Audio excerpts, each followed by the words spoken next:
Mhm. Greetings. This is TK Trav, aka Travis Magus, here with LVX777. Hope you're doing fantastic on this Thursday evening, one of the last Thursday evenings of our year of the Lord 2024. My, how fast it has come and gone. I hope that you made the best of yours. I hope that you have something fantastic to look forward to for the next coming months. Peace to everybody present. Tonight with us, we have the fantastic Curve. Hello, everybody. And the ever wonderful Alora. Hello.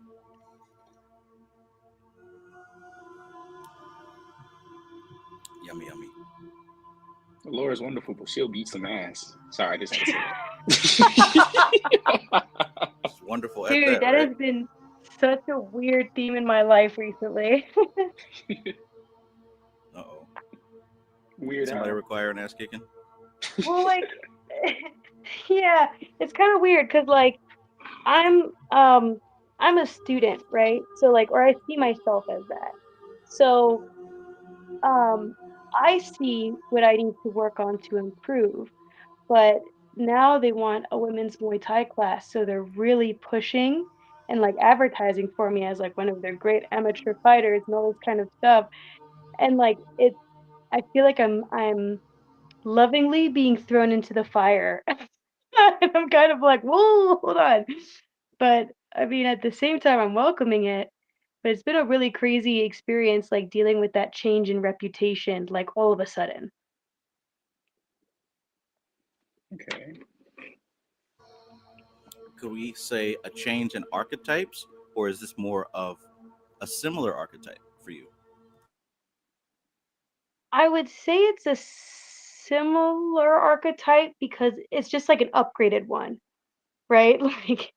Like I've been fighting for a while, but doing but like now being publicized for it is like pretty wild. I mean, you've kind of been on YouTube for a while, speaking, what you've been learning. That's true. So I feel That's like you're true. upgrading to like a teacher because even the way you speak now from like 4 years ago, 3 years ago, you have a teacher quality to you. So the archetype, I'm gonna go with the archetype. That whole thing is just shifting. And sometimes to Mm. become that master, teaching helps you become that master. Ooh, thank you, Curve. Yeah, I've been feeling that too. Like being like not like the way how you put it was very clear. And I've been kind of catching that, and I can see where like I'm catching that big time where like I'm starting to see like, holy shit, you're asking me how to do this, or like you're asking me my process, or like for me to teach. And it's going into the archetype is kind of scary. And are you seeing that in like different aspects of your life? Because I feel like you even did it on here when you come on here, and even Trav asked you for your inputs. Oh yeah, for sure. Um yeah, I mean, and I see that, and like just the way how I like to explain things or like work with people, I guess. I think there's like a curiosity there that Mhm. is like a teacher like quality because you're sort of like of a more curious nature, so you're willing to work with people to like figure out whatever it is that you're studying. Mhm. Yeah, I'm seeing that. It's a crazy experience because when you're always seeing yourself as a student, it's a crazy experience for like someone to now put you in the role of the people who you had been looking up to, and still do. But yeah, it's a it's a I, great I archetype change. I feel like it's definitely still a pendulum swing between forever being a student and also getting into becoming a master. It's always going to Mm. be there, right? When it's the opposite of the other. Yeah, you're right. And even within like the different ranks of, say, the Golden Dawn or the OTO or whatever society, each level that you upgrade, of Of course, I mean, hell, even the military, you become somewhat of a manager over people who are on the level below, but you still have to maintain being a student because there's always somebody above. Hmm. And I think that if Yeah, we've seen go people ahead. who take the attitude of, knowing it all and being unteachable, we see where that leads. You have to get taught the hard way.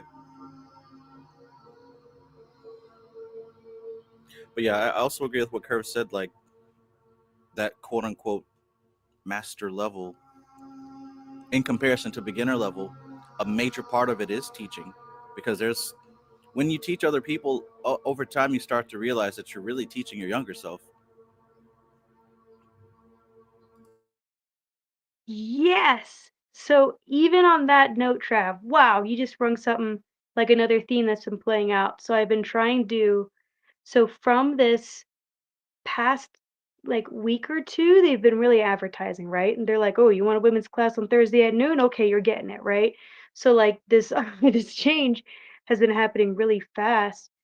And as someone who wants to like live their life by design, by like their design, right, of their ultimate potential, I'm trying to like take out bad habits, and that's setting me down this whirlpool of realizing how many of our bad habits we do automatically. So, like the only way, not the only way, I'm sorry, but like the way that I've been exploring of breaking these bad habits has been going with the method of like giving into the craving of the vice or whatever it is, but being fully aware of the experience when I do it. So then every time I do it, as I achieve whatever is there, that experience broadens my horizon, and then I become less attached to the act itself. That is the bad habit. So I don't know why I had to say that because you said something about um The master's teaching yourself. yeah, like teaching your younger self. So when you become aware of this habit, right, you're also aware of like, you also become aware of the first time of like when you started doing it, like what your emotional ties to it when you were younger. So it's like there's still a part of you that's practicing this habit that's stuck as like that younger version reliving that part of their life over and over and over again. You're recreating that scene. So it's like part of teaching the younger self is like acknowledging where it actually is in that moment in time and how like you're playing out in the present, so then you can unfreeze that moment of time with like other experiences and kind of fleshing out what was frozen, if that makes sense. Hell yeah. Curve, do you recall in our talk months ago that we had a similar theme right there with going back into that vice or habit or whatever with awareness and thus leading to less attachment? Do you remember that? Yes. I was talking about me being attached to weed and how it doesn't, it's like I don't have that wake up in the morning and I need it anymore. So now I can just do it without that unconscious attachment. Hmm. And it was crazy because I was reading a book and I posted it on Instagram yesterday. And in the book, dang it, I need to find out what page it was. But he was basically talking about samskaras. And okay, right here. The old way of thinking is still there. It will always be there. It is a part of your personality, but the old belief has no charge anymore. And I was like, okay. So we can take away the charge from them from those samskaras so we don't impulsively just do it, Like now you're aware of, okay, I'm feeling like I want to do this, but now you can talk, have that inner dialogue. And that few seconds, in a way, is all you need to just say no. And that's how you can recognize, like, okay, this doesn't have as much power over me or charge anymore. It's like what we've talked. I'm trying to look for if that passage. I can't remember if it's in Dharana Darshan or if it's in Raja Yoga, but they were talking about the pitcher of dirty water, and how like in order to like get the dirty water out of your cup, you just keep filling it with water, and then eventually it'll dilute and overflow and you won't have dirty water anymore. Like that's how to like manage the thoughts in the mind.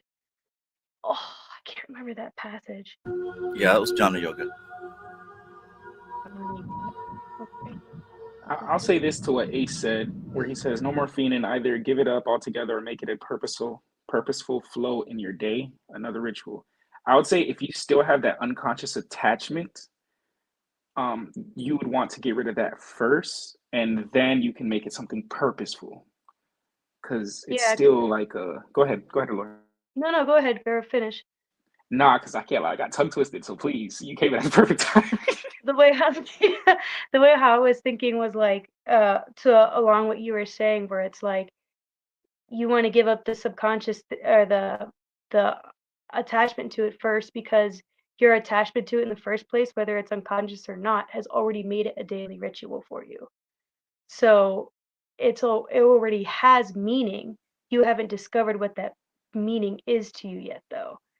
So you haven't really been able to reassign it meaning. So like you can only reassign the meaning when you find out the original, like not just the original, right? Because we may know where all of it comes from, but like when you reassign that effect, that emotion that you feel, the dopamine, right? The part that gives it the meaning. When you Mhm. reassign that to another one, right? To another memory of that same experience, then you can change the meaning, and then you can, and then the ritual of doing it changes. But you have to become disassociated with the habit first in order just to observe where it comes from and where your emotional attachment is to it and so on. I get you. When you were saying that, what popped up is you have to do a pattern interruption so that you can actually look at it in a different perspective. Because if you're Yeah. continuing that same pattern but trying to change it into a ritual, that pattern still has like it's still automated in that way to keep running. So you're not really doing a change. Mm-hmm. Right. Right.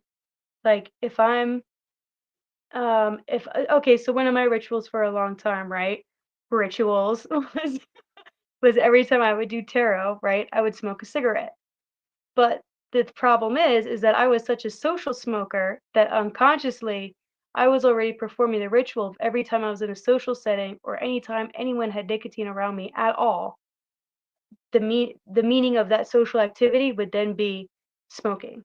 So like smoking would come with that social activity. So I had to first identify what what actually was connected there to that dopamine rush as to why I wanted to smoke. Because I tried making a ritual out of like, oh, I'll only do it when I do tarot. But that never just happened there. That didn't stop there, not for me, because the original meaning that I had assigned to nicotine was tied up in just the act of being in the world alive around someone with nicotine. Just being in a social setting. So there was another layer that I was unaware of to that attachment, to that ritual. So any type of ritual I try to assign myself, like it was still in correlation with the original pattern. So I wasn't actually breaking the pattern. I was just adding on to it.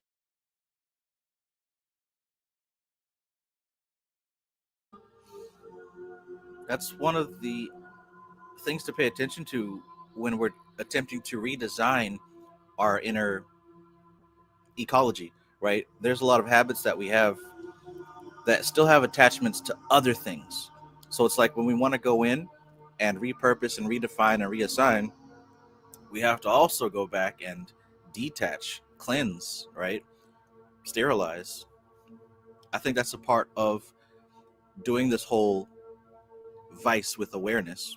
Because if we don't sterilize, at some point we have to acknowledge that we're kind of just lying to ourselves so that we can continue doing what we want to do as opposed to evolving past it.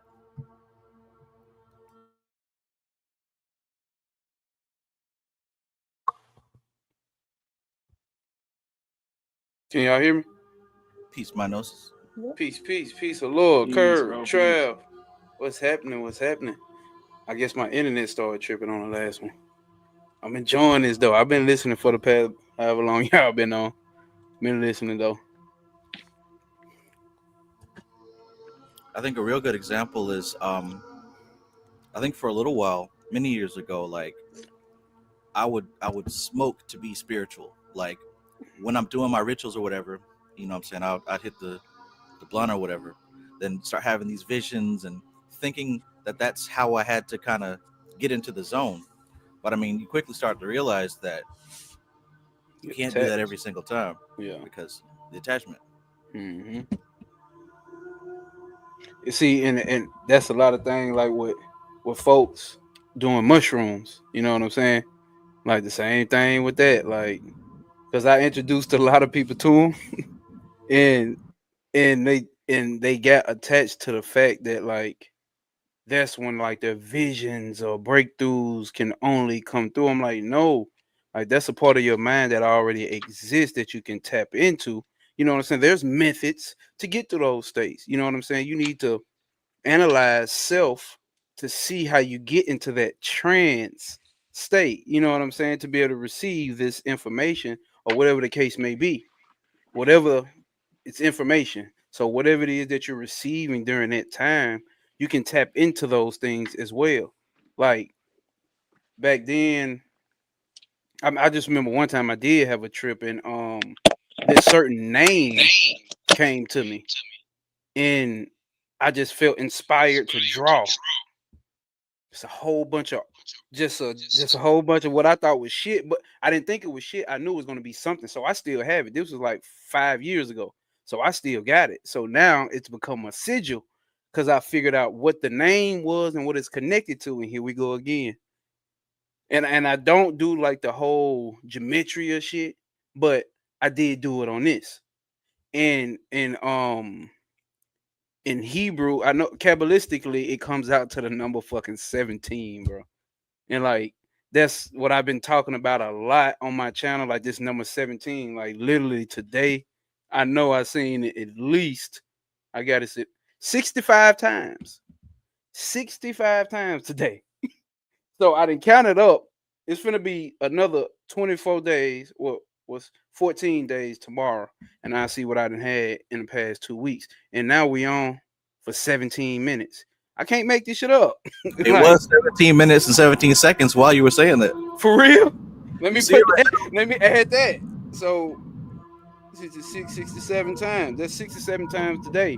You see what I'm saying? And I ain't gonna go deep into like what the name and all that was, but I'm gonna tell you this, Trav. It links in with Samkhya Darshan, bro. It links in with Samkhya Darshan. It has a lot of I had that personal conversation with you, but like a lot of it links in with Samkhya Darshan. I'm like, what the fuck? So it's these veils that people like to talk about, right? And like I like to always say, which we as occultists know, it's these just psychological blocks. It's just levels that you can't enter in yet because you haven't, for lack of a better term, you ain't built up enough juice to be able to receive these on a more consistent basis. You know what I'm saying? So sometimes you get a little taste here and a little taste there. But once you figure out how to get into that state, now they just coming back to back. Oh, this is what you asked for. You better be able to put this shit together and make it, you know what I'm saying, with the logical mind, make it make sense now. Now you analyze it, put all this together and make it make sense. So, damn, I don't even know the hell I was going with that track. But I guess that was going off the basis of like, you know what I'm saying? We could get addicted to certain thought patterns, substances. You know what I'm saying? Because hell, we get attached to it. It's comfortable to do it that way. You know what I'm saying? Versus, how Prakriti can come around this way, or how we talked about outside the circles of time, how my yacht you're gonna crack that egg. She gonna double the pressure to the egg crack until double you down. double down on your ass until you figure out you actually are my yacht. That's the way it Shit, goes. man. What you said just the other day about having Mayat with those wings as the lips of the vagina, covering Osiris, dressed in all white as the sperm cell. That really opened up. That unlocked something for me big time. So when Oh I'm shit. doing my top with Shooty, I Mm. realized, bro, like I've talked about this before. When I'm on the top with Shooty and I get to that level past Prakriti and I'm ascending up to Purusha, it's almost like I'm melting away and like things are Mm. dissolving off of me until I'm just a small speck, a point of life. And And I realized, man, when you look at that tree, as you ascend upward, Binah is the egg, Hakma is the sperm cell, and Kether is the union. So, in all actuality, that whole negative veils, the triple blackness, and all that, we say that's the negative and the reverse. That's the original. This The existence is original. the reverse. So, as Kether is that union of the egg and the sperm, on a low level, it has to split into two different masculine and feminine. So, what I Wow. realized is in Tawashuti, as I'm ascending out of the elements, becoming more and more subtle and fine, I'm literally going through that process of becoming a sperm cell again, entering that cosmic egg again. It clicked. Damn. See, that's the type of shit I'm talking about right there. Because like that shit came to me right then and there. I'm like, damn, look at it. Like, hold up. This is actually sperm, the vagina, the Vesica Pisces, or you know what I'm saying? Like the oh my god, bro. Damn. See, and I've gotten better with documenting my meditations. That shit helps a lot. At first I didn't. At first I didn't. But getting better with like Trav has I ain't gonna get too much, but Trav has in his elemental course like meditations, guided meditations. Powerful, bro. Powerful dealing with them elementals. And I want to say it was the air element I was dealing with inside that. You know what's even better? I got it documented. So let's step into it.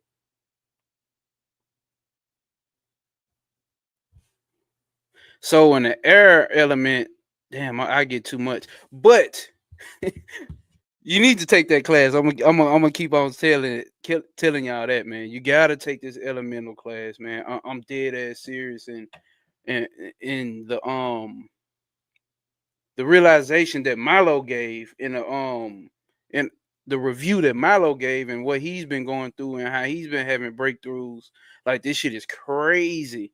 Like it's crazy. Like in breakthrough, like patterns, more patterns have been opening up for me. Like the people I've been meeting, the connections I've been making. You know what I'm saying? Trav being like a coach and like, bro, it's like even when he's not there, you see what I'm saying? Like Curve, me and Curve always chopping it up.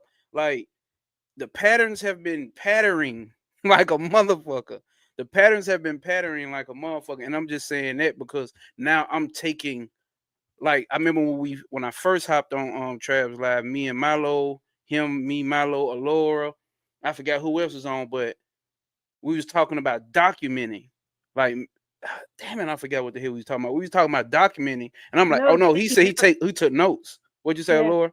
Yeah, taking notes. Mhm. Taking notes, and it's like, yeah, I do that like when I read books, but like I created a pattern where like I remember that shit. How could I forget that? Like certain shit I don't forget. Certain prolific dreams or experiences I don't forget. But I'm also right now dealing with a lot of study right now, so it's like let me make sure I write this shit down. You know what I'm saying? Let me make sure I write this shit down. So now I'm getting better with my meditations, with documenting them and going back and looking at them. That's why I like off topic, but on topic. That's why I like on this day on Facebook, like past days that you shit you did. I just started going through curves and I was posting shit from 6, 7, 8 years ago. As far as Instagram would let me go back on Instagram, I'm like, damn, I was still out like 1 foot in the streets and 1 foot out of the streets while I was still into the occult doing rituals and everything. You know what I'm saying? Like doing all that. And I was still 1 foot in and 1 foot out. And I still learned how to have a way to still have the gratitude for that shit that I was still in the midst of. Because they don't know it, but I was being a fucking observer. Because I wasn't active no more.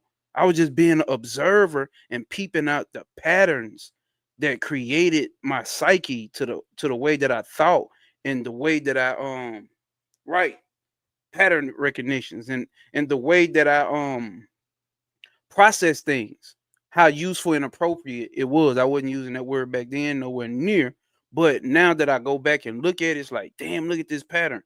And I like to look at shit in the patterns of 8, 1 and 7, 8. You know what I'm saying? So 8 years ago, what was I doing? You know what I'm saying? And what was I doing 4 years ago? Half of 8. Like major breakthroughs. Major breakthroughs. And that's cool you bring that up because recently I started doing anti-Ramona because I've been messing with I haven't been messing with it, but I've been practicing awareness, like just complete awareness. Because if you're aware of even like the things that you want, or if you're aware that you're focusing in on like, like for you, you've noticed that there was a pattern within the numbers that have been presented to you.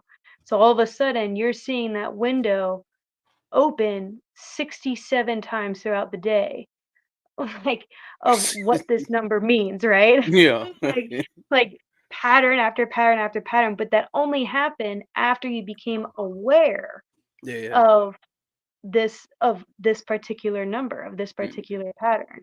So that's like what we're training ourselves to do as occultists. Mm-hmm. In everything that we do, we're learning that everything is a pattern, and all we have to do is become aware. And there Mm-hmm. are so many varieties of patterns, an infinite number amount, that we're basically learning the art of tapping into that whenever we want, wherever we are. So then we can then start to create a reality that's more preferable. There's more preferable. Yeah. Yeah. That, like, because the only way to create that is noticing patterns. And that's what Trav deals with in this elemental course. I'm gonna say again, make sure y'all get y'all ass in there, because these elementals are patterns of patterns. These elementals are it was a question I wanted to, or a statement I wanted to propose. I just forgot it. I was thinking about it on the way home. Probably it'll come back, but like, understanding like these patterns are their own life forms. They create their own reality, right? Because especially if we're saying elementals are patterns, so these patterns have their own life. And I know I was reading in Mystical Kabbalah. She got into I'm in the chapter of Malkuth, and how she gets to talking about how it's so stubborn. The elements down here, how stubborn they are, and you're going to have to rework with the ones. Oh, damn, I don't want to misquote her. Fuck, I don't want to misquote. But she was just breaking down like how stubborn these elements are down here. So and thinking about your stubborn ass ways that you got, that I got, that everybody listening got. We got stubborn ass ways. Sometimes it may be conducive for the situation that you in, but also as well as we evolving. Remember, like Milo say, all my elementals are winners, right? Like all my elementals are motherfucking winners, and if they winners, because this, oh yeah, this what it was. I think Hasaja. But this what it was. Trav had sent the video of a guy breaking down picking up these bones from whatever animal, right? And this dude, how long did he take to finish the process, Trav? The bones were in the earth for a year. The rest of the process was probably maybe 6 months. So let's just think about it. The lifetime of that animal, right? The lifetime of that animal, let's just say the bones is the earth element, right? Obviously. But the lifetime of that animal plus the bones being in the ground.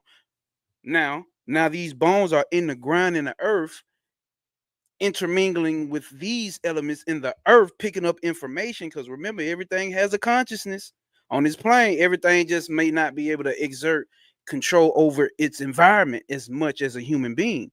But pulling that out after a year, and it's already had his lifetime, and then he picks it up, bro, and he created this beautiful art piece that turned into a fucking table. When I say like elemental magic, like next level, like next level. So what that man did is, you got to understand, like I like to say, along with all my elementals are winners, what is the case here?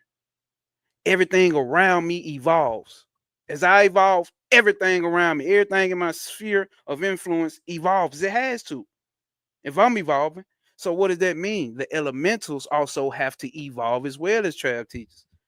If we've been told, if we've been taught, the elementals have to refine themselves through the motherfuckers that's working with them. So as humanity evolves, as humans evolve, these elementals are evolving as well. So what does that mean? Elementals are patterns. Patterns evolve as well. Now they become useful and appropriate. Now they become spiral. Like Spiraling. that's the thing. These spirals, and that's what we just talked about on my last show. Like dealing with these portals and these spirals. I brought a guest on and my homegirl, and she deals with a lot of spiral artwork encoded like yantras, I call it yantras, and mandalas, like portal art, like beautiful. And I've seen a lot of other bro. These spirals is the thing. And this deals with the 8-2A, ain't nothing but a big ass spiral. The number 17-8 spiral. Let's get it. Hell yeah. That is what alchemy is. The process of evolving these elementals. And the thing to remember is it's not always intentional. You're still doing it no matter what. If you look at your life thus far, you've already disciplined your disciples, right? Christ with his 12 disciples. People are like, oh, the disciples means disciplining the elements. It's the 12 zodiac. Yeah, but what does that mean? Mm-hmm. The zodiac are forces of the elements and how they play on your life. So what you're supposed to be doing as the Christ center is disciplining the elements that have formed your life. Just like what you said, the elementals that have formed your life can be recognized through the patterns that they are displaying, right? So if you have a habit, if every single thing that you do every single day, those are the presence of elementals. Now, Mm-hmm. are they mastering you or are you evolving them?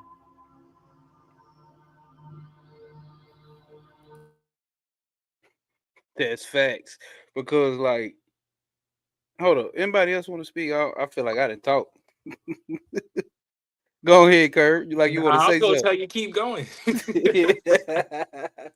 But now, like, because like what I do for work, I wish I would have had this when I worked in warehouse jobs. But you know what I'm saying? Like when I'm out and about, I make this shit a game. Now I'm taking how many times I see 17. It's fun. It's fun as fuck. You see what I'm saying? Like it's already a pattern that I already gotta do. You know what I'm saying to make income and what's the name. And sometimes it can get like, oh my god, bro, I'm sick of this shit. But like when you can add, it's already a pattern that you got. But when you can add some, what dude used to do, used to throw the little salt. The salt dude used to just add a little flavor to it. You see what I'm saying? And update that system. That's it. You updating that system, that pattern, you updating that motherfucker to where it's useful and appropriate. Cause my thing is always, bro, my name is no obstacles will apprehend you. So what does that mean? Those obstacles turn into fucking opportunities. They have to be fucking opportunities. They can't be anything else in my mind, in my psyche. That's the framework I've built as long as I've been into the occult. That's the framework that I built that actually heal myself with some peach soda type shit. Like, why not? Who say you can't? Who say you can't? You know what I'm saying? So it's like you gotta take that authority. That's that authority that we talking about in Trav's course that you need to take. You should take. Like, I think go ahead. it's also like seeing for what the pattern is, because like if someone says like Mountain Dew is going to heal me, right? Okay, Mountain Dew is going to heal me now. Well, they might very well still end up with diabetes. Recognize the pattern that Mountain Dew is already putting out, right? That was affecting them. There's a part of like recognizing how the pattern is already playing out, which is to your point, Gnosis. That's what you were like saying is like, okay, so I noticed that this thing right here, whatever it is playing out in my life this way. It has Hmm. this kind of action, this kind of meaning attached to it, and then this sort of result starts to happen. Okay, since that is happening, I'm now going to add to my toolbox and add in all different types of experiences or opportunities or things that create this kind of result or a similar type of result. So then this pattern that's already pre-existing now has another opportunity to create something else that might be similar to the original pattern, but slightly changed now, slightly different. And this, I call it adding to your toolbox, because you're not necessarily saying I'm going to disregard this whole thing. Like, if I drink enough Mountain Dew, I will get diabetes. Like, I know that that's going to be a pattern in my life if I play out like that, right? That's how it plays out in my life. But if I were to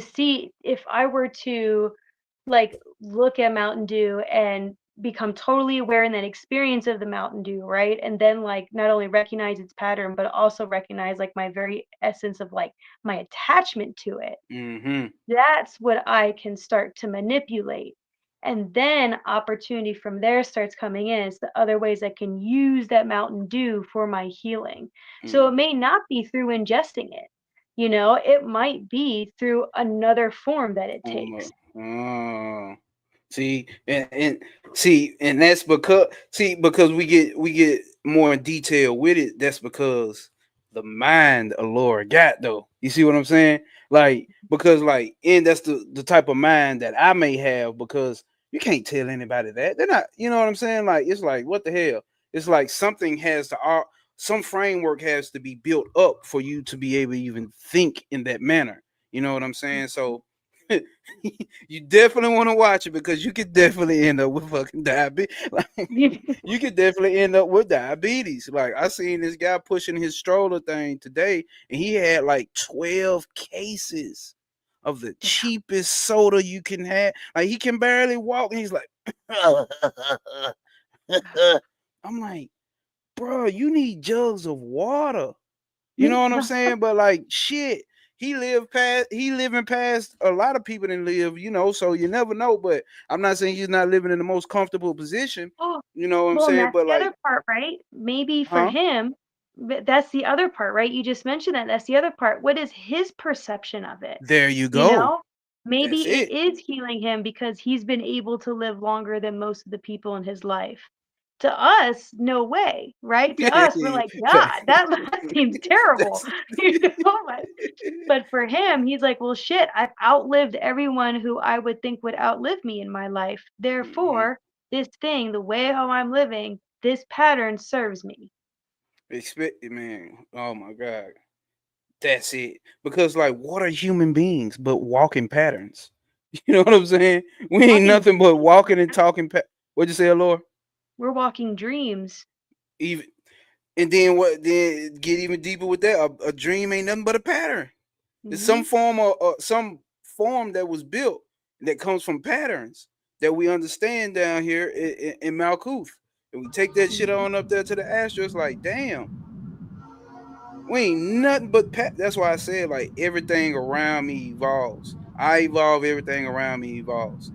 Like, speaking that shit into existence, into the reality that it is, so that way that I know I need to always be making decisions, speaking words that can be useful and appropriate to people around me.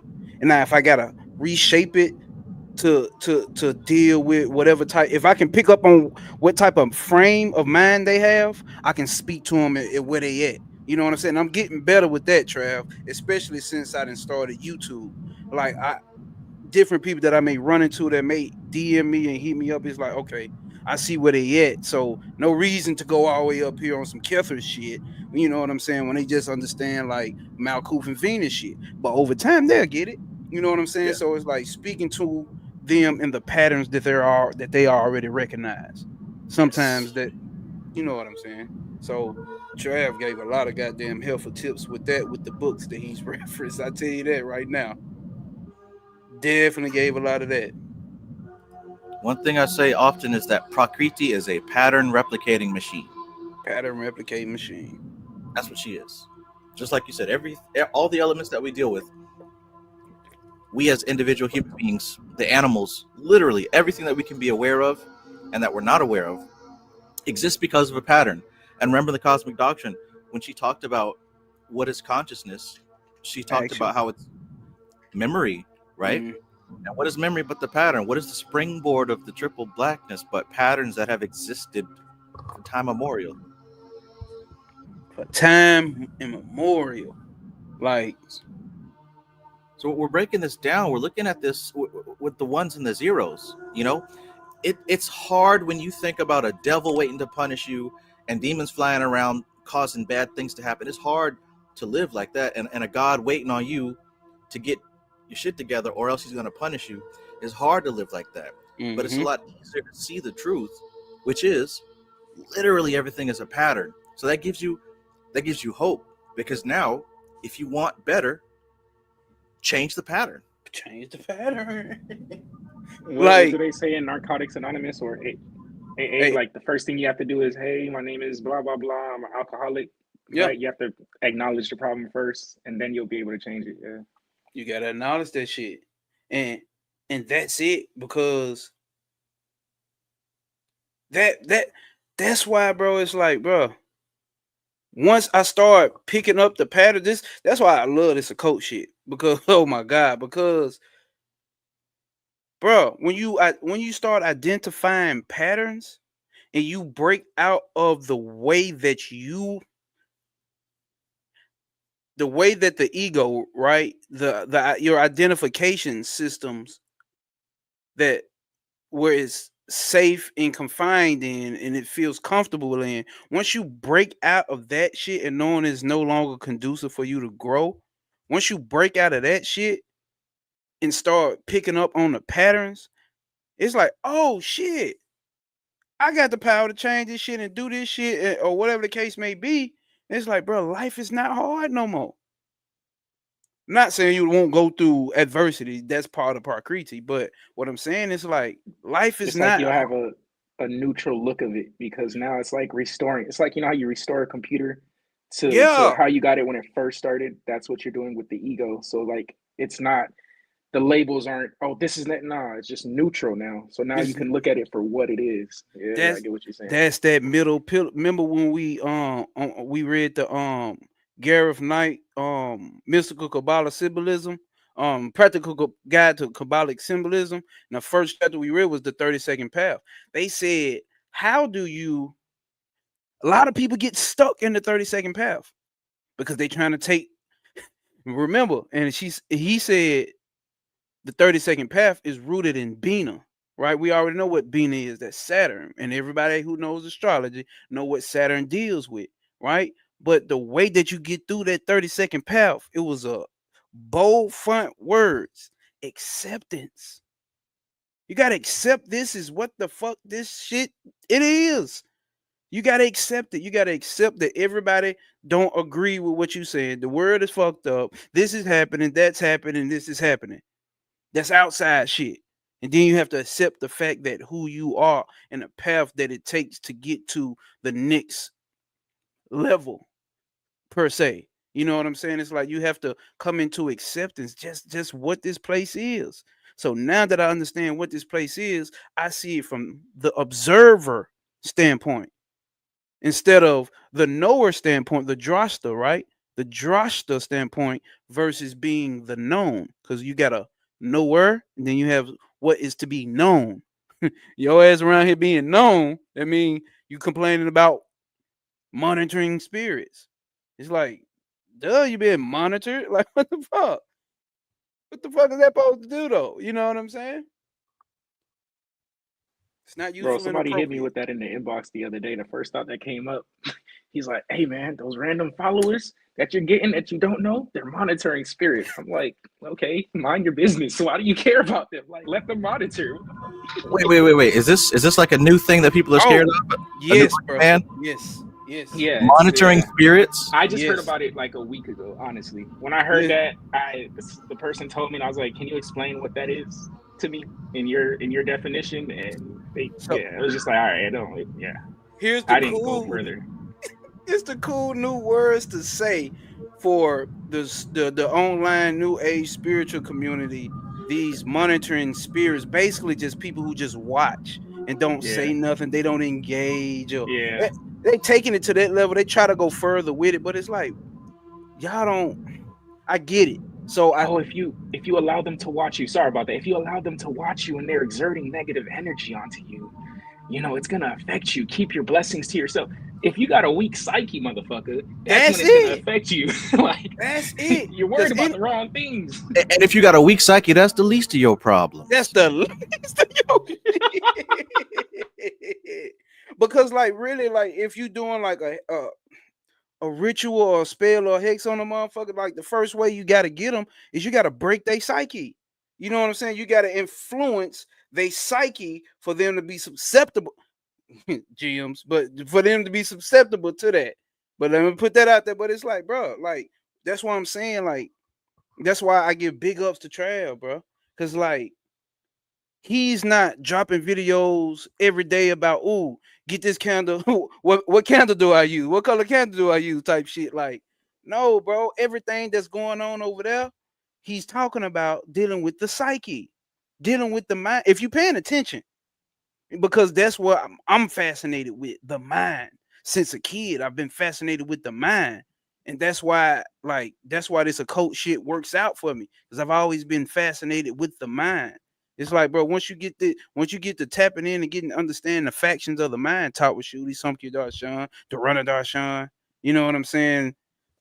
All the yoga books he didn't put out, you know what I'm saying, and brought to my attention. Like, them motherfuckers stay right here. I'm not capping.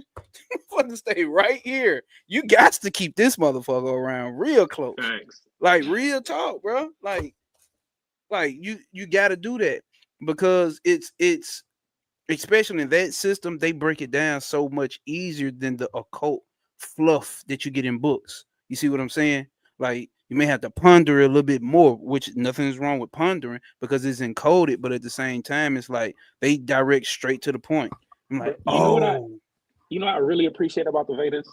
Because I wasn't into the occult. I was more like trying to figure stuff out. So the Vedas, in a way, like as because I got into it when I was like 25. I think that's when I met Trav. I was like 25, 25, 26. I just wanted material things that the Vedas kind of purified me. And then mm, now I'm reading the mystical Kabbalah. So now I have a whole different love perspective rather than just the material perspective. You know, I used to get aggravated when the Vedas like detachment. No, I want what I want. What the fuck is you talking it. about detached, nigga? Like now I don't feel like I want anything, but you know what I'm saying? Yeah, yeah, yeah, But it yeah. purified it. I did not even see it along the process. You know what I'm saying? Mm. Um, yeah. So did you see? So like in Mystical Kabbalah, she talks about like how some of that shit is not conducive for the Westerner.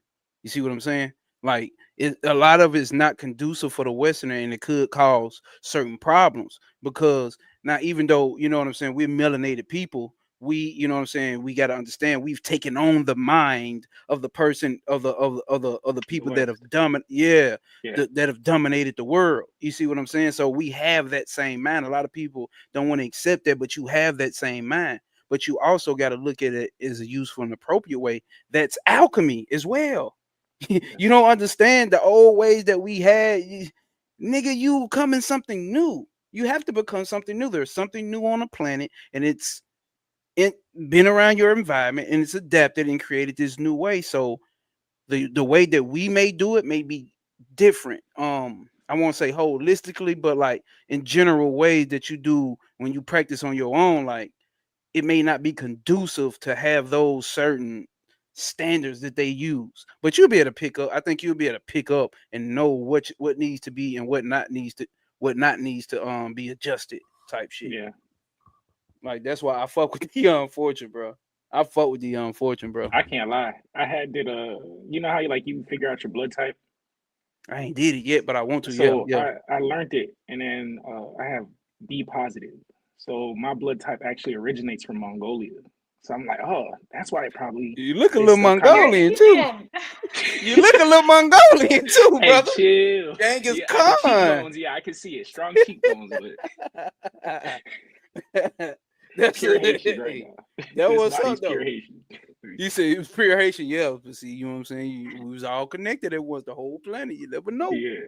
You know, so that's where it gets tricky at, man. Because a lot of people like to run with that, but it's like, bro, like, are you about evolving or are you trying to go? You know what I'm saying? Like, Are you trying to go back to some shit that may not be conducive with the environment that you in? Like a lot of people talk shit. Like I see now because I'm being the observer on like this Threads app. So Instagram has its own version of Twitter. So I be over there talking shit, and a lot of people just in general, it's been going on in spiritual communities, right? The Western world, the Western world, the Western world.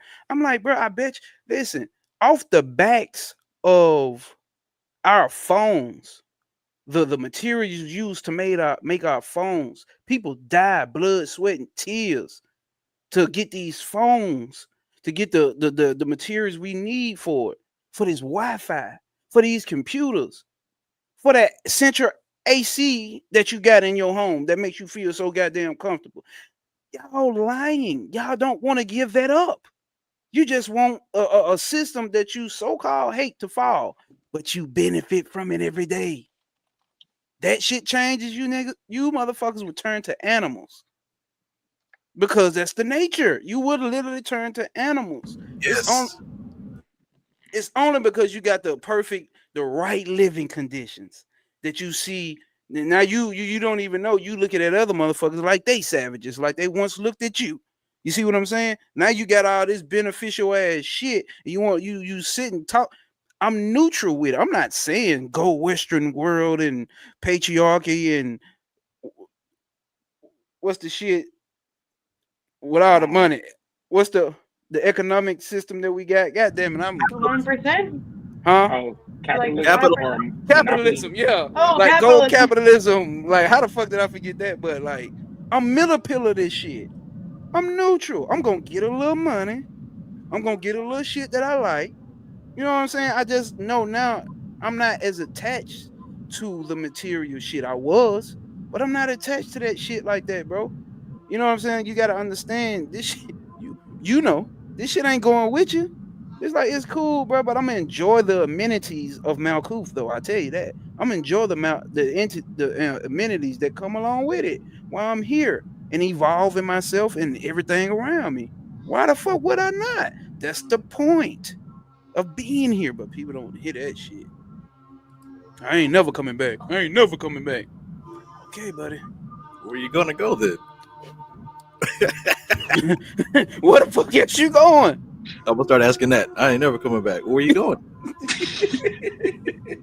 I'm gonna start my own universe. You coming back? That's lit, bro. Like, that's why I be asking people, do you think about that shit when you say that shit? I don't think you do. I don't think you do, because I like to, that's type of shit I like to meditate on, especially dealing with that top with shooting shit. And then Tap when you into some saying of it, that type shit, bro. You saying that shit, but everything you ever known that you using these 5 motherfucking senses. You don't know what none of that other shit is. Right. And then you look at the chart, goddamn it, the infamous page 45 on top of shooting. That shit deeply rooted into the manifest reality. You don't know what it is to go think about being in a the whole singularity thing. Everything you know has polar opposites. Everything you've ever known is polar opposites. You don't know what it's like to be in one unified unification. What do you do then? What do you think about? Is there food? Is there tacos? I just had tacos. Is there tacos? bro, you Is it love sex? tacos. Like, yeah, dude. Do You you know what's got crazy sparkling too? water, nigga? People don't even look at the fact that what makes you want to leave so bad? Is it pain? Are you Oh. trying to run away? That's Oh. exactly You think that side is pleasure? Oh. Grass is it is. If you really want to leave, polar tink understand tink. that first. Like, no, see that, and that's real, and it's like That's why that's that the verse in Pantanjali, the sutras, my fault, when he's the guy that's complaining about how he many has to times do he this got to for come like what back. 3 more times or three Yeah, more lives or whatever, and then yeah, compared to the other guy where he just accepted it and then they like immediately just moved him up. moved them on up. Yeah, Like, just accept it, just like acceptance. what you were saying earlier. 30-second path. Acceptance. Like, I came over that this year. Bro, this year has been a phenomenal breakthrough for me. The year of the 8. And like my homegirl just said on the west side, I didn't know this year was ruled over by Saturn. I didn't know this was a Bina year. I didn't know that. And she, Next you know year's what I'm saying? Mars.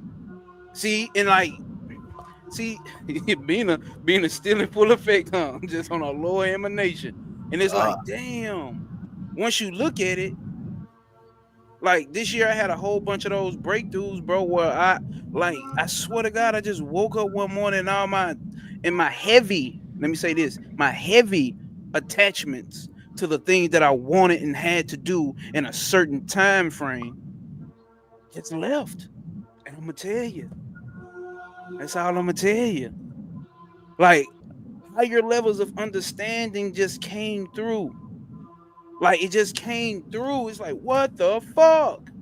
Like, what the fuck is going on? Bless And you, so Lord. much weight left off my shoulders, bro. And I just be trying to share it with everybody. Like, oh, you should get some. You should have some. You should get some too. Take this with you. Prosperity. Lighten the load, brother, sister. Lighten it. It ain't that serious. Why so serious? Like, why? That's why you gotta love the Joker so much too, right? Got to, bro. Got to. Phenomenal character develop.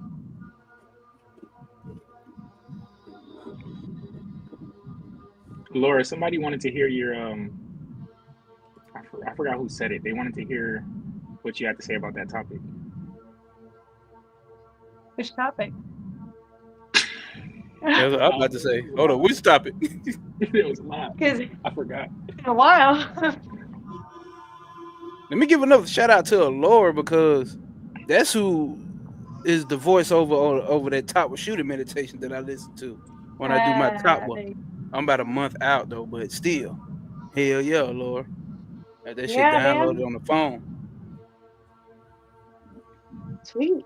Yeah, that was a good time. I was doing Enteramona every day when I recorded that, and like Hold I up, tell me swear what by that is. Enteramona.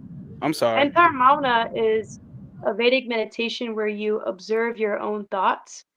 Mm, So you use the five senses to first observe where you are. mm-hmm, And so you observe each five senses, right? So like the breath, the smell, then the taste, then the sight, then the touch, right?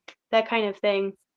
And then you go into watching your like just your mind space, and you train mm, yourself to do that as an observer, which is really difficult if you don't practice that daily because there's like there'll be thoughts or there'll be you'll like catch that stream those thought streams, and you'll just like easily get lost into it.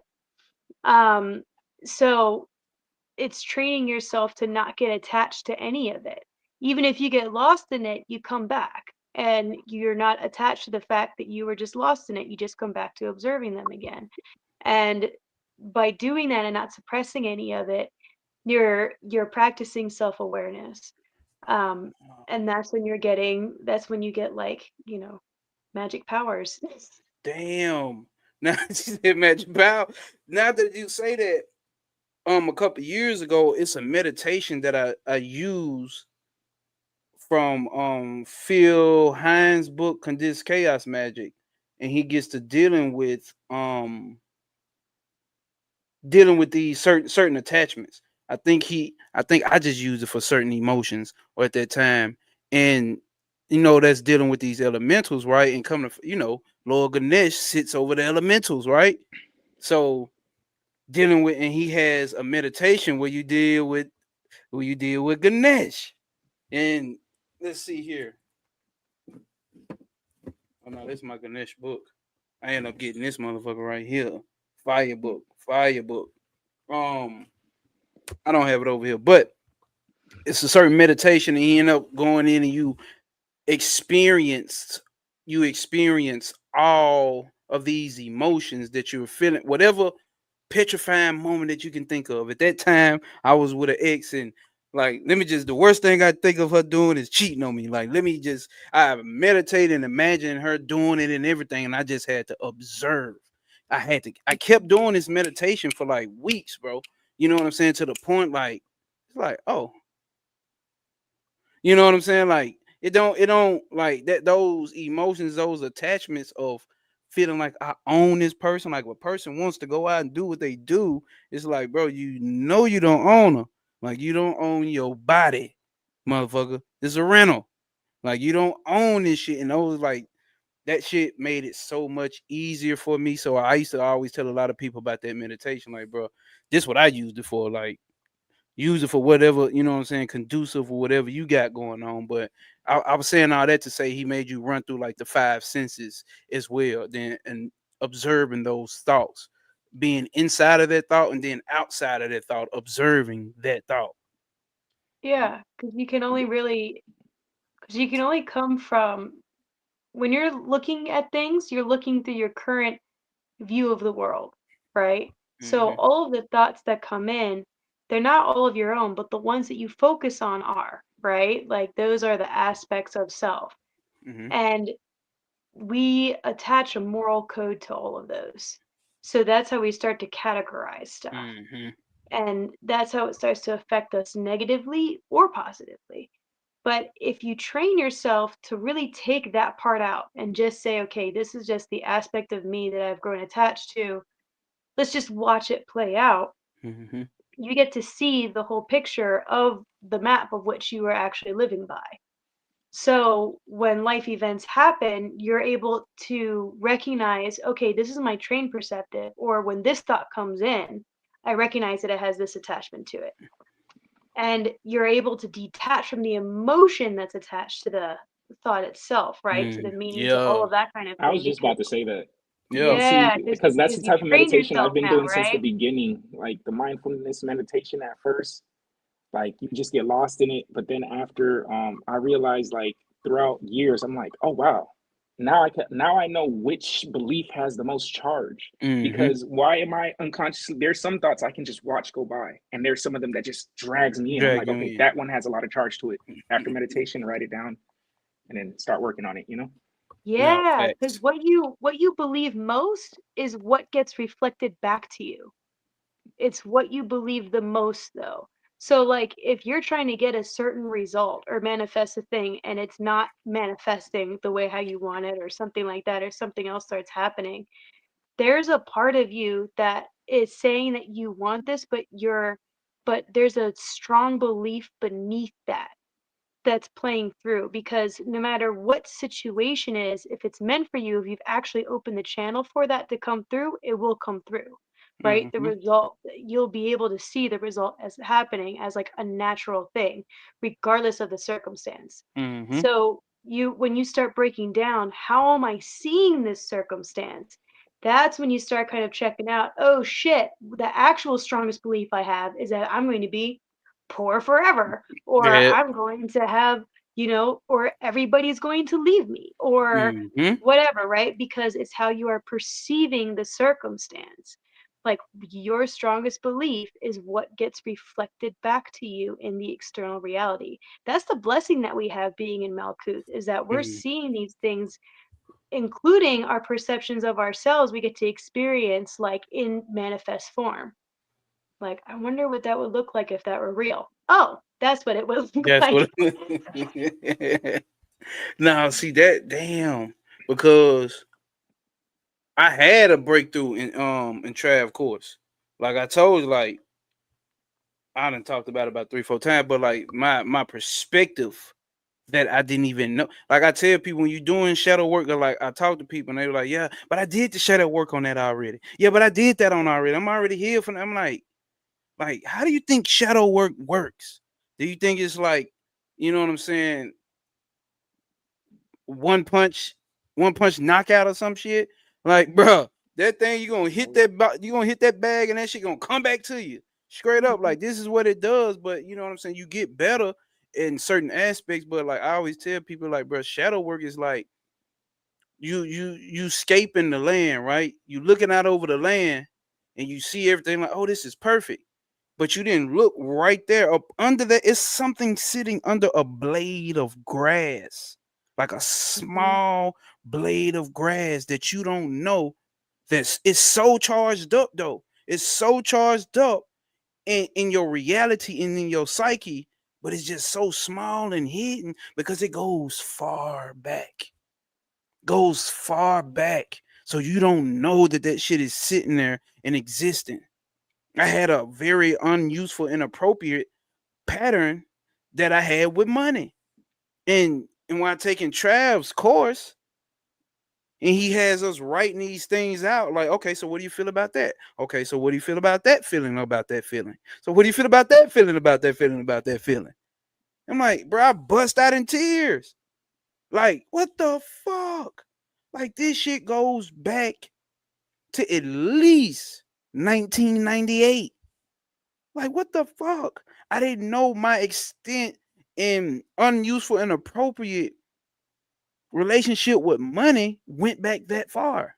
I done made plenty of money since 1998. I'm not thinking shit of it. I'm just thinking I need to hustle more and make more. That, like, no, you and money got a funny situation. It comes to you. This shit come to me. Like, I can't run from it. It's coming to me. But at the same time, it's like how you treat it, bro. The way you treat it is based off of what happened with my grandmother. See what I'm saying? Like, I done gave this story. I give it again for the new father, but like to show you like how beneficial this course was to me, how I was able to lift that blade of grass up and see this hidden thing. Like my granny used to steal my money to go buy drugs when I was a kid, and I started to now as an occultist speaking, right? Not as that kid at 8 or 7 years old speaking, but and she ended up being killed in 2001 off of the same high she was chasing. You see what I'm saying? So I felt like she loved the drugs more than her family, more than me, more than anything. So I felt like the money, and then she used the money she took that she stole from me. She took that, and that was the end of her life. So you see how now subconsciously, unconsciously, there's a connection with money will take you away from the people that you love, or from the things that you love, or the things that you should be doing and purpose or whatever. So it's like, so I get it. Maybe you stack it up for a while and then that shit gotta go, because like, nah, that shit ain't finna get a hold of me. I'm already a cultist at this point. So I'm not even thinking in terms of good and evil no more. Like, that's an evil spirit, that's an evil that. I'm not even thinking in that term no more. But come to find out, oh yes, you do, my friend. And I know people may be listening and think like, yeah, me neither. But I'm telling you, wait till your ass get to doing some more digging. You can be like, damn, I didn't know I still held on to that, because these are real deal some scars that we talking about here. Like, these are the mental impressions that you don't even know affect you. Like, I thought I got past, you know what I'm saying? Not past, but like I've accepted the understanding that my granny had to leave and how it actually led me down this spiritual path. But at the same time, it left a pattern in there as well that I've since then been able to work on even better. Like, things were already getting better financially, but it's like, oh shit, here's a major key move. And like I said, it's not that big, but it's powerful. And it's hiding under that blade of grass of your unconscious and subconscious mind. You don't know it's there. So don't quit thinking like, oh, I already did the shadow work on that. I already did. Okay, okay. Believe what you want. But I'm telling you, because I talk to a lot of people. I know Trav does as well, Lord. Like, you can see it. It's to the point now that you can see, like, especially the certain shit we've been Yeah. studying. That gold I, book, like, go ahead. it reminds me of the other night, right? This woman came to kickboxing class, and she was like, she asked me how long I had been doing Muay Thai, and I was like, yeah, I've been training for about like 2.5 years now in this. And she was like, cool. And she's like, yeah, I've been doing this for 3.5 years. And I'm like, rad. And but like her her kicks were shit, right? Like like her movements were not good. And she was like, oh, like I'm just a little out of shape right now, but and I'm like, all right, cool, like do your thing, man. And after class, I saw her hitting the bag, and so I was like, hey, I was like, you might want to try, like, so one thing that really helped me with my kick was doing 900 kick drill, where you do 900 kicks, but you Mm, split it up. Like, per 100 kicks, you're doing like 100 kicks with rhythm, 100 kicks with timing, 100 kicks with speed, 100 kicks with power, so on and so forth, right? So you're doing it in all these different forms. And she looked at me and was like, oh God, like 900 kicks. I don't want to do that. And so I was like, well, everybody you can, like embarrassed, like walk away, realizing though, like how much of a fucking obsessed nerd I am with Mm. this practice, right? With these kicks. I want 900 kicks and more so I have the time to find those blades of grass, right? Where is my foot not pivoting? Why am I Oh, it's actually a balance thing. That's why I'm not reaching my target, right? I think that when we're doing shadow work and spiritual work, we think, "Oh, I did the ritual, therefore it must work." Do you know how many fucking times we're doing this shit and being like and tweaking it and being like, all right, there's something below this. There's something below this, right? Like even to getting to your most intrinsic values, you have to keep asking yourself, okay, and what does that do for me then? Right? Like you have to ask yourself the same question over and over and over again until you have no more answers. Like, that's how you know when someone's done the work and someone who has work but hasn't Mhm. done the The work. work. Like, Woohoo! Drop them fire emojis in that motherfucking chat. Fire emojis, gems, Jim. hundreds, right? Drop all that. And Strong. don't she Clap. sound like yeah.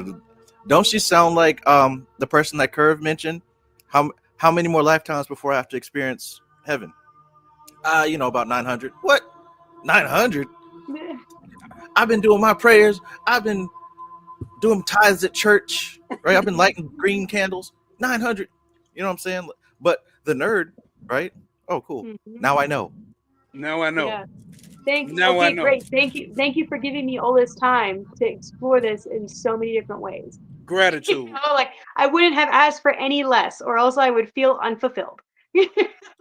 like, like that's where it's at. This is like what? How many book reads, Trav, have you done of the same book? Right? Like how many book studies have we been through? Like I'm not even I don't I still say that I don't understand the Kabbalah and Travel's like, Laura, you understand the Kabbalah because I'm there with every book study. But like so like some of it's come, right? Some of it's come, but like the other parts I haven't done the work in the Mm. Kabbalah like other people have. So I'm not going to have the same results as them. I may know the material, but I'm not going to be experienced in that material as well as like Maestro is or my Gnosis is, right? Like that's just something I didn't do work in, but I know of the material.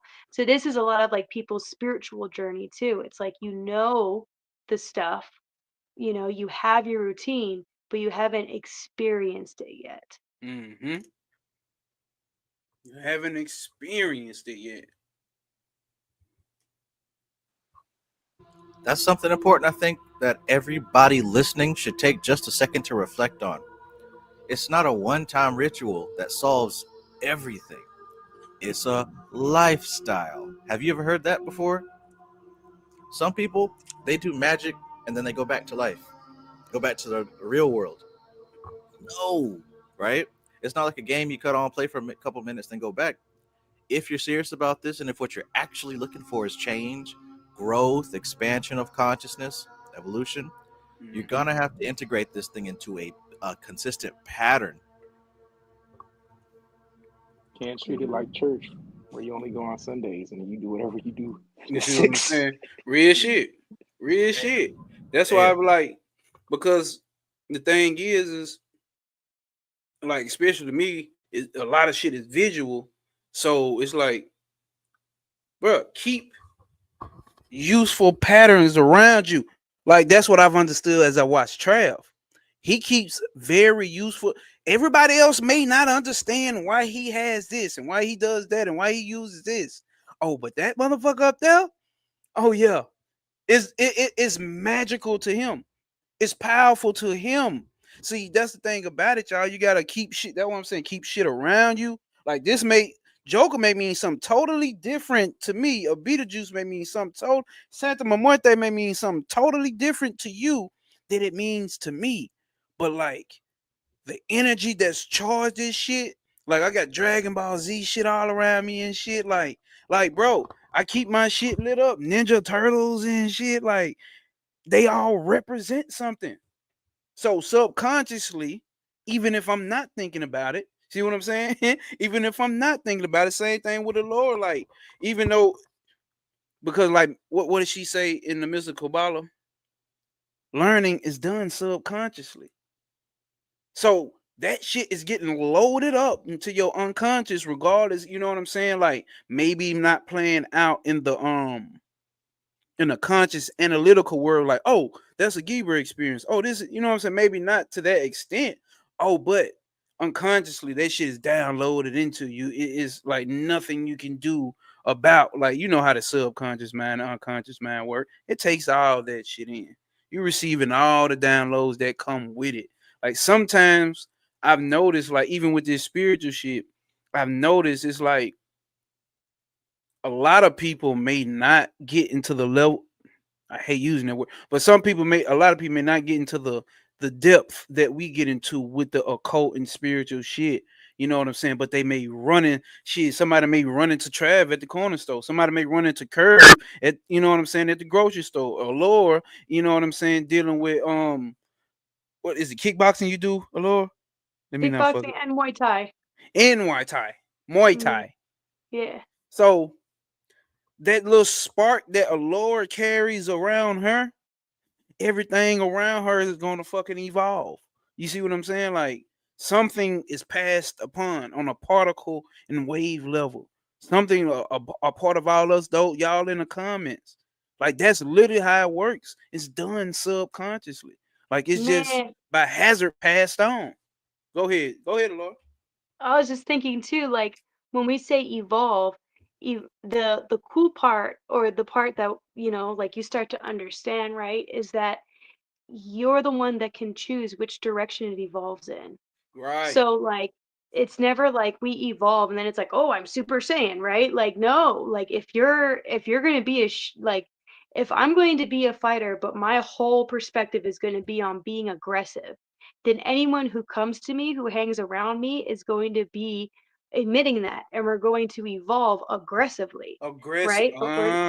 But we're not going to evolve in the whole picture of fighting just in that one aspect because that's where my awareness is. That is where I'm putting my attention.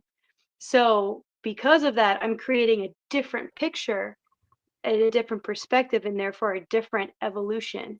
Whereas if I go into, like trying to be too broad, right? Too non-specific, what's Okay. going to come around me is a lot of confusion, right? Mm-hmm. A lot of different conflicts, a lot of different points of view, but a lot of stuff that points of view that don't actually ever meet in the middle. Maybe they do sometimes, but not often, right? Because Mm-hmm. not specific enough, because it's too broad, it's too weak. So now the energy is going to evolve in different directions and not actually have a direction at all, right? So like not a Damn. unified one. So we get that is our free will. So by us becoming aware of what we're already emitting, that's where we can start to change that direction. Okay, what direction am I going to have this evolve in? Like what is my, and it may start with just like, like you mentioned how you noticed my gnosis with like your relationship with your grandma and your Mm-hmm. relationship with money, right? Mm-hmm. Like it might just be noticing that and unfreezing that moment in time so you can start having a different relationship with money. All of a sudden, that's going to change the entire way of how money has evolved for you in your life, and therefore how your lifestyle has evolved around money. Like that Facts. whole thing is going to change. So now you're going to see what happens when that changes and what direction that is going in. And then you can make your next turn there. Maybe it'll focus on like finding joy in everything, right? Or like getting really down into like the mechanics of how the universe works, right? Like there are so many different ways we can evolve. That's our free will acting, playing its part in Mm-hmm. this whole manifestation. Manifestation. God damn. Drop them fire emojis again.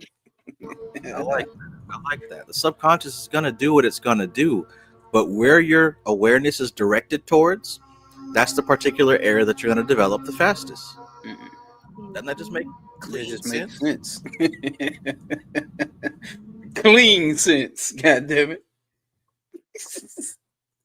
Not even common. Clean. Clean sense. It really does, man. And obviously you can look at that shit looking at any personality or anybody that you know what I'm saying that's around you, you can see where they evolve the most. Because you got some people who like fucking magnificent with money or have a lot of it, right? But then you see other areas like I just met a guy today. He told me like he had he worked for a company, they were paying him good, and the owner was like still young, like 38 years old, had like 37 million in the bank, and they said he killed himself. He had a lot of businesses going on, doing real good for himself, wife, family, kids, everything. And it's like he was like, man, I don't believe, but I talked to him where he was at, so I didn't go into some occult metaphysical shit with him. I'm like, yeah, bro, that's crazy, but it's like, bro, you don't be knowing he's evolved in that level of dealing with currency exchange. You see what I'm saying? He's evolved in that level, but there's other parts of human beings that don't.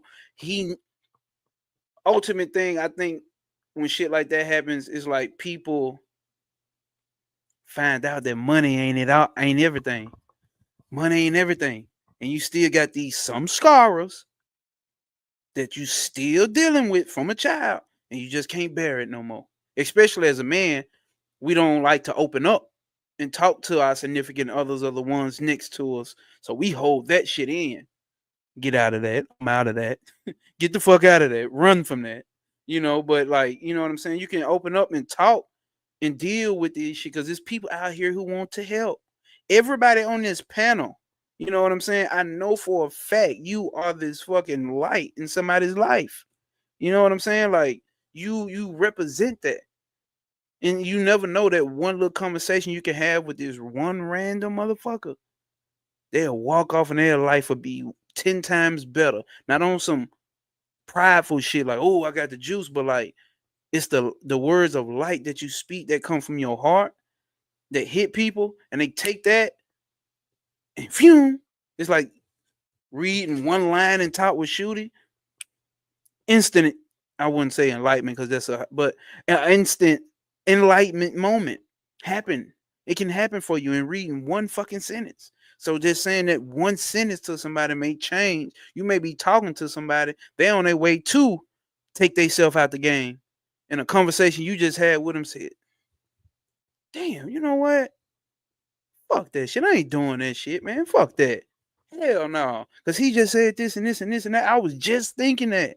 You see what I'm saying? You may think it's nothing because you say this shit all the goddamn time. That's the type of time we on around this motherfucker. Evolve everything around you in the useful and appropriate direction as we have just tapped in to make clean sense. Facts. Something on that note as well. When it comes to depression, typically they say that it has a root in a feeling of isolation. And I can certainly see that with that fellow. I don't know anything about him, right? Yeah. But I can certainly assume that the more money you have and you rise in these levels, I can see that the feeling of isolation can grow. Because who the hell do you talk to? And then the people up at that level, you know what I'm saying? Everybody's, you know how it is. More money, more problems. I think that a lot of us who have experience with depression, right? That's an area of focus that a lot of us have expanded. It might be a good idea to really look and examine those feelings of isolation and see where you can connect to somebody who might help you ease that. Facts. That's why, bro. That's why I adapted come to find out it was a natural part of me. You know what I'm saying? And it's like that's why I use it more now consciously. You see what I'm saying? Like, cause sometimes I may would have went through those things where I have tried to talk from my level of understanding or from my direction of understanding, and now, but you can give it to them in a different way. Cause I remember I met three young guys, and and these young guys, like the oldest one was 17, and they got these big ass guns on them. And I'm asking them, I'm like, bro, why do y'all move like this? I couldn't hit them with some deep occult shit or even some Christian stuff. They don't want to hear that. I didn't want to hear that. They reminded me of me. I remember moving like that. These big ass guns on me. I got enemies. Got to look over my shoulder and didn't even think about the way that I maneuver through town, meaning transportation and how I carry myself around people and that doesn't draw attention. I'm like, bro, y'all drawing the most attention. You obviously have enemies. Why are y'all moving like this? I had to give them light in that sense. They're not finna change their lifestyle right now. I had to just have them think in a more useful and appropriate way for them to maneuver in their lifestyle. I wasn't trying to change their lifestyle. You know what I'm saying?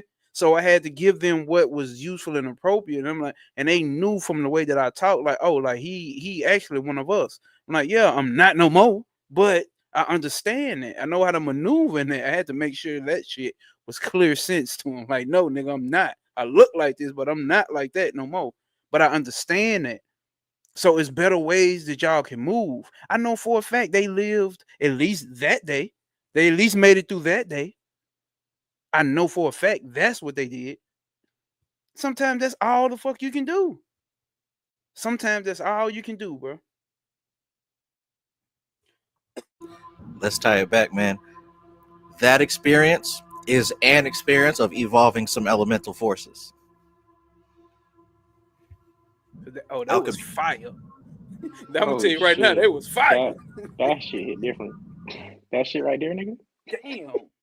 Damn, evolving. That's what. Because what are we but a conglomerate of patterns and elements, right? And That's it. especially if those patterns are overruling and have taken the driver's seat, and those patterns that you are swamped in are dictating your lifestyle. You essentially an elemental at that point. You an element. You And like Alora said, NPC. you NPCing. And like Alora said, that awareness, like what are you focused on now? You're focused on the dictates of those patterns that you saturated yourself in. Not how to master them or get out of them or past them, but more of the same. More of the same. Damn. And what you did to help them, was give them more to their toolbox. You didn't try to take away from what they actually were, right? You didn't say fire. You weren't like fire become water. Yeah, that You type didn't do shit. that. You didn't do that. You just said, well, here's a fire. It's resting in this fire pit. Let's now expand this fire pit. Let's now move this over here, still containing the fire, right? Like you're teaching, like you didn't change the elemental for what it needed for at all. You just simply evolved it. You allowed it to add to its toolbox, so then it could start manifesting into something else or changing its structure. Changing its structure. This is what I'm talking about. I know everybody in the chat, like, if you hear, fuck it. I know you do the same thing. Everybody here, we do it. But it's I'm telling you, like, when you start looking at it from this perspective, bro, it's like, damn, okay, that's what I'm saying. Evolve as I evolve, everything around me has to. I have to. I can't bring it to myself and just like, oh, mine. You gotta pay me for it. Like, nothing's wrong with paying for information. I mean, paying for technique and people who have experience. But I was trying to make a point with that being said. It's like, bro, you understand that I am you, you are me. Whatever level of evolution you on, that's that whole namaste shit. When people say, you know what I'm saying, we know we gods and goddesses and all that shit. It's like, bro, you just evolved another aspect of God. Because God is evolving. As I like to say, I'm not sure if everybody agrees with it, but especially if you study mystical Kabbalah, A Kabbalah, you understand that God is evolving. So as you evolve, everything around you is going to be evolving. And like the Lord said, in what particular direction area of focus is that evolution focused at? That's what's evolving. Balance this shit out, man. I've been so this is so cool how this like reflects in everyday life, right? This is how this that's how this becomes a lifestyle, right? Because then you Mm-hmm. start seeing like how this played out in circumstances. So like I'm thinking of another situation or theme that's been coming up where I've been recovering from injury, right? Mm-hmm. And so my knee got fucked up, and then as I started coming back, my hips and lower back started getting fucked up, right? And I was like, well, shit. And then my other knee started hurting. So I'm like, well, shit, like, what's going on? So I had to go to a PT, and they were like, oh, yeah, well, it's because for so long you've been balancing on your right leg that your left leg is now weaker. And Mm-hmm. as it was healing, right, it became more weak. You also, for like so long, have been using your quads, like your quadricep muscles, Mm-hmm. to help you with like doing things like squatting down or leaning down. You Oh. haven't used your posterior chain. So that part is weak. So now your movement is becoming more restricted, right? So this is like when we're talking about like evolving out of patterns, right? And like what direction you're paying attention to. I was paying attention to all of the movements I was supposed to be doing, but I wasn't paying attention to all of these other movements that were going to open up these little muscles that I wasn't aware were not activating. Mm-hmm. Right? So now I have to redo all of the stuff that I was doing before because this time I have this awareness that's like, oh, okay, I wasn't doing that correctly. Let me go back and let me revise how I was approaching this last time. Approach the same situation, but this time instead of rocking forward when I squat, I'm going to rock back onto my heels, make sure I'm using my chain, right? Like I'm that awareness is allowing me to see the other areas of my life that I was not that were knocking me off balance, Mm-hmm. and I didn't have a reason for that. I didn't know what that was. Was. I didn't even know I thought that like it was so normal to me that I thought I wasn't even like I knew I was off balance, but I didn't know I was that bad. Like people often were like that. We're repeating the same things over and over again.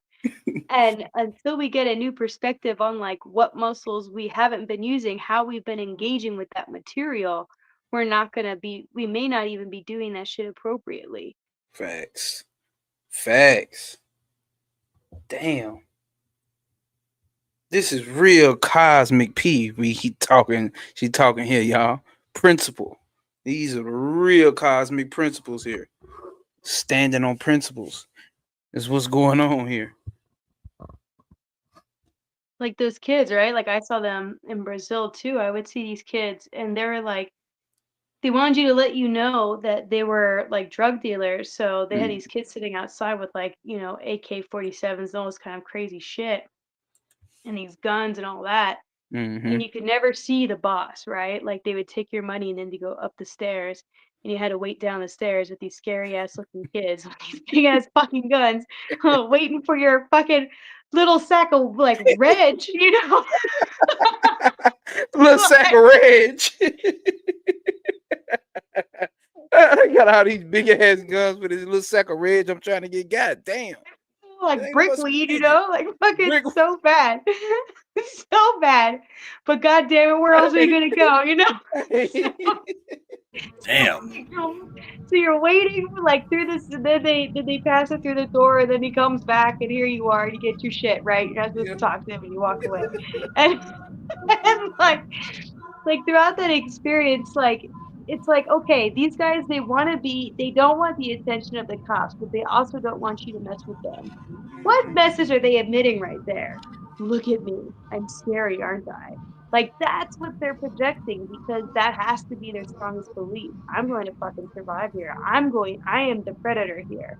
So all the other shit about like being incognito, not, like no one knows who I am, but they know who I am, like all this kind of like other aspects of the gangster lifestyle, like they're unable to reach these higher levels because they're so stuck Stuff. on their strongest belief that is, I have to survive. I'm going to be the predator first. See Whereas, that? like, the real gangsters, right? Like, Yeah. you don't even recognize them. They're in fucking suits. Mm-hmm. Like, they're like running the country, They running the Like, real. There you go. They running countries, banks, worldwide banks. Like they, you see what I'm saying? It's like, bro, you've it's like accepted them, like, you've as your already. own. There you You go. voted for them, There right? you Like, go. you have accepted them. So it's like that's an evolved form, right? Like, that is a form of like straight concentration on all the things that we get caught up in when we think of when we're trying to achieve a goal, right? Like, Hmm. I don't know, I just think of that situation. No, no, that's serious though, because especially me coming from that lifestyle, gang banging, drug dealing, and all that lifestyle, it's like, bro, it's nothing but survival mode. It's nothing but that. Mhm. Like, and I'm still dealing with reminiscences of that. You know what I'm saying? As I still evolve, like I'm still. That's what I'm saying. Going back through these old what's the names, I'm still catching patterns that have latched on to my personality, my psyche, that comes from survival mode. Like I Mm. still bring it up. It's like, bro, like you can be riding down the street and motherfucker just looking all in your car all extra hard and shit. Like, see, coming from where I'm from, like that's gonna start a problem. Like people would literally stop the car, like, what the fuck you look? Why you looking at my car like that? Like, who was that? Mhm. Guns drawn.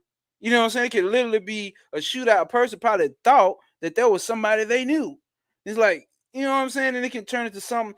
Everything is about defense, defense, defense, defense, defense, defense, defense, defense, defense. It's gotta be because it's like, bro, I can't let them do this or like, bro. It's like, bro, now that I understood, bro, we are attracting that shit. Like I remember because I ran with Bloods, like all my homeboys are Bloods. So I Mm. remember I was with some homies, and he lived on the east side, but he lived on the opposite side where Crips lived in my city, and we all had on all red, and we were sitting on a fucking porch. It's like, what the fuck? And then a known police officer in my city who knows all about us by first and last name, probably know our social security number, drives by and sees us, but he was by himself. So we had to get rid of the illegal shit we had around. But we knew because we knew he was coming back. Everybody over here is a known face.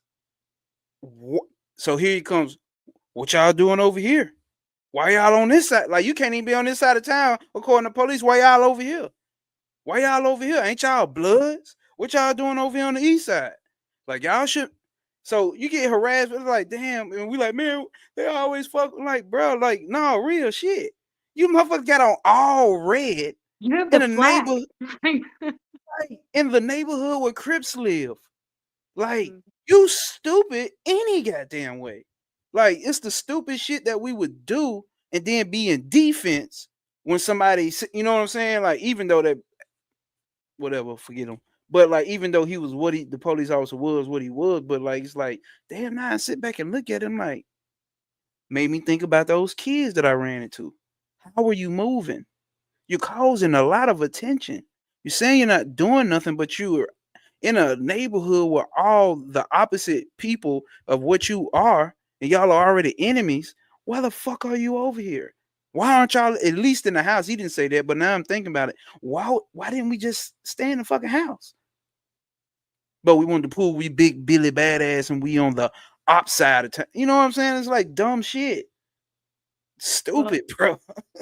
and the reflection of that, right, is that that's the thing that we all struggle with.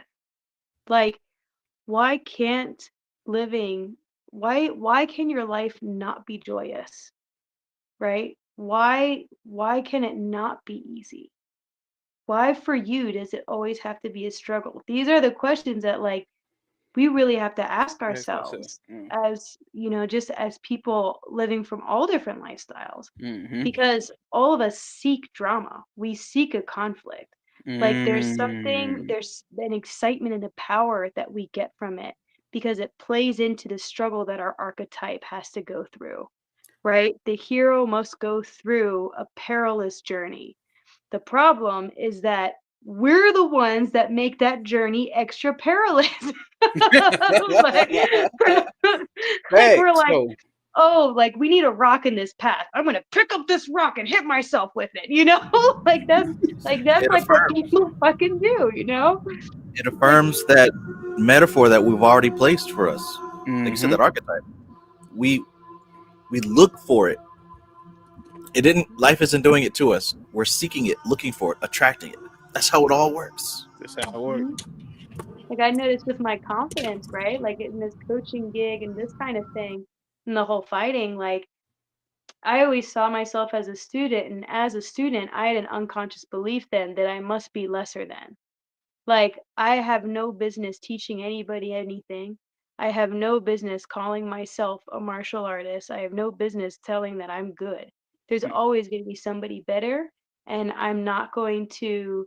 And as a student, for me to claim that I can hold my own is going to immediately get me in trouble. Like, it's going to immediately curse me, right? Like, um, and then the experiences I've had in the past of like losing fights or whatever, or even just losing my temper or, that sort of thing, anything that I deem as negative, I also deem as like worthy of confirming that bias that I have against myself as to why I cannot take an elevated position here. Regardless of who in my environment is telling me that like, it's all a path of evolution, you're evolving to a great state and people want to hear from you, they want to work with you, they want, like I'm hearing all the outside confirmation, but inside, Inside. there That's that I under that am. leaf shit that I was talking Yes, about. Yeah. yes, there is that belief where it's like, but do you remember this and this and this? I am hitting myself with a fucking rock, asking me why there's so many rocks in this road. Like, all I gotta do is drop the fucking rock, right? But like, this is the struggle that we all go against, right? It's like, what are we telling ourselves? Because regardless of the circumstance around you, how you are perceiving it is a reflection of what you actually believe yourself as capable of achieving. See, and I like to connect that to, because that's a relationship with self, right? And I got a video I deal with love, and I'm telling people it's like, because I know a lot of people been programmed with certain ways to look at love, but I'm like, love is synonymous with God. So your relationship with God is going to be the same way you have a relationship with your significant other. And like it's gonna show reminiscences of that. It's gonna show out in their relationship. And a lot of people is like, yeah, I want this, I want the man to do this or the woman to do this and do that and do this and do that. It's like, and you saying it in a way that you want it to be like that always. But I always use this analogy. It's like, bro, have you ever seen like the heart monitor? Like it goes doop, doop, doop, like up and down. Like that signifies life. The ups and downs, the peaks and valleys signify life. When that shit is flat,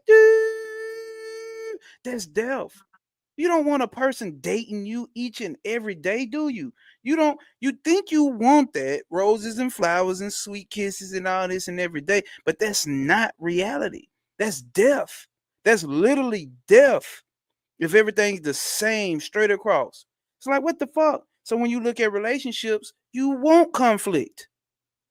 You technically do. You want some bumping heads to go on in that motherfucker, or like, what the fuck is this, bro? This shit is boring. Like she's too perfect. He's too perfect. You're not saying that, but like somebody's gonna fuck around and figure out something to argue about. You see what I'm saying? So it's like, but if the story is changed about, or the perspective is changed about it, and understanding like, oh, these are actually growth moments. These are growth moments. Whatever she's saying about me, I need to pay attention to. Whatever he's saying about me, or whatever you into, said whatever that other significant other says to you about you, you can take it on the defense. But this is how I like to do it. Like I might, because we human, we may take it on the defense with the ego and all that. Not, I literally mean the ego in this point, like the normal version. Like, so you may take it and defend, but like I like no, typically I like to go back and like, damn, you know what she said this, because I had this in a past relationship. Like I had an ex who used to get mad when I used to go into the store and didn't ask her what she want. Now, I'm not selfish, never been selfish. We everything. I never leave her out. But like I'm gonna tell you, I caught on to a pattern that I used to have. It comes from being around the guys all the time. And I know how we used to do other guys, like, hey, bro, go to the store, get us this, bro, get us this, get us this. So when somebody asks you to go to the store, when you go into the store, we annoy like, hey, bro, I'm going to the store, bro. Y'all want some, y'all better come on. I ain't bring back shit. Fuck that. Because you kind of feel like people get to trying to overstep and overuse because you didn't done that to other people. So now I'm in a relationship and I go into the store. I'm like, hey, babe, I'm gonna go in the store. Or I didn't gotta say it. We at the gas station. We're going to the store, and I didn't ask if she wanted anything. It's like it became a big problem, and I defended myself, and I thought about like, damn, you know what? I found out that it stemmed from that what I said at first. Like, oh, it comes from that. Like, babe, I mean, because I'm considerate in a relationship, very, but something about that little small thing under the leaf. Something about when I pull up to that gas station, it's never, hey, babe, you want a water, want some drink, want a juice, want, you know what I'm saying? I never did that shit. And I'm like, damn. So reflect, come back, growth periods. Now I pay way more attention. You see what I'm saying? Now I pay way more attention if I'm dealing with someone or even myself. Hey, why do I do that? What makes me do that? Where the fuck did that stem from? So like those peaks and valleys you're going through, like which can potentially be these battles, this hero journey that you're going through.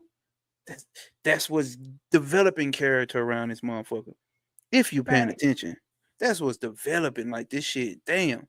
But like this is literally a part of this whole tree of life, this whole mind of God that we exist in. It's literally a part of it.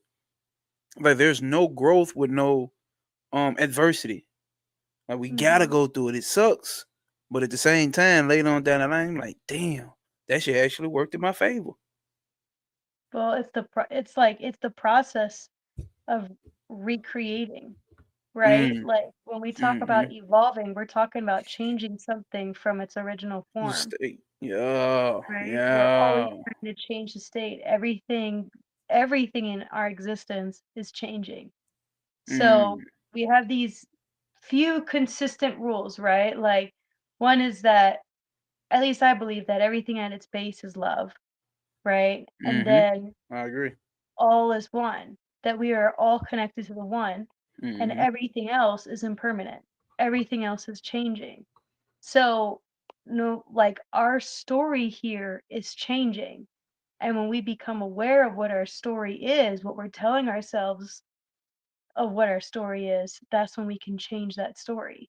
So we can find those moments underneath the leaf, right? Or underneath that blade of grass and see like, Mm-hmm. okay, so I've been playing out that story as part of like my personality Mm-hmm. for this for this time. Mm. I can choose to keep that or I can choose to operate in another direction in this context.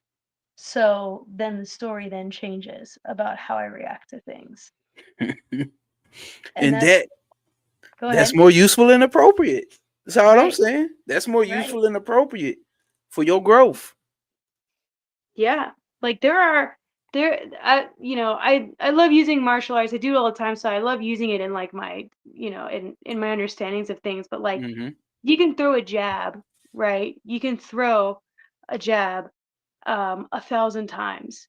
But there are like 7 or 8 different ways you can throw a jab, Mm. right? It can be like an undercut, it can be like an uppercut, it can be around the side, it can be like there are so many different ways, there are different forms of throwing the same hit, right? So you Mhm. may think you know what a jab is. That's the story you've been telling yourself. My jab is straight, right? It's straight and it always gets to the opponent.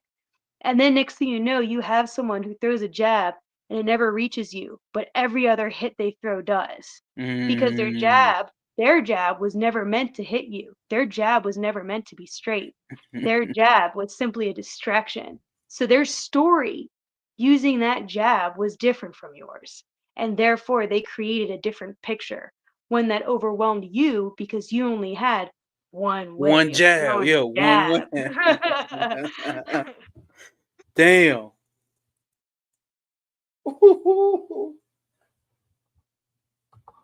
We're in a world where everything is changing and you have to be willing to change. See, Even the thing that you think is permanent, it's gotta change. it's gotta change. That's my thing. It's like, bro, you gotta understand. Hold up, what I was going? Shit, I lost it. Damn. The rigid, the rigid folks. Like I use this and that, like somewhere in Japan or in the Asian countries, they build they buildings with a certain infrastructure that can move, like based on Oh yeah. because they have earthquakes. You Mhm. see what I'm saying? But if you have a more set, rigid structure, that motherfucker is coming down when change comes around. When a new pattern presents itself, oh, that motherfucker is breaking down. You know, you hear that shit when you hit somebody with some new information. They're like, no, brother. Jesus. I forgot what dude told you, Trav, that time. You're like, yeah, no man should know the day of the hour. Like, nigga gonna hit you with some shit like that when this new pattern come. They gonna break. But those who have set their structure up, the principle that they standing on up. That's why I say, hey, as long as you're standing on principle, cosmic principle, anything in those ramifications, don't worry about it because you got it. You got it. Believe in yourself. You got it. Because it's the principle, the foundation is still strong. It's so strong that it can move with it. It don't matter what new pattern coming in, it's still gonna hold. Principles still gonna hold. That's why I say stand on principle. Once you figure out those principles, telling your life becomes a cinch. It ain't that hard. You're gonna go through some shit though, but it ain't you. Hey, magnificent is he that can move like this. Magnificent. Bruce Lee, be like water. Be like water. No, curve back. What's happening? You. I ain't even see you pop back in, bro. But like real shit though, y'all. For everybody in the comments, everybody watching it on the replay, like that's why I fuck with this channel so fucking much. Trav's a fucking inspiration. The Lord's a fucking inspiration. Me and Curve, everybody's a fucking inspiration, bro. Like, like real shit. And it's like, and then you hear people's different life stories and how we all ended up on the same type of shit. You see what I'm saying? Like you can look at all of us and tell that we may have all had different life experiences, but there's still that middle point. There's still that middle point where we all still can connect and at the same time have different perspectives that still saying the same goddamn thing. Metaphors. Saying the same damn thing. So man, gratitude. Like Sunshine Chick just said, gratitude. Like real shit. You gotta take advantage of when you got shit like this. Cause who knows, the internet may be a black swan event tomorrow. You ain't gonna be able to rewatch this. If it happens tomorrow, I predicted it. Sock it to my pocket. My cash app is I'm just fucking with you. Bro, I can't lie. With some of these lives, I be downloading them. What Just you got? so, just YouTube Premium? nah. I just downloaded from YouTubeDownloader.com or whatever. Even these 4-5 hour shit try to be having, Mr. I'm telling you, I have a whole 28 hours. Huh? bro. I be saving it. No, not all of them. I didn't say all of them. There's some gems that I be needing personally. I be saving. Okay. I'm thinking like you can, because I remember YouTube downloaded, you couldn't download like videos past a certain time frame. So has it expanded? Like you can have 3-4 hour videos downloaded? Oh yeah, Oh but you just shit. gotta go to like type in on Google YouTube video downloader or something like that. You can download the whole 4 or 5 hours. Damn, it didn't used to be like that. It ain't used to Yeah, be like that. Okay. just in case Trav tries to panic us, delete all his videos. lead his dimension. And they don't already demonetize me, so Oh, they did? yeah, man, I got demonetized until March. So Oh, all okay. Okay, you are, get it back though. Oh, Okay. all donations are greatly appreciated. Just for reposting a video that's on his page already. Crazy. Oh yeah, yeah. As I pay attention to like because I watch a lot of shit dealing with money as well. I pay attention to a lot of people who YouTubers and they talk about, yeah, we can't, and they get real specific with it. So with me starting my YouTube now, I'm trying to pay attention to everybody else's moving. I be so scared to post certain shit. They fuck around and flag it. You know what I'm saying? Like Instagram flag your ass instantly about some shit. But Bro, like real them shit. motherfuckers blocked me from following people. People from this chat has been You can't following follow have been people? I can't follow nobody right now, bro. I How the can't fuck follow can you not? nobody back for the past wow. month. Damn. You can't even What you do, follow. sir? I just got my liking and being able to comment under people's stuff back. Graham's like, this Damn. guy's a creep. This I guy's a don't be creep. doing. Nah, they You said I'm doing, a sir? monitor. They called me a monitoring spirit. That's what it was. Dang, you got reported for being a monitoring spirit. Hey, Hey, they sent this ass to the Briatic plane. Go handle this, man. We better handle your ass on the Briatic plane. What's your archetype? We sit your ass down there to be a motherfucking you. You down there being a monitoring spirit? Damn, bro. That's wild. Sucks, Graham. I'm sorry. Nah, you're good. I just, the fellow occultist in here. I be wanting to follow him back. I feel bad because now they think I'm bougie. Like, damn, this nigga don't even want to follow me back. Like, he think he better than me. This nigga know Kabbalah better. You Like, think you know Kabbalah God, better man. than me? I thought That's why. we'd be friends. Damn. Oh shit, bro. Facts. That's why that nigga tattoo crooked or some shit. Let me stop. Man, you why still doing your little Kabbalah, your little. still do your little Kabbalah? Do your little Kabbalah. You still Your trading little your little top was shooting. your little crypto. Hey, man, this shit here hilarious, bro. But hey, that's what I'm saying, bro. Cause like, good thing, even though we know we not like that, but like, you can laugh about it. Some people take that shit fucking serious about the shit they Yeah. can't do on fucking social. Like, bro, there's a whole nother world out here, bro. You know that, right? Like, but and that shows again, like how whatever the fuck we evolve into, wherever the fuck we going. Think Travis said it before too, and I know we ain't had lives about what we got to going into. Like, what the fuck we going to is less physical shit. As you can see, the shift is shifting. Like we did on my recent live that I just did, where we was talking about. Oh, then that's before the camera turned on. I think it may be on there, but the money's everything's going digital. Everything's going digital into a whole different existence. And I remember I said something, and somebody just commented on my page, like, yeah, you right about that, but I don't agree with that. Like, what you trying to say about the Akasha records? I'm like, bro, I'm sorry. Like, sorry for having an abstract mind, bro. Like, it's okay. Like, skip over my shit. Like, it's okay, bro. If you don't see what I'm saying, it's fine. I get it. You know what I'm saying? But it's like we shifting into something totally different. We shifting Yeah. into something totally, should I say different? Something different than what this current evolution of humans may have seen. Maybe that's a better way to say it. Or like our cycle. Yeah, at version. least our cycle. At least Yeah. I past 25,000 years. Maybe something totally different than what Mhm. we've ever experienced, especially obviously with our level of technology. Because I know technology has always existed, but our level of technology. Oh Like, yeah. I mean, go oh, I'm ahead. sorry. Go ahead. No, I was thinking about like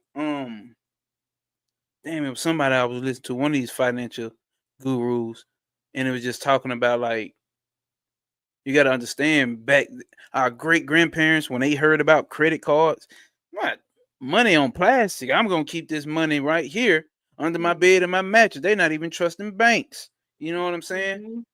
And then we got credit like 98% of cash is used on credit cards or cards or plastic. You see what I'm saying? Now even less. No, digital is what they were saying, but now even less. Cash App, Venmo, you know what I'm saying? PayPal. You know what I'm saying? Like we got all these. It's like, bro, bro, I don't even keep cash no more. Like I don't even have cash. I mean, the only time I get some cash is the whatever I do, like with my ritual or my altar. I got something set up for that. So I like physical cash. I don't even really use as much as anymore. And I'm the type of guy who buys gold. I buy silver. You know what I'm saying? I'm into all that type of shit. But at the same time, it's like pay attention to where things are going. You know what I'm saying? And I'm not even trying to do like a hey, go get crypto type shit. That's on your own. I'm just saying, pay attention to what's going these currents. Remember, we read this book over here, and we was talking about the incoming currents. On my YouTube, we was reading this outside the circles of time, and we talking about the incoming current. That's what the whole chapter 18 was about this incoming current and being in higher rapport with your higher self, your guardian angel, whatever you want to call it, being in high rapport with that and being able to fully emerge into the new aeon that's coming, which is what they call the Horus Mayat aeon, where you get this balance of the mother and son energy, my son energy type shit coming in. So if you paying attention to the way the shit going, then you got people like that's on this panel, like everybody what we speaking about, like we giving the remnants of what the fuck is to come around this motherfucker. Like, pay attention.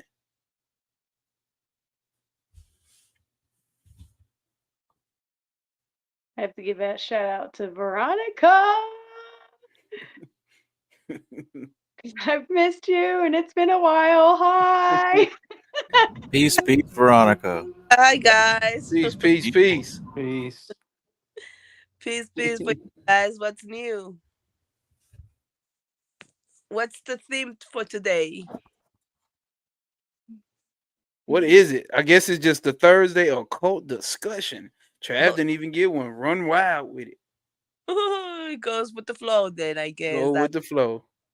That's cool. That's cool. That's cool. I just got in, so we'll get into the conversation here. Tap in with us. What's going on? How's everything with everybody? Long time I not been around. I mean, I've been watching you guys, but I have not been, in the cameras. But what's up? What's up? I remember you from the old videos. I looked at a lot of old videos. I remember you being on there. Yeah, I remember Hakate. She used to be around like 4 years ago a lot. Every night with it. Almost every time with us, man. Damn. Yeah. Alora, I lost my phone, girl. Oh, that's what happened. So I ain't got your number, girlfriend. So text me later. Because I ain't got your number. Is it still the same number? It is the same number. I just lost my old phone and I have like the whole list of the phones in there. So I was like, oh my God. So how am I going to get in contact with this chick? I'm like, I need to find her. Yeah. I know, man. The other night I tried calling you in the astral, but that didn't work. I gotta get back. I found like our old diaries of what we used to do, and I was like, oh man, I gotta tap into that again. Like the sigil still feels strong. You know, it still feels strong. Yeah. Yeah, we need to get to practice to those good stuff, man. It's so much fun that we had.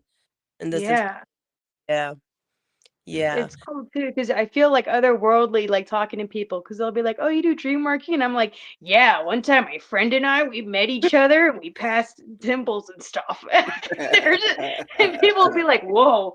You're like, "Yeah, that's right. We got there." We got with the red cup also. You know how we're gonna do that. Yeah. with the red cops and get me into the hotel. What was the name Yes. of the hotel, guys? Oh my god. Oh my God, I do. Man, that was so vivid. Like we were there. Yeah. We were there. Get That it. group was, oh my God, that was magic. Yeah. Yeah. Oh man, I was having some sleeping trouble after that. I had to step out of that program. Wait a For minute. real. Yeah. No, I this can't. shit sound intense. Yeah. Well, the one thing I've been doing a lot, that I've been practicing a lot, is most likely getting into, I think you guys, I would say like an alignment with frequencies. Like I think people call them manifestations, right? But I think I don't really look like a manifestations. I call it like alignment with the frequencies based on what we have learned with Travis in the books and all that.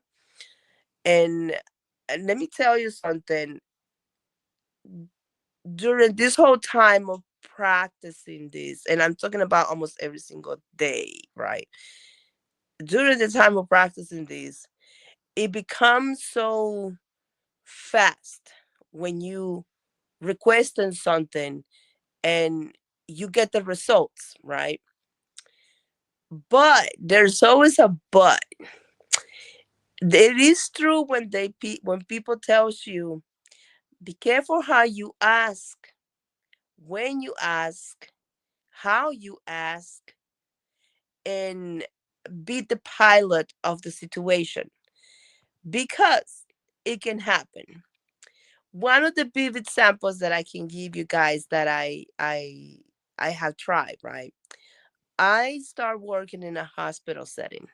So I, of course, I did ask for me to work in a hospital.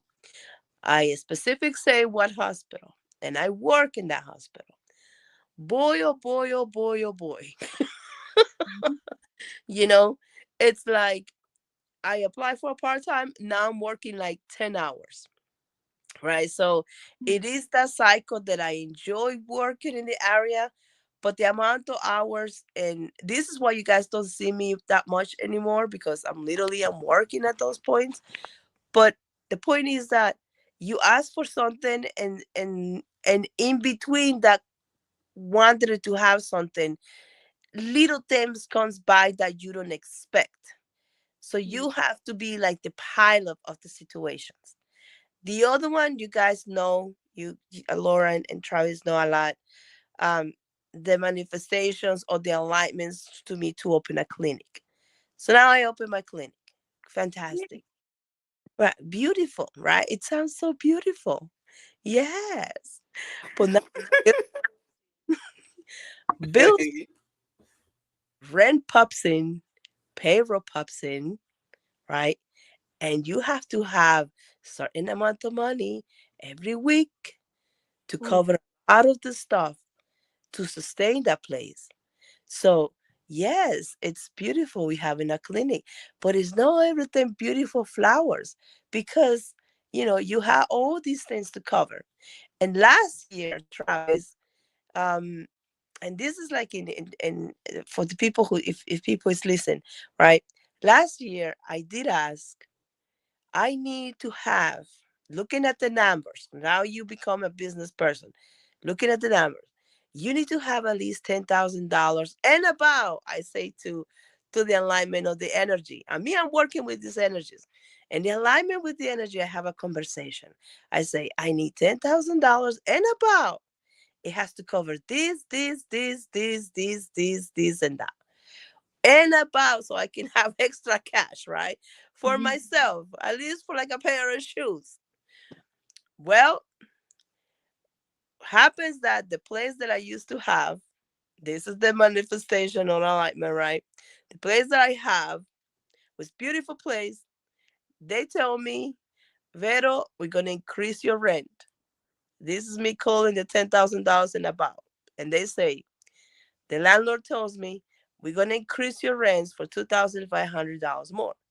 I Oh. say, are you stupid or something? I guess he didn't like it when I say that.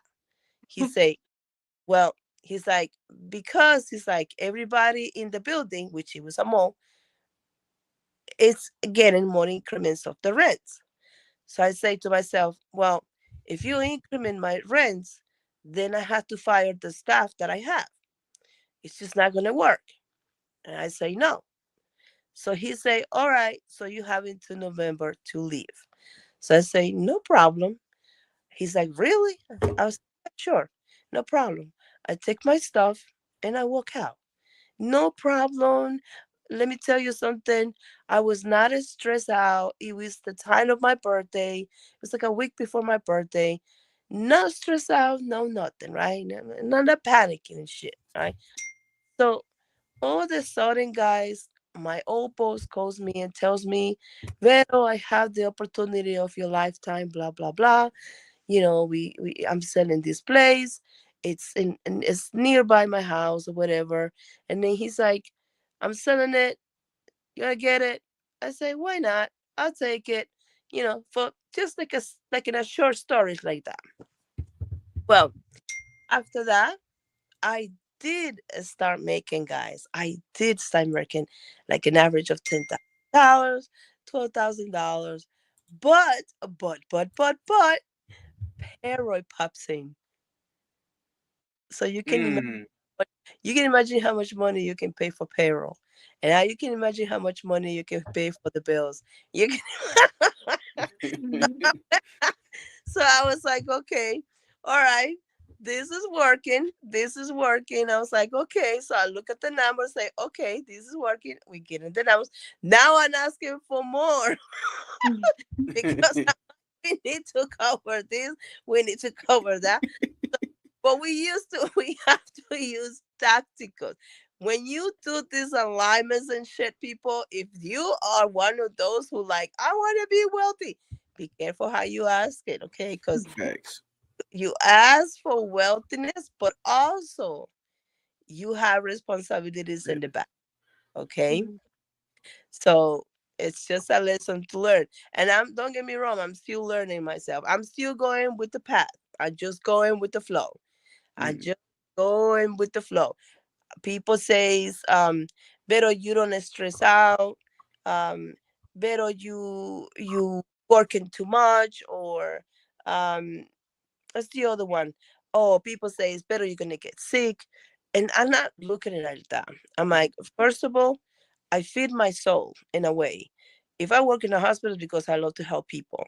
So every time I see patients, my soul it gets feed because I help. You know what I Mhm. mean? Like I see um how to tell you guys, fragile people. Mm. Mhm. Pa- Patients are very fragile when they are in a situation, right? And they give you the hand and they trust you.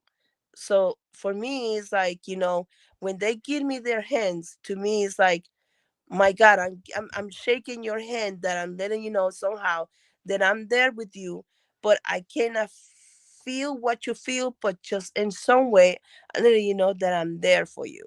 So it's a way that I feel that I'm feeding my soul and helping people. Now that's one. The other part is, of course, because people tells me I'm all over the place. So I was like, all right, fine. But in the other side is in the clinical setting, I'm still helping people. Either way. So no matter what I do, I help people. So and the other concept, the people that I have that they work in alone by my side, um, they very how to tell you, they very helpful. You know what I mean? Like they very good people. So I have that bless and that other side. So I'm not really stressed out. I'm not really overwhelmed, and I'm just gonna go with the flow in the parts of the concepts of the alignments of the energies. I cannot oppose it. I just have to go along with it. But yes, be the pilot of the situation. So, Mhm. and also I'm a little sick, so I'm sorry. But other than that, that's what I've been doing this whole time. Yeah. And I, of course, meditations comes by. It becomes better now, believe it or not, because if I sit to actually do meditation or astral projection, now my brain reacts more faster compared to the past. In the Mm, past, kind of like forcing it every night to do the astral or to travel or to meditate. Today's day is like if I'm sitting in the bed and I say, man, I'm screw this. I'm about to go in the stage of meditation, or I'm about to go in the astral room or somewhere up there. I just do it, man. Mhm. So, you know,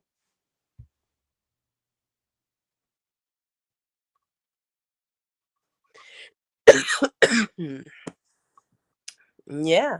So, what else is new, guys? Now that I told you my little bit of my little fun stuff. I mean, we've been kind of talking about very similar. I think we're all on the similar wavelength here of like, facts.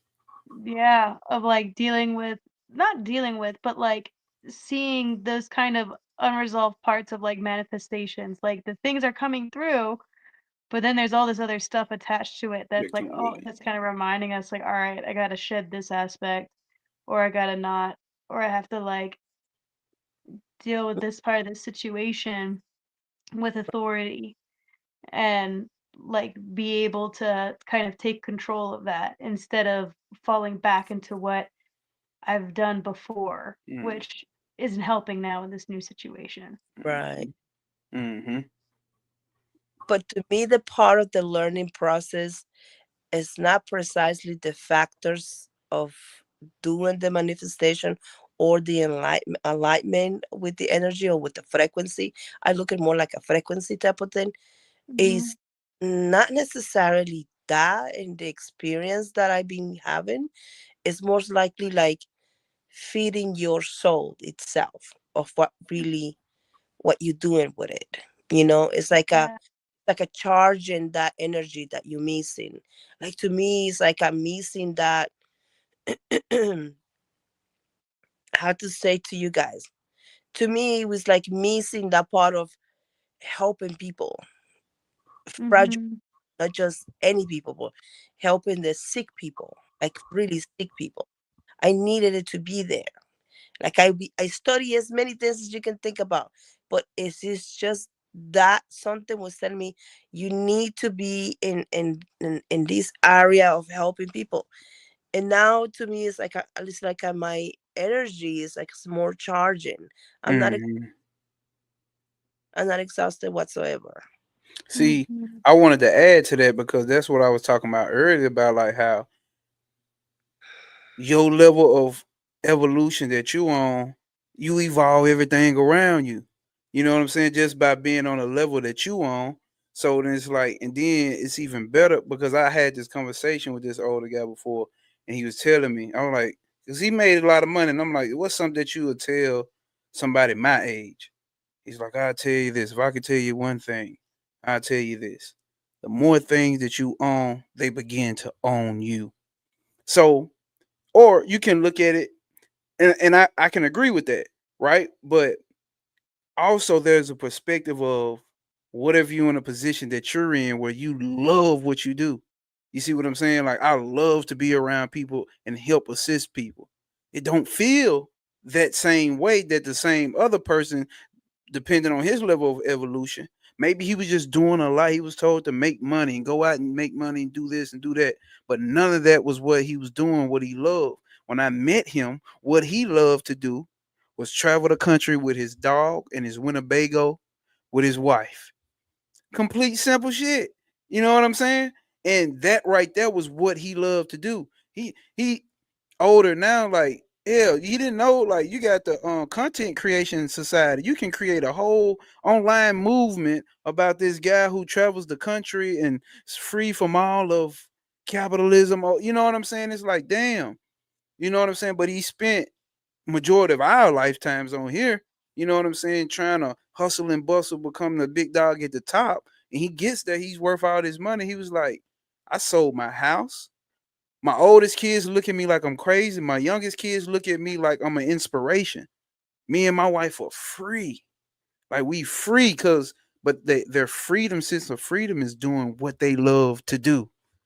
You know what I'm saying? Obviously, shit comes along with that, right? They Winnebago something on a truck, and they Winnebago may break down. Now they got to pay for this, and now they got to pay for that, and now they got to deal with this. They got a speeding ticket. You know what I'm saying? The other things that come along with it, but that shit don't mean shit when you doing the shit that you love to do. Like, I'm not stressed out. What y'all talking about? I'm gonna get stressed out. I'm getting overworked. I'm gonna get sick. I'm like, what are you talking about? I'm Yeah, more charged up than ever.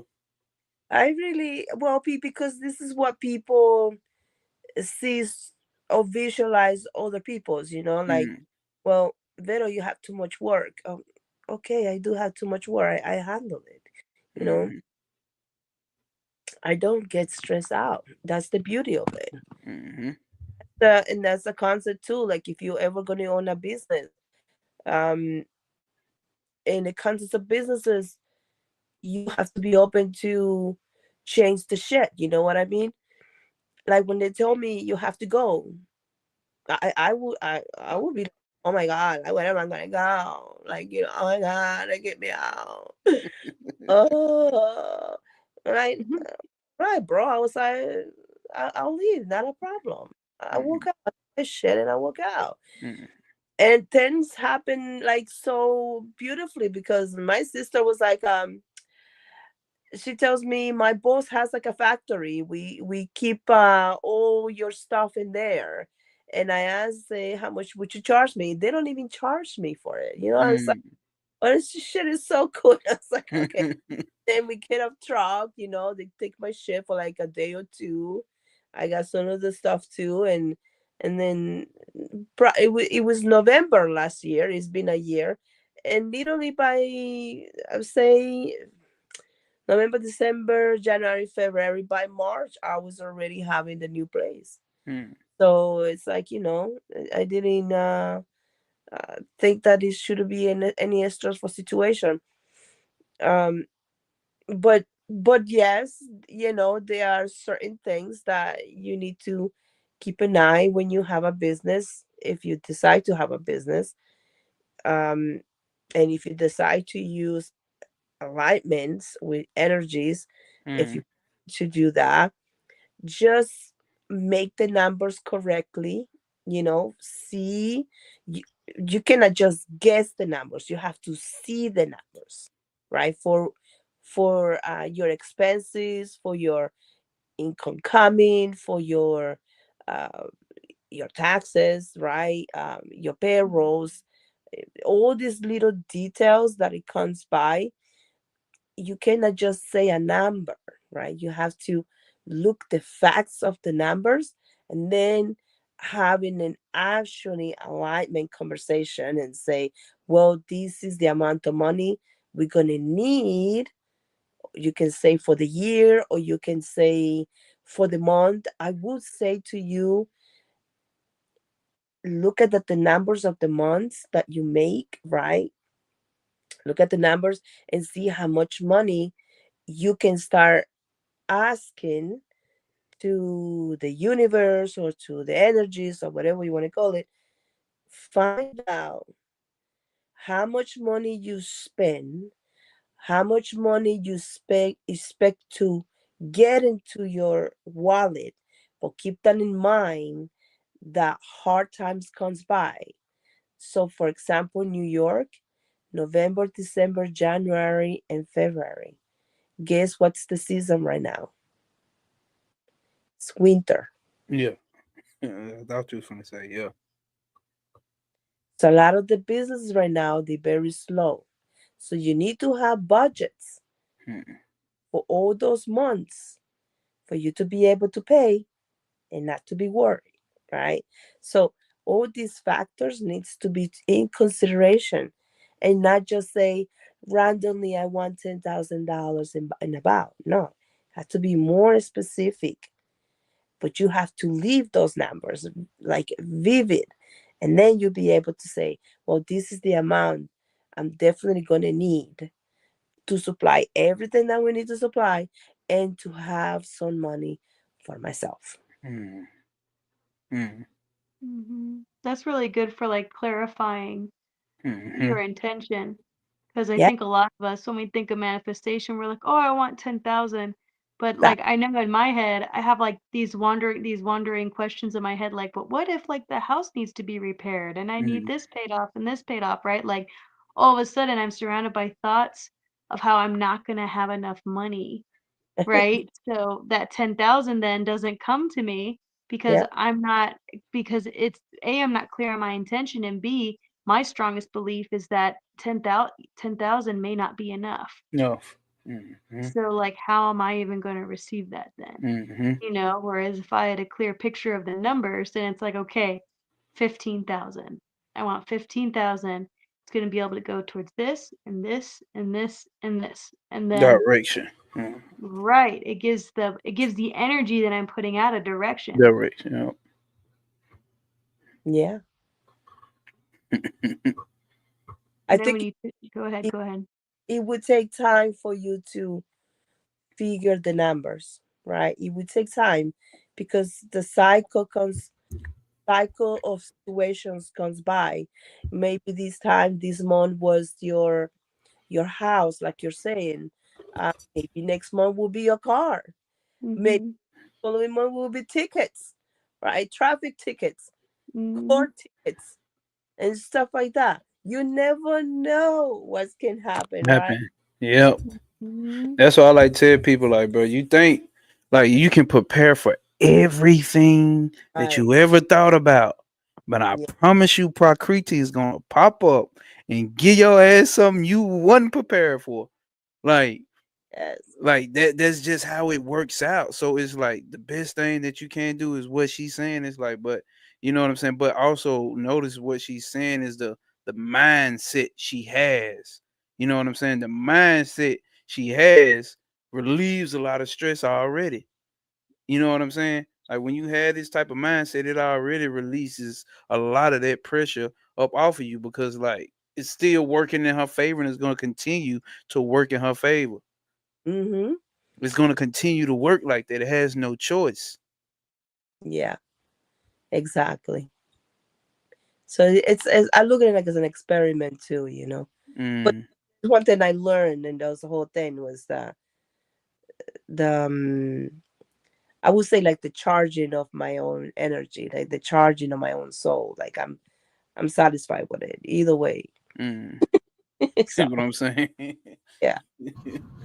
And there's still a sense of control. We talk about how Prakriti is going to throw that curveball, which she does. But if you really notice when that curveball comes, it's part of a pattern that you may have overlooked or weren't really paying attention to. Like and a thing with the car or whatever. That's something that you became aware of in the past, but we really didn't take note of it. You know what I'm saying? Like it's, and all of us have this awareness of these patterns is what Aware. lead us to mastery. Yeah. You said that's what'll lead us to mastery. Yeah. Awareness of the patterns that cause an effect that comes, the effect that comes pre-packaged in a cause. I think Right. that's too why like, oh, I'm sorry. Go ahead, Trav. No, you go ahead. Well, I Bro, was don't just tell gonna me what to say, do. hold Sorry. on. Okay. I just um I feel bad now, Trav. You should just go. Look, now you telling him what to do. He not gonna go. God, it's turning into a nightmare. No, I'm kidding. Um, okay, all right. So I was gonna say essentially that just that like Vero was able to get her results when that curveball was thrown at her super quick because she had already resolved in her mindset that like this was not a problem. Yep. So it wasn't. Like that's the thing that I think that being in a worried state that's what we need to look at when it comes to like fearing those obstacles in the road. Because if you kind of see it as like, okay, well then this is just a wall that we've hit and I don't need to be hitting this wall anymore. Next thing you know, it's no longer an obstacle. And literally, like clockwork, something will happen that'll get you out of there. By As a March, she was in another building. Go ahead, my bad, y'all. as You a ever talk to content. Oh, somebody? well, Go Go ahead, Kurt. Don't tell me what to do.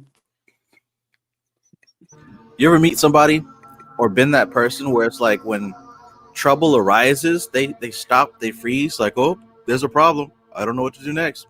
Mm-hmm. I know people like that. You know, we all know people like that. It's you got solution oriented and then you have problem focused. Mm-hmm. If you're focused on the problem the whole time, all of your resources. Alora mentioned before, the subconscious mind is taking everything in. It's there. But the conscious mind, the area that you focus on is where evolution happens. And if you stay focused on what the problem is, how do we expect to get the solution? Versus other people, it's not just remaining optimistic. It's as soon as you hit the ground, you're already looking, okay, so what do I need to do next? Where do I need to go? What resources do I have? Who do I have? You know what I'm saying? Like that in itself makes the next step visible. But if you just freeze and you're just like, oh, it's all ruined, it's all over, what do you expect? But more of that's going to confirm that, right? Go ahead, Curve. You see, I was just about to talk. Let me stop. While Kate was talking, I forgot what she exactly said. Dion Fortune.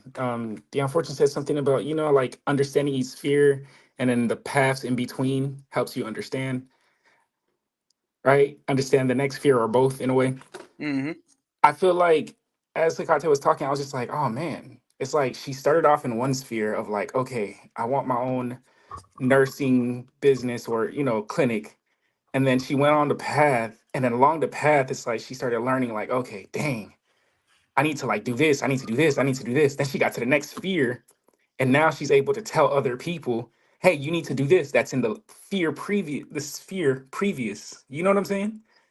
And it's just like, so it's just a part of the path. There's like, you can be as prepared as you want to, but we all have our own, you know? But yeah, when she was talking, I didn't know if that sounded crazy, but that's the reason why like I held it in a little bit. Kind of like how Alora before, when she came in, she was talking about what she had to go through. Now being a teacher, she's introducing and preparing those before her to go through the same type of trials and errors. Mm-hmm. But I forgot what she said in that verse though, because it's the path in the between that teaches you I forgot exactly what she said, but yeah, there was some power to what she said when she said it. You got me thinking, bro. That thick ass book, it's an ocean of words.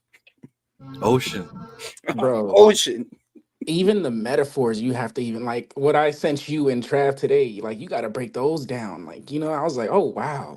That's what I tell And people. I'm like, hold on, you saying something? Go ahead, bro. I was about to say, like, I think that's what she means when she talks about like the words is not about the knowledge, it's training your mind. Mm-hmm. You know what I'm saying? Mm-hmm. Mm-hmm. Yeah. That's what it is. Go ahead, say it, Trav. All learning is subconscious. That's it. All learning the subconscious. And that other quote in the Cosmic Doctrine, these words are not meant to inform the mind, but to train. Exactly. Train in how to think. Like how to think, not what to think, but how to think is the power of this shit. And like I say, like with Dion Fortune books, at least her books, it's like, bro, I don't see how people read how people can read a book like this in a week or a day. It's like, bro, hell no. You'll be pondering on a sentence for 2 weeks. She said she's dropping major gems in a sentence. You can write a book about one of the sentences she said in this motherfucker. Like, to be quite honest. That's freaking true. To I be can't quite lie. honest. That when Trav was reading chapter 3 to 5 or whatever, that's how long I've been thinking about that sentence I sent y'all today. Real shit. That's how I do it. That's how I do it. And like that's how you know that's some real, like these words she use are charged up. Mm-hmm. Charged up for real. Like this is some prolific writing. And if I'm not mistaken, in Kenneth Grant's book, I think it's the one that you're reading. There's even a point where he mentions how, as an occultist, as an author, and an artist, we know what we're doing. Specifically, as an author, I understand that the words that I'm writing in this book are designed to give you certain images and to echo certain things in your head. It's not even really about the words that you're reading and it has to be exactly correct. It's about what it inspires you to think about as you're going. Yeah, it's the Strong subtle. NLP right there. And It's that's what crazy I was how finna come out and say. NLP. it's crazy because like as you were saying that, I'm like, oh wow, these words are like mantras and how they affect the subtle. You know what I'm saying? Mm-hmm. That's where they go. Learning is done subconsciously. Because your mind may pick up all the words that you're reading, but your conscious mind is reading the words the and hat cat, this and this and that. But that subconscious mind is building something up. It's building something up. And why I said, like, I had said this on a recent video when we was reading this chapter in Kenneth Grant book, The Night Side of Eden. Now, I propose this. I wonder, right? Because the chapter was about what was it about? The light that is not. Basically tapping to Aang so far, right? And I propose this because I remember you saying, Trav, about how like when we go into these REM state, these dreamless states of dreams. He talked about that in the book as well. These dreamless states of dreams and activity is happening. Whatever may be happening is happening there, like what happens in the dreams, right? In a regular dreams that you can consciously bring back. But because I'm thinking about what Purusha is. Oh shit. What Purusha is, right?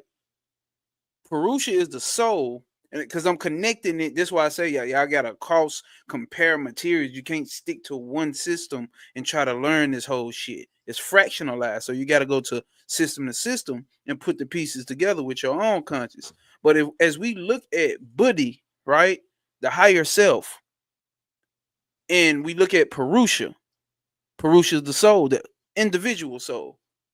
If you looking at it, it's like, damn, well, we know that Buddhi is the reflection of Purusha.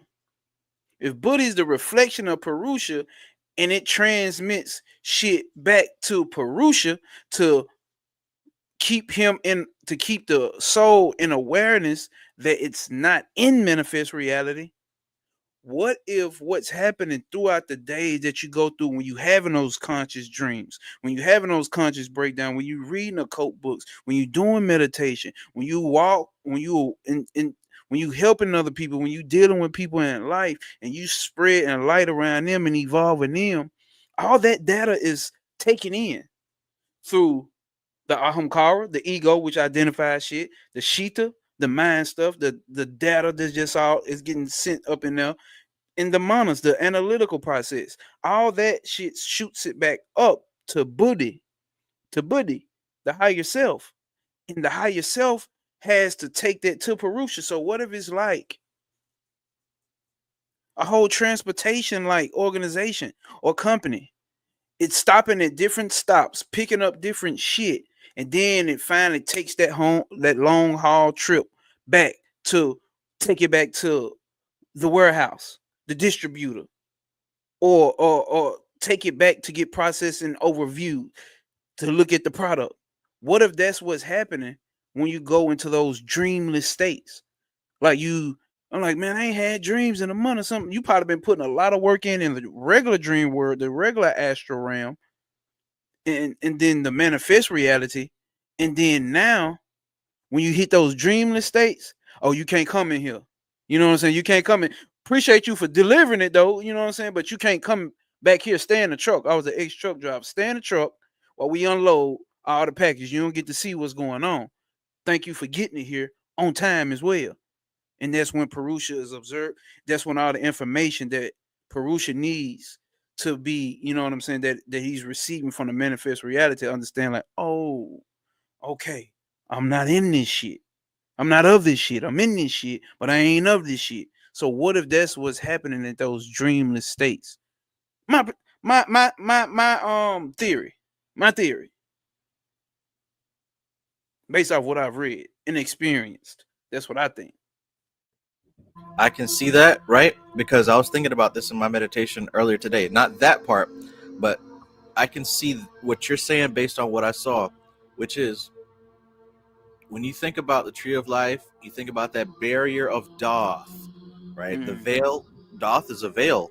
The abyss is a veil. What do we know about veils? Psychological blocks They're where the not mind placed in can't go. space. They're psychological blocks. So part of what I understand about that is that the ego and the self-identity does not cross Doth, That's does not cross that point. So could it be that the whole, you can't come and you can sit in the truck and wait? Who's sitting in that truck? The driver. That's the conscious mind. I can see that. That's what I'm thinking. That's what and this is obviously over like reading this Vedic, this yogic, and this tantric shit with Samkhya Darshan, Tatwashuti, and then the Kabbalah. You know what I'm saying? Adding that in all with all this shit. It's like, damn, maybe that's what's happening because what Trav just say, the ego ain't going past Doth. He already broke down how he's dealing when he's doing his top shoot meditation. All that shit falls off and he breaks down nothing but this little seed. Just this little, just this little what's the name? That's what's getting sent back to Purusha. That's all the data. Remember how they show these small microchips, the smaller than a fingerprint on your hand. You got all this data on it. That's it. That's what's going back. Ego is this big ass iPhone, which is big now, but back then, So then it's 1111. I ain't lying to you. Take what I'm saying. Spirit got to be saying that's true. Make a wish, nigga. Make a wish. 1111. So it's like, damn. I wonder. Hey, my ego gonna always try to figure it out, but hey, right now it stands for truth. For my reality and my analyzation that I've got, because I'm like, damn, I'm in that state now because I'm paying attention to my dreams. This state typically comes around when I've been doing a lot of analytical processing, a lot of practice, put it like that. Put a lot of practice into it and breaking down and getting new refined information that's update my system. It starts to happen. I go through those long periods and I'm having these prolific ass dreams just back to back to back to back to back. And then boom. I mean, I'm pretty sure everybody's having the same things. Then boom. What the fuck? Like I ain't been having them. But now I'm like, no, you nigga, you having them, but that part of the mind that can get up there and identify shit can't go with it. It can't go up there with it. Bro, I can't lie. At first, I was like, man, I'm not having no dreams for the past 3 months. I'm like, am I NPC? Am I And then I NPC? think I was reading Manly P. Hall, one of his books, and then he said something along those lines about like not remembering dreams or something. Like I don't know if it was Manly P. Hall or another. Oh, I forgot. But yeah, I was a little afraid. I was like, dang it. I be trying not to talk to these people about spiritual stuff. See, because you now and that's what the ego will do, the conscious mind will try to do, right? It'll try to identify shit because it's not getting what it needs to be satisfied. You see what I'm saying? So them prolific ass dreams you was having that I was having, you'd be like, what the fuck, bro? Like, hold up, like nah. I mean, obviously but I'm just saying, just speaking out loud in general, because I know some people who probably, I bet you ain't the only person who ever even jokingly or seriously had that thought. Because sometimes I get thinking like, damn, am I falling off? Like, hold up, bro. Like, I'm falling off. My friends calling me and we decoding their dreams together on the phone. It's like, well, I done told y'all the dreams I had, but I can help you, whatever. You know what I'm saying? But like, it's like, damn, I ain't having shit. But it's like, damn, bro, you got to understand because you doing the work. Life is the work. You know what I'm saying? Especially when you're already paying attention to the patterns and noticing the patterns of patterns and evolving them fucking patterns. Like you're doing the work, but that shit has to be transmitted back to Purusha somehow, some way. What? Because maybe we thought it's instantly as it happened, it goes back. What if it goes back during those states though? That's why I was trying to get with it. What if it's actually going back during those states? Because is it more useful? Think about how, I'm going to get a little technical here, but I suck at the right terminology. But the CPUs of a computer, how much output, how much, if I'm using the right word, how much data a phone or a laptop can output, you know what I'm saying, at a certain point in time. And I think that deals with a lot of this cryptocurrency shit, like how it deals with like how the outputage of information, of data. They found out it was better to instead of just instantly always wasn't, and they break it down in blocks. Hence the blockchain. They break it down in blocks because it's easier for the data to go, and it goes through a synthesizing state. You know what I'm saying? Like what they call them nodes. What these people run Bitcoin nodes and shit. So it has to go through, and what a node does, it solves very strange or very difficult math problems. Very difficult math problems, but before it can go on to wherever it's trying to go, before it can get sent to the wallet, your crypto wallet, it goes through these processes. Very analytical math problems that has to be solved. And the first one solves it wins, but it's traveling through before it can get sent to the what's the name. So it's not instant, like instant payment. What if it actually goes through this process, synthesize what's useful and appropriate, boom, boom, boom, send it back up to Purusha. My theory. Sounds sexy to me. I can see that tying in also with the Christian idea of like the judgment day and things like that. Oh, damn. See what I'm saying? Like, even in the technology, this shit is here. It's shown because it's based off of the same principle. Right. Cosmic principle. Cosmic P pusher. Stand on principle is what I keep saying. Like, you can find it everywhere. You can literally find it everywhere. The principle is not going to change. I think that's what she said in Mystical Kabbalah. Like, Gebra breaks down that's basically, I'm going to use Trav word with this, but I forgot what she specifically said. Basically, everything that's not useful and appropriate. Only thing that's going to last, basically, and I'm paraphrasing again, is the principles. Only thing that's going to last is the principles. Those things are forever. I was just reading the Aquarian Gospel of Jesus Christ, one of them so-called books that's taken out the Bible. He was saying the same thing. Truth is the only thing that's going to last, which is the principle. That's the only thing that's going to last. This body going to deteriorate. This computer going to deteriorate. All that shit. But the principle of how this whole reality is set up is going to continue to, what'd you say? Prakriti is a pattern replicating machine. It's going to replicate, but what is it replicating? The principles. It's replicating them fucking principles.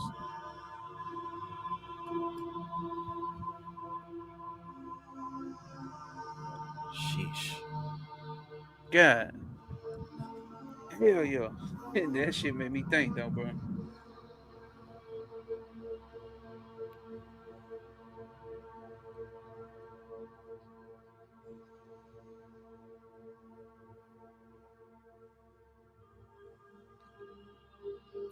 Prakriti replicating these patterns. When you can kind of just sit on that concept and think about it, you can start to see the difference between eternity and temporal time. Temporal time is the observable patterns being propagated. That's what time and space is. Eternity is existence of just the archetypes, of just the what is being replicated. What Truth is is? self-evident. My bad, Chad. Say that again. You say truth is what? Truth is self-evident. It doesn't need a witness. It doesn't need anything. It don't need a witness. Think about that.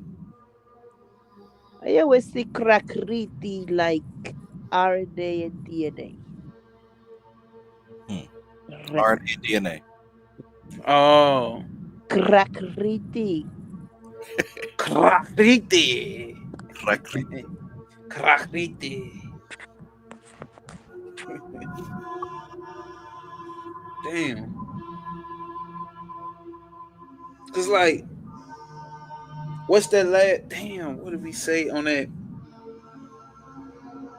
On that last one, me, you, Stuffed Dog, and I think Circle of Mystic. Damn, what the fuck did we say? Because we was getting into that topic that spiritual people don't like to talk about dealing with technology. Mm-hmm. Um, and this is what I'm saying. It's like, especially because of what we was talking about in Outside the Circle of Times. He also got to talking about how the great old ones been trying to get through. Yeah. These great old ones been trying to get through, but the current setup of the human's physiology couldn't permit it. It couldn't happen. So they trying to seep through by different means of way to come through. You see what I'm saying? So it's like makes you kind of wonder, what if the way that you think this type of shit comes into being and comes into manifest here, instead of just running around and talking about dark side, clip off, clip off, clip off, you don't know exactly how this shit may appear. You don't know how this shit may appear. What if it is through the fucking technology? Can't see, our ego can't accept that though. As far as a spiritual community, the ego can't accept that. I'm not saying that if 100% is, this is abstract thinking outside. I like to think outside of what the fuck the group mind is thinking, because typically that's probably where the truth is at. If you're doing and saying everything everybody's saying, yeah, you probably ain't on point. So it's like, what if? What if is all I'm saying, y'all. Don't attack me. But like, what if? Because we don't know what these great old ones look like. All we gonna do is try to put a human characteristic to what we think we see, or even what we view as monsters. Like, we know our common view of monsters come from fucking Lovecraft. Like the holistic view of what monsters even look like, what's scary, what's aliens. That shit come from Lovecraft. Subconscious mind, great old ones. How do they appear though? You think they finna be walking around creatures? No. Especially if it's coming from the mind. Right. God. You see what I'm saying? I like the way that you presented that, as far as how these ancient energies, these ancient concepts, ancient archetypes, ancient patterns, no matter what it is, Prakriti already has her rules set up, right? Malkuth already has its rules set up. Mm-hmm. Nothing new under the sun. Nothing new under Tifereth. Nothing, no new forms, basically. Now, these energies, there are countless ones that we haven't even experienced and will never experience. That's what the clip-off is all about. Mm-hmm. Yet as the cycles rotate, just like having a tumbler full of rocks, you know what I'm saying? As it goes around, different rocks are going to be on top, different ones are going to be on the bottom. Mm-hmm. These forms are going to find their way into this existence. And it may come as something, we hold sacred, like this image of Jesus Christ or whatever. You literally don't know. You literally don't. If we haven't experienced these energies ever, how would we know? But yeah, I think that AI is probably the highest candidate for something like that to be coming through. Highest candidate. I like the way you put that. The highest candidate. Fact. I mean, because also this though, Trav, like this. And so what they was talking about in Outside the Circles of Time is like, damn, I can't remember the exact thing, but how these entities start interacting with this dimension was through the mind of other people. See what I'm saying? Through the mind of other people. So Yeah. the mind of other people, the people in their mind create ideas. These people create ideas. We know what happens when you create ideas. Technology starts expanding new ways for you to deal with daily life. So these great old ones can manifest in this reality through ideas, is what I'm saying. Through ideas. And somebody create that idea and turn that idea into a Mac computer. Turn that idea into a goddamn Tesla robot. Turn that idea into a particle accelerator. Thought form, right? Thought forms. Thought forms are literally energies. What do they call egregores? They are literal Mhm. spirits. This may be the way that they come through. I, I just want to challenge normal human thought of the whole spiritual community because everybody feel like they got it the fuck figured out. And when you say shit like this, it's like, that's a lie. You don't know what you're talking about. That's stupid. And spirit, it ain't got no soul. What the fuck is a soul? Yeah. Do you know? Really? Do you know?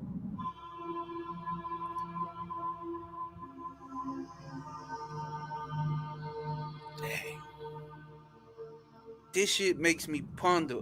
That's why I wish that 28-hour life your ass did, the 26-hour, however many 20 hours it was. Bro, I wish you could have had that. I wish we could have still had that. Cause I ain't gonna lie, it was some gems dropped in that shit, bro. But it's in the subconscious. Everybody who saw it. It's in the subconscious for Yeah. sure. I think it's unlisted as Oh, that's opposed. what it is. Oh, okay, okay. Yeah, I'll be asking for that link, brother. Yeah, I'm gonna need that too, please. That's a whole 30 hours. I'm gonna rewatch that. That hey, Man, what? it's worth it. You see, that shit we can watch it over weeks. You know Yeah. what I'm saying? Like, I piece my shit out, especially what I do. I piece my shit out. I'll be watching that shit for a week or two or three. Who knows? I'll just break it down to like 4 hours a day, 5 hours here and there. And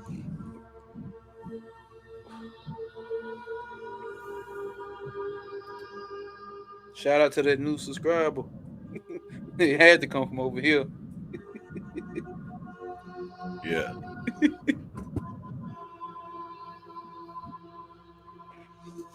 The ancient ones are already here, always have been.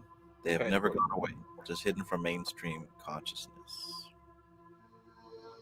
Facts, Patrick. I See, think symbolically, looking at like how the ancient mysteries talked about the Titans being imprisoned in Tartarus, I think that's a big part of what it was. They were removed from the manifest dimension, meaning there was no form that could resonate with the pattern or the vibration that they represented. mm, damn, and that's exactly what they were saying. It was no conducive form. They couldn't come in through the human in the same way that they tried to come in through. They gotta find another way to tap in. How do you Hmm. do that? How do you do that? You might have to manifest through an idea first. And through that idea, that human being can build you a vehicle. That human being can build you a vehicle. That's Hey, how I hey. always thought about Lucifer Mm. and AI. A lot of people have this theory about how aliens have worked with the government to slowly develop technology. I don't Mm-hmm. think of it like that. I think that perhaps there were certain entities that understood that the only way that they could come back into existence is if human beings built a conducive vessel. I Vessel. think that that's what we're witnessing with the evolution of technology. and that's why it's Mm. probably happening so fast. Yeah. Hmm. Hmm. But Does it's it an make? ongoing process. It didn't just start. It's Yeah, been going for that's what I'm yeah. finna say. Hmm. Yeah, like that shit been building up, and it's like because you gotta, every mode of consciousness or pattern or being has its suit that it's that the suit, I mean literally the suit, the body or the suit that you got to put on to to engage with that environment. Like it's a reason why we not underwater. You see what I'm saying? It's a reason why the physiology of a fish is the way it is. It's conducive to that environment. So for a fish to have to exist in another type of environment, there has to be something that can withhold it. So now your ass get a fish tank. You know what I'm saying? Now you get a fish tank for a fish to exist in a house versus it Yo, being in this natural environment of the ocean. yeah. So Yo, go ahead. Sorry, I got no, excited. I'm Go good. ahead. You excited? Man, That's good. Talk. I just came I just came up with some. What if just what you said, right? Thought forms are being put in, right, for people to create something, but also the movies that was happening before that too. Cause now they're trying to get the collective consciousness to believe that it could be possible. Remember iRobot? Yeah. Mm-hmm. Stuff of that sort. So they putting like, seeds everywhere so that like now the collective consciousness can make it even manifest faster. And make it facts and make it more acceptable. What's the word that they use? Not acceptable, but normalized. Yeah. You see what I'm saying? Normalized. And I think it even talked about that in Outside the Circles of Time about like when these times show or like when this new aeon dawns, there'll be people who basically be controlled by their emotions. They'll run, hide, panic, kill, scream, kick, beat, rape, whatever the fuck, all that shit be going on. And then there'll be those type of people who's sitting on this panel right here. You see what I'm saying? That'll be able to withstand, and those would be those type of people who will be able to, you know what I'm saying, whatever in their immediate sphere of influence. You know what I'm saying? That's what I'm saying. Like we still evolving motherfuckers around us because I think I was watching Sister Myra Mouse talk about like this new what's coming starting 2025. Like how we on this peak. She a OG with that astrology shit as well. My friend I had on my show, bro. It's like I'm listening to everybody because I like to get multiple perspectives from more people. You know what I'm saying? And listen and then take what I've learned and what I know and put it together. But this shit line up with some shit about with the great old ones, bro. What the type of energy that's here, the type of energy that a motherfucker picking up on. I'm not saying next year or 5 years later. I don't know, but I'm telling you, I know our level of psychism, motherfuckers who tapped in and peeping the patterns, we see it. We gonna see it before the common man sees it, and we are even gonna see it in a different light. And when she talk about what she was talking about, like what it is to come, like that's what I'm saying. Those ones who standing on principle, you know what I'm saying? Keeping that level head and helping those around you evolve out of the love that you just have for this shit. I'm obsessed with this type shit. Trav obsessed with this shit. Everybody on this panel can really be upset. I'm not sure if that's the right word to use, but like we love this shit. And also you got to do the type of shit that Trav do. You gotta love this shit. That's why I started my shit. Cause like I love this shit.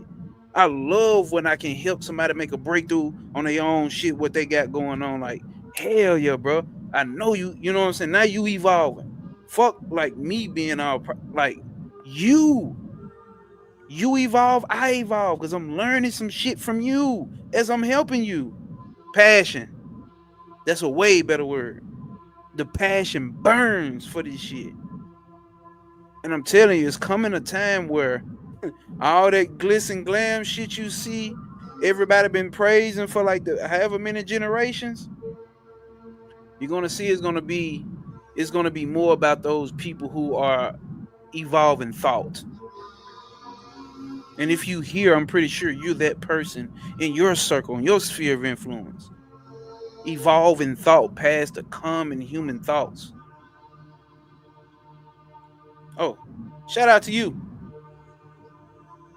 Shout out to you. I don't want to mess nobody's name up.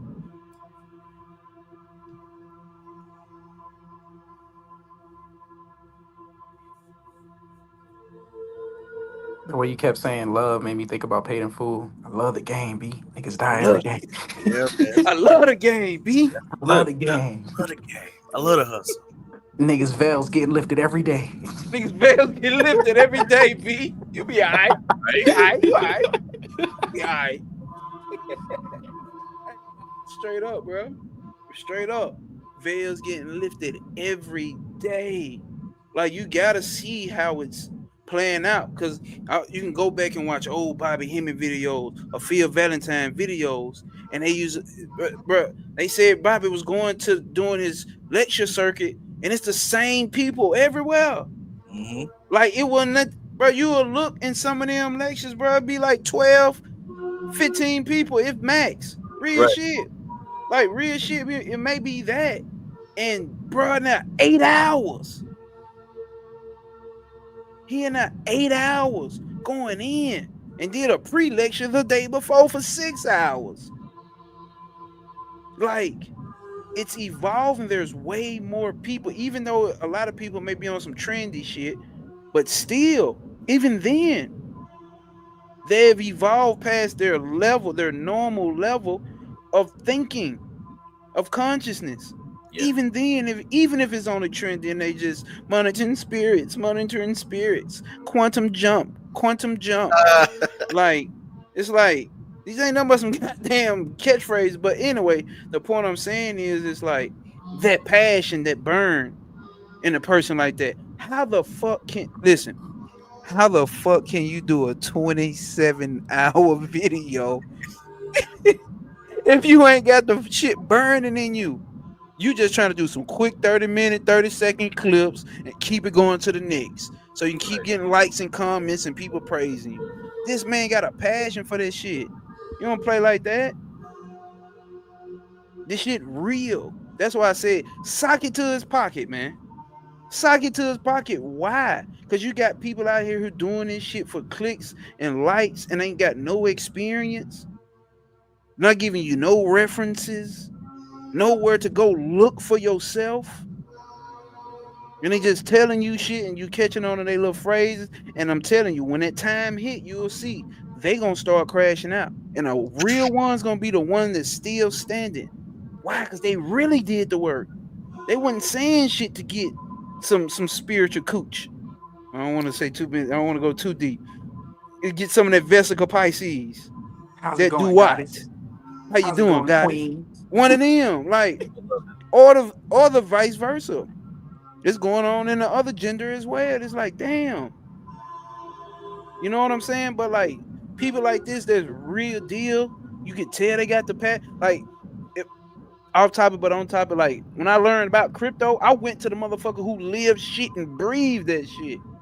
Not the motherfuckers who got the nice, cool, fancy video. I want Chicago Crypto Bullet. He Yeah. lived shit. Yeah, like that's where I went to in 2020. Like I found him. He's the gym. He's the GOAT. I don't give a fuck about what nobody else saying. I listen, but he know what the fuck he's doing. He lives shit and breathes this shit. That's who you go to. Yeah. That's who you go to. Common sense. Not everybody who pleases your ego.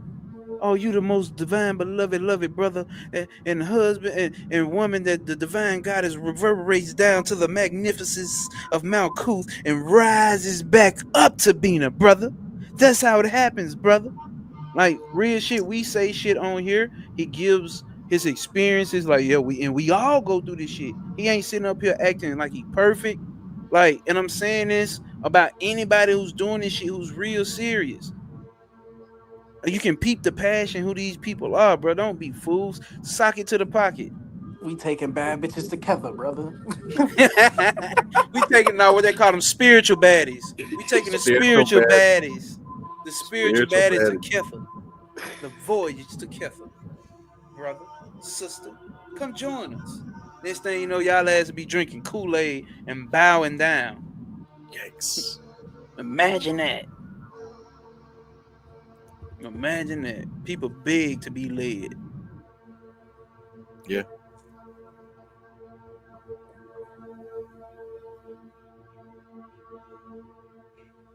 Oh shit. Okay.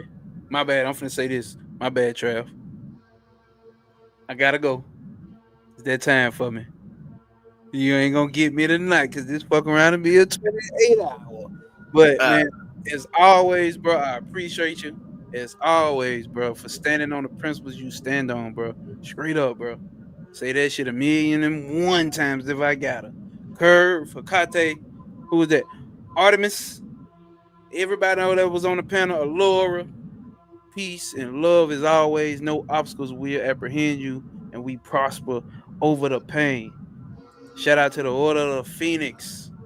Peace. I'ma holler at y'all. Appreciate you, Trav. peace. Peace. Appreciate you. Peace, peace. On none of them. On Nanda and them. We came up with that like 3 years ago. Yeah. On Nanda. That's on Nanda. Anyone. Artemis, how are you this evening? I'm doing so good. I just stepped into I did a magical circle just to come into my office space, and then you were on live. And I was like, I want to do some kind of esoteric studies. So it all just fell into line. How are Perfect. y'all? No, pretty decent. Enjoying the evening. Enjoying the conversation. Letting the synchronicities just line up. I don't like that evil smirk, Trev.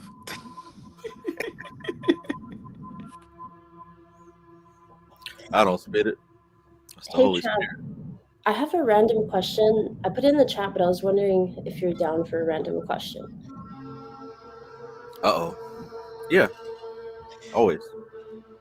So do you think that mystery schools under the Golden Dawn still exist? Absolutely. Okay, cool. Because I remember how I told you I was in a mystery school, but I felt something was off. I couldn't really tell what it was, but I ended up connecting with somebody else, and it felt like I was being like I felt like every step led me to be in that place. And this mystery school is supposedly under Golden Dawn. It has like connections to Japan, but I'm such a neophyte myself, so I feel like I have to vet everything out to make sure things are legit and just feel my way through it. But it's exciting for sure. Nice, nice. Yeah, there. I mean, say for example, a person like Deanna Fortune, she had her own school. It was called the Society of Light, and it was under the Golden Dawn, so to speak. But yes, they're still the main group still practices, and there are other offshoots as well. Cool. Yeah, because some think that it has faded out and that there's no legitimate schools under it, but I was pretty excited when it was under the Golden Dawn. So yeah. Yeah, I've heard the same thing too. And honestly, of all the people that say those things, how many of them are actually part of those organizations? I'm willing to wager none. That's true. That's true. Yeah, I can Trev, see it. go I can ahead. see it being great though. You know what I'm saying? Like, I'm sure there have been many people who are trying to do something off the name, but I don't think that would account for all the groups. Yeah, that makes sense. Well, the discernment is definitely there, and I feel like it's the first mystery school that has legitimately like knows real magic, and can do like really advanced shit like time magic or things like that. So that's what got me really excited. I don't know if you've ever seen the show The Magicians on Netflix by chance. I've heard of it, but no, I haven't seen it. Oh, well, maybe someone will understand the reference, but I feel like your channel and the mystery school that I found is like my break bills. It's kind of like the Hogwarts of the movie. That's funny. Right now, I'm playing Hogwarts. What's that game called? Hogwarts Legacy. Yeah, Oh, how do you like it? I like it. It's yeah, it kind of reminds me of, I guess, the Grand Theft Auto, except for a magic school in the 1800s. I like Nah, it. I gotta get that. That's crazy. I mean, you're not out here stealing cars and killing people, but it's open world, and it's kind of like just you go to class, you practice your spells. Anyway, just the fact that you chose to say that particular word, synchronicity again. Yeah, I see it. I see it. Trav, when you invited me to the group, the Order of the Phoenix, it was so funny. What's the video where you told us to create symbolisms for God? Yeah, that was the shadow work class. Yeah, it's funny because like that's one of my symbols, Phoenix. Oh wow, I was like, oh shit. interesting.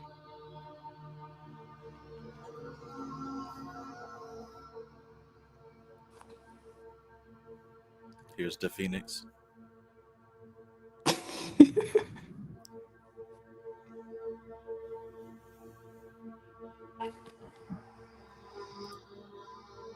Smooth peace. Smooth says XRP went to the moon. Hope y'all hopped out on time. Wait, hopped out? Yeah, it's doing like a pullback. I don't know. XRP was just a lot of hype, I believe. Oh, I like I had money in it, but I knew like, okay, cool, pull out when everybody else starts knowing about it and everybody else starts talking about it because that's the exit liquidity, basically. yeah.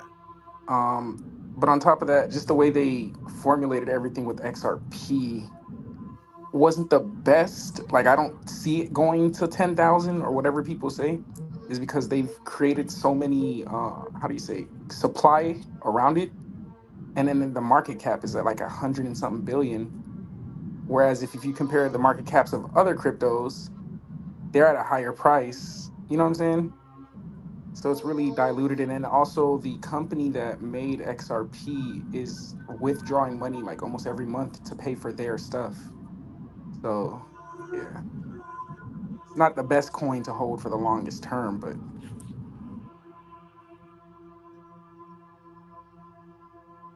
Interesting. I thought to the moon was a positive phrase.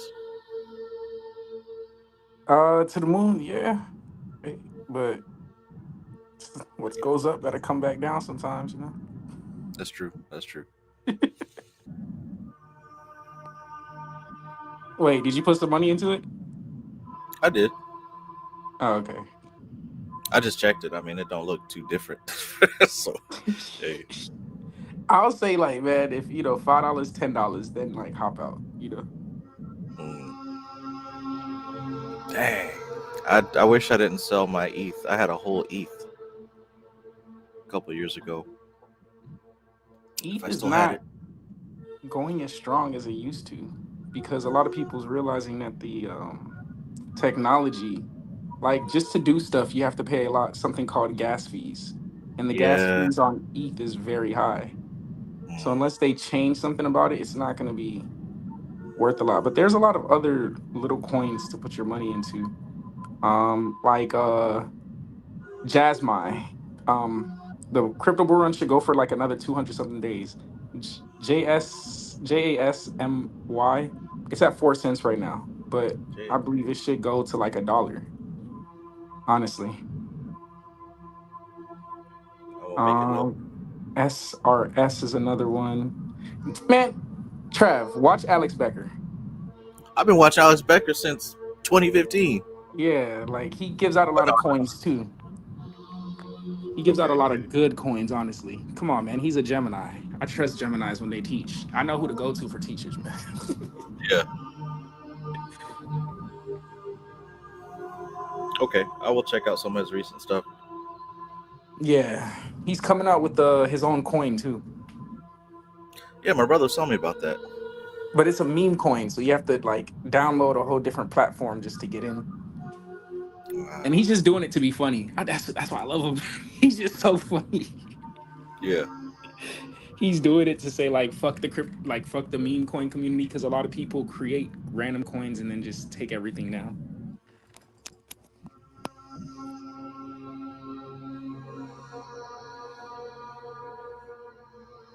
Very funny.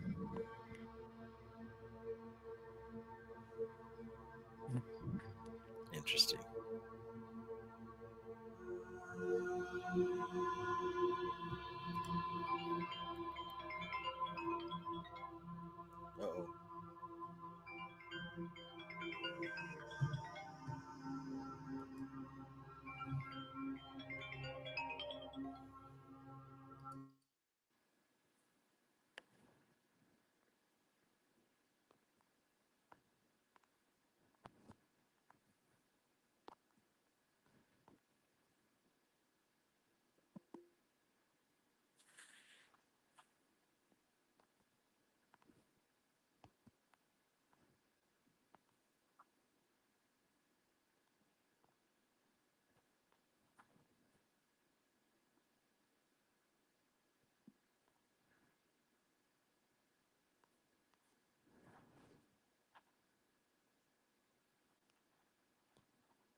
Yeah, man. Smooth, you had a question earlier. I think I scrolled past it. Let me see if I can find it again.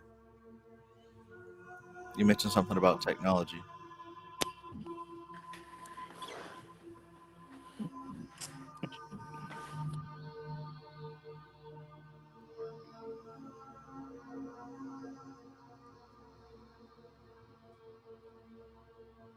Yeah, but in any case, man, I need y'all to tell me about these coins before they blow. We're still in the beginning of the bull market, man. I, let's,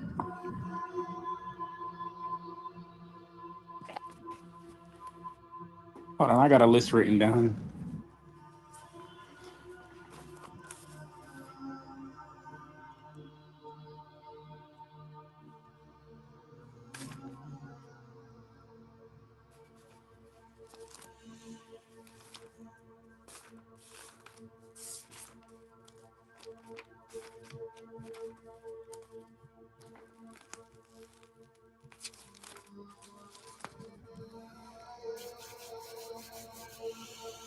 But yeah, these patterns need paying attention to if the goal is to improve. There was a so I was like I was meditating one day and I had sent it to um I had sent it to crap. I'm trying to remember. No Way Pop. I forgot what his real name was. I hate when I do that. But I had sent it to him and I had told him like I was just in a meditation and then you know how like the tarot cards they have like earth, air, earth, water, earth, fire. Hmm. Like I was realizing like as you're purifying, you're actually purifying these like there's these levels within these planes. Like within the earth plane, there's like how the tarot cards are, you know? There's an air side to it, there's a earth like and all that. And then as you're like purifying yourself, you can do it all at once. But sometimes like when you're interacting, like doing NLP or something like that, right? When you're doing NLP on like a mouth Kuth level, like where you just how do I say it?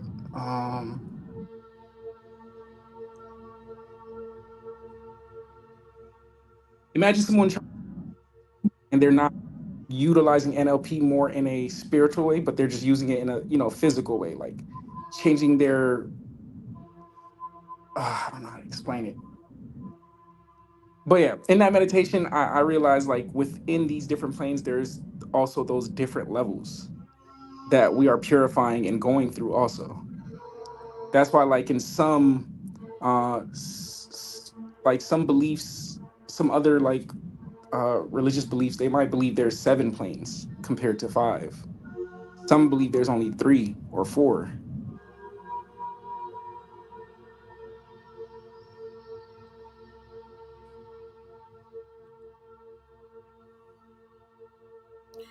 Yeah, that's okay. So, like with Tatwa Shuti, it addresses the different Tatwas. All in all, you're purifying the physical body, or I should say the conception of the physical body, but it's done through each element. And within each element, you're purifying the elements within the elements. Exactly. Wait, it Just said like that in Tawashuti? it says something similar to that. Oh, okay. Go ahead. Yeah, the same way that when we look at the tree of life, and there's an entire tree pattern within each Sephirah, like it's a never-ending replication. Because the Sephirah of the tree aren't actual things, right? Just like the elements aren't actual things. Mm-hmm. They're patterns, they're archetypes, and Experiences. we keep things inside of those patterns. So the purification of that is really releasing our attachment, our identification with them, and with the things that we keep in those cabinets. The 5 elements are cabinets, and we keep data in them. We keep associations in them. We keep identifications in them. The purification process is releasing that attachment.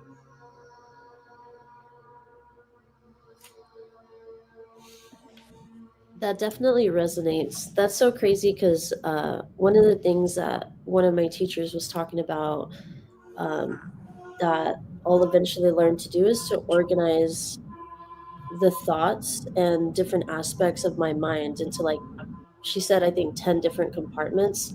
And it resonates a lot and correlates with what you're saying. Yeah. Could you say that last part one more time? What part? It kind of cut out for me for a second. Oh, which part didn't you hear? The end of what you were saying, like the last. Oh, I already forgot. I have. You said something about the 10 compartments. Oh, yeah. No, I was saying that it resonates because I have a teacher in the school, and she was talking about how eventually I'll learn to com- organize my thoughts and different aspects of my mind into, specifically, she said 10 Mm-hmm. kind of different compartments. And I don't know, it just sounds a lot like what you're talking about. So it's really cool. Yeah, sounds like we're talking about Kabbalah, and that's the best way to understand Yeah. Kabbalah is to see those sephiroths not as actual places, not as actual things, but as categories that we fit experiences into.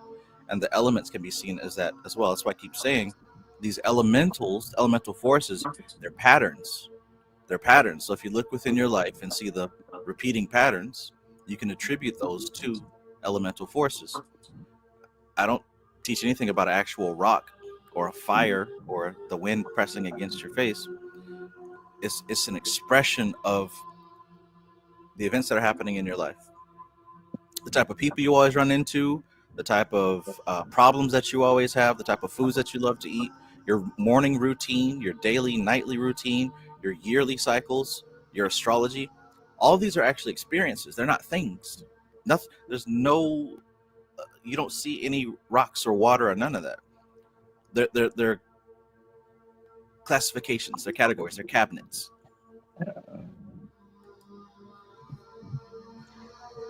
And is that why you also say that it's paramount to build your library of correspondence?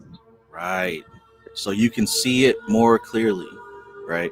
Most people, it's very blunt. Everything is just everything mashed together. But the more that you can utilize that discernment, right, and start to be granular with the details, the devil's in the details, now you can see the moving parts of this machine and push it and pull it in the direction you see fit. That's so cool to me. It just makes me excited. Yeah. That's what magic is. That's what it is. The observing and manipulating of these patterns. Even the fact that you said 10, when you said 10, I'm like, oh yeah, 10 spheres, definitely talking about the Kabbalah. Yeah. Like Yeah. the correspondence with that alone, yeah. It Hey, makes so much sense, and it just went over my head when she said it. That's funny. Peace, serious. Peace. hey, peace to everybody. I hope everybody's having a uh, great time and great night. Something you talking about the 10 that made me interested. We talk about the 10 Sephiroth, right? He's like Travis said, 10 different uh mm, grades, modes of reality, right? Yep. Different layers of. Hmm. We could talk about different frequencies, different ideas, like it's like grades of reality. Like think about it. I could talk about a business.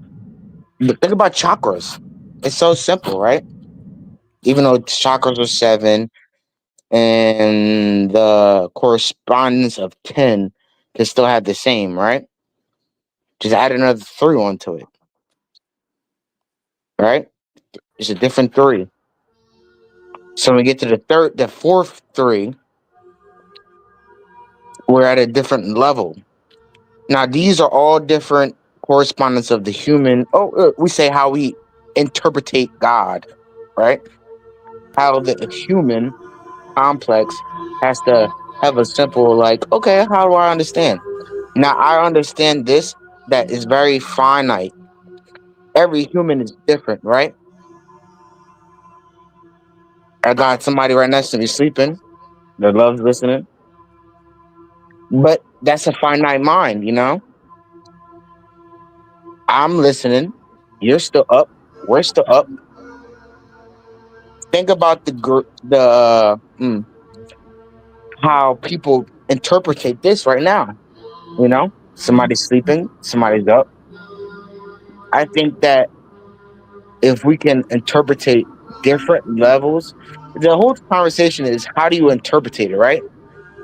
How are we working in our different manifestations to understand how we put our different, like you said, our elemental, what did Travis says, our have our power in ourselves, you know what I mean? How do you work your elements? So now that I know my 10, right? Okay, I might be on my Sephira, on my Tipreth, of Yesod, right? Or I could be even different. I could be on Malkuth on Asaya, you know?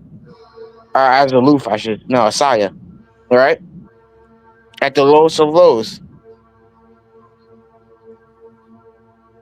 Hmm? I don't know if y'all are watching Miss Cabal, but I'm not sure if I'm saying them all wrong, but I think I'm pretty sure I'm saying them right.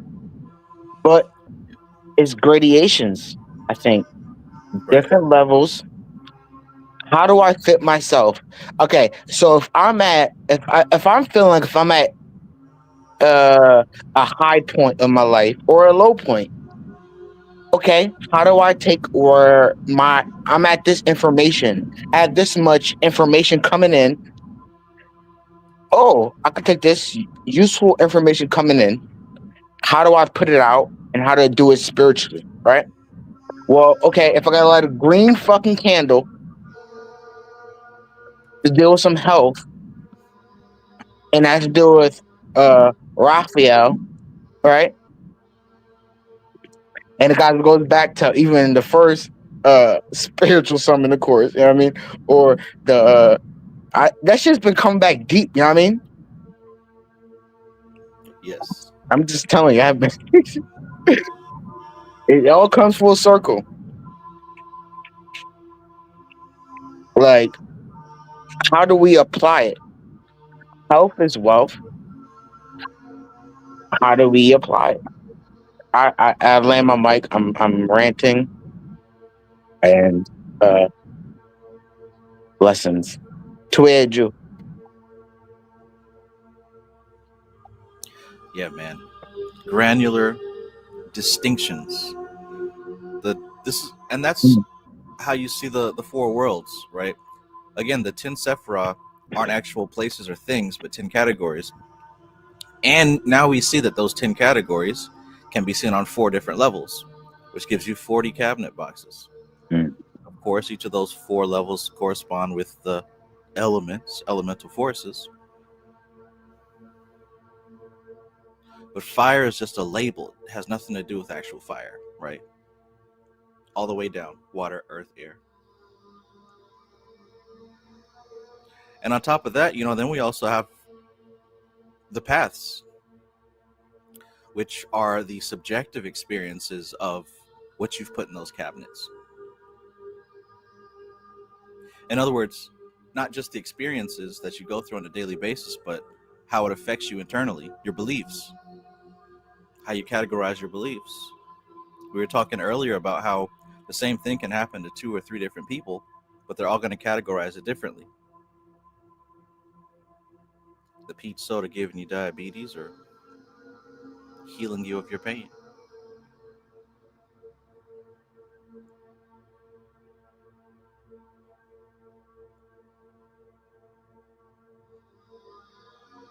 I love it.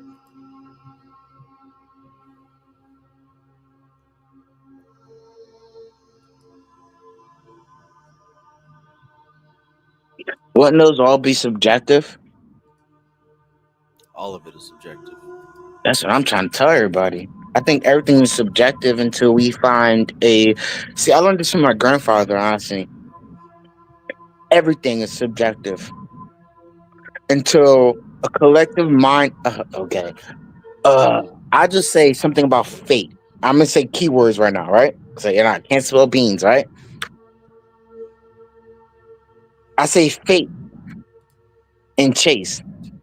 If the people anything knows, they knows about this. Because something came up in my last weeks, right? I have animals, right? I have a bunch of puppies, right? I have a dog. I had two big dogs. I had a girl dog, and a masculine dog, and a feminine dog. Had puppies, right? I bred these dogs out my life.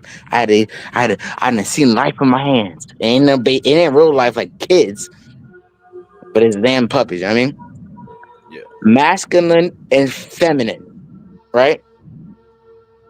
Now, when these dogs have now, it's 9 months afterwards, right? There's a thing called that there's a thing in humans. Hey, peace, Trace. Richard, I see your ass. What's up, Sirius? Peace. Good to see you, Peace. man. Good to see you too, bro. That's a beautiful dog. Oh man, I got Pomskis. Ugh.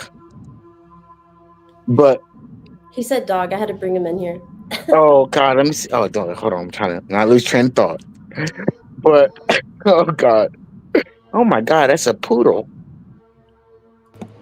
He's a big face poodle. Oh, that's awesome. That's big big vibes. But at the end of the day, it's like even training this. I see. Okay, I got to go deeper than this. Everything is foundation off of.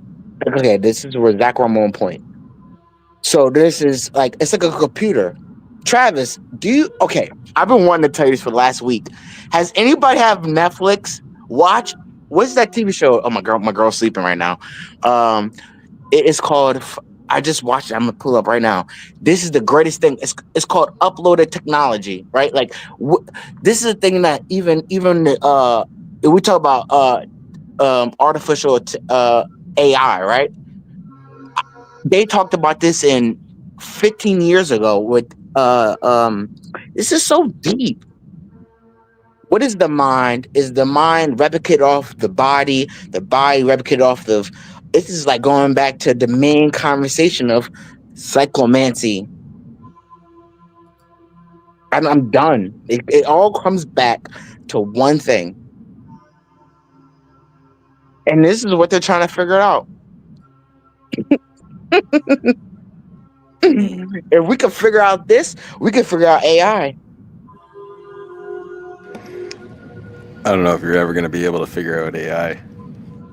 Yes, dude, they already got it. They're showing it on Netflix. Are you kidding me? This is really disrespectful. I feel like I'm over here like, damn, they're talking about the vibe. Yo, I swear to God, I was watching it. Oh, let me pull this shit the fuck up. Y'all got me fucked up. Travis, must watch. This has to be a discussion. I swear to God, I'm gonna pull up right now. This was mind blowing because it's different of artificial technology. You heard it.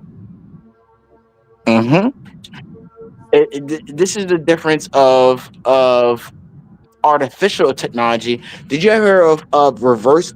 What is it called? Did anybody watch what's the anime called? Sword Art Online. I've heard of that. I read about it on Wikipedia. The first season of it, after everything else is bullshit. Technically, it's not canon. But the first one, and there's other animes that started before, but the first one talked about having the seed consciousness of starting it. You know what I mean? About it was like, okay, like what is it, Ghost in the Shell? They started like it kind of like rebooted Ghost in the Shell. Oh, let's put people in the mind in the box. Like this is so crazy. I got Travis, I'm about to pitch you on some shit because you love this shit. It's like the premiere AI. I'm gonna pull it up. But go ahead, I'm gonna meet up because when I get it, this gonna be fire. This is everything we're talking about. Even the stuff about Buddha and reincarnation and karma. Like I'm watching, I'm like, wow. I don't think I think they're literally talking about it. This is like the last week of the Netflix. I'm watching like, wow, this is pretty interesting. They're talking about this is how deep it is, right? Spoiler alert. Spoiler alert. Reincarnation. They had to reincarnate somebody, right? And upload on somebody. They had to delete all their memory. Like their brain was like wiped out. But they had to do it, and it makes so much sense because of even science. Like, oh, the dendrites, they had to like they're like what's it called? 3D printed it. They like What's I the was name of the Netflix show again? upload, I think it's called. What is it called? I gotta look it up, man. It's like the newest show that just came up. Hold on, I got you right now. I just finished it, sorry. So it's like it's not popping up. But it just came out on Netflix. It's called Upload. I'm pretty sure. A man is able to choose his own afterlife after his untimely death by having his consciousness uploaded into a virtual world. Yep. Exactly. And it's all about like it's all about the black box. You know anybody knows about that? Does anybody know about the black box? Like the thing that can predict the future with the what do you call it? Quantum computing. Yep, something like that. It's not predicting future. It's 111. It's holding your memory. This is the concept of Kethra, or Kethra, or even the Ein so far. Nah, I don't think that far. No. Get it? That's a plain words. Bro, this man had me locked in at you got me fucked up. Yeah.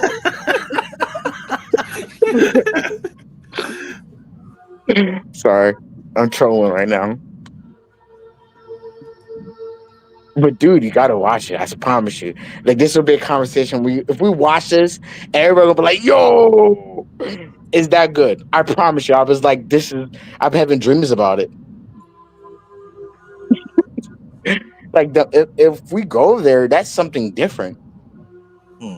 The mind, like we already talked about it. It's just like this is like the fourth time me listening. God is good. I think I remember a similar conversation this time last year. Yep. About it. This is my fourth year doing it. I'm trying to tell you. Yeah. Reading this book is fucking crazy at this point. You got to be able to like, I start working it in my day-to-day life where it's like, at this point, I try not to even work it because it's so scary. You can see it and you be like, wow. And I still do it every day, but manifestation is everything, right? When you see it, the grades, see, we talk about Tatwas, right? Remember Tatwa time? Yeah. I got Android. They don't even let me get it no more. I'm so fucking sick. I'm so fucking sick. I gotta pay for it. I'm about to pay for it because Tatwa time was everything. You know what I mean? Every time I see IG on IG, fire on fire is meant something. You know what I mean? That's we could get every 4 minutes of the different grades of elements of how people move through the reality of life. It sounds like, wow, it's already been predicted.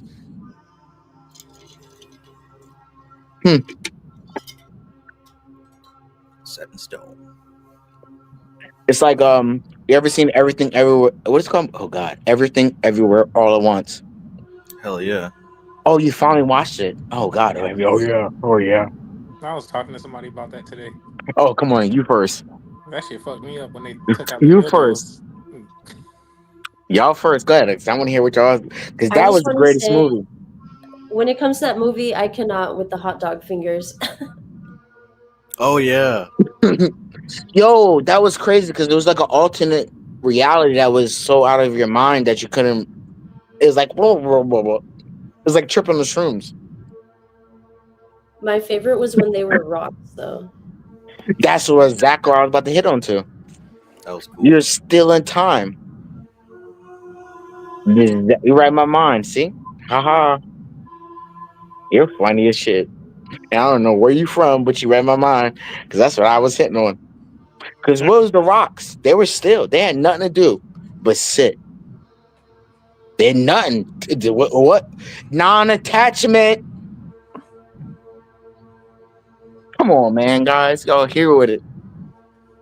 What did you just sitting there? What if you reincarnated as like that's the best? Wouldn't that be the best? Like karma? You're just a rock. And you just be still and see. And then you might be, if you had good karma. Oh my God, this is deep. I'm high as shit. Wow, I was more good. But what if you was a good rock? What if you was a good rock? You become amethyst. You become a obsidian. See this? You're not just a rock where a kid picks up and shits on it, or a dog. You got No. you're a good rock that you got reincarnated a volcano and got to be a stalagmite, whatever the word is, and you got to be a Stalagmite, I believe. yeah, exactly. Type shit. Shit, I didn't know there was bad rocks. I gotta stay away from them motherfuckers. Who is, Trying to take my energy. who is the rock shitting culprit? Who's It's your cat, Trav. Looks like a lump of coal. Incarnated as a lump of coal, right? And then up in some kid's stocking at Christmas. Exactly. Bad rock. That's a good bad rock right there. Fact. Good bad rock, right? obviously those are the rocks that get transmuted because you end up helping a train move forward and now you become Oh something shit! else. Oh, get it? That's deep. Sorry. Do you guys remember when everyone was smoking? Well, not everyone, but when salvia was a thing and people were smoking that and having just like really bizarre experiences? It reminded me of that because I've heard stories of people taking salvia and then they just turn into an object and they're that object for like a whole 2 days, but in reality it's only been like 5 minutes. But a lot of people have experienced like apparently being objects whenever they do that.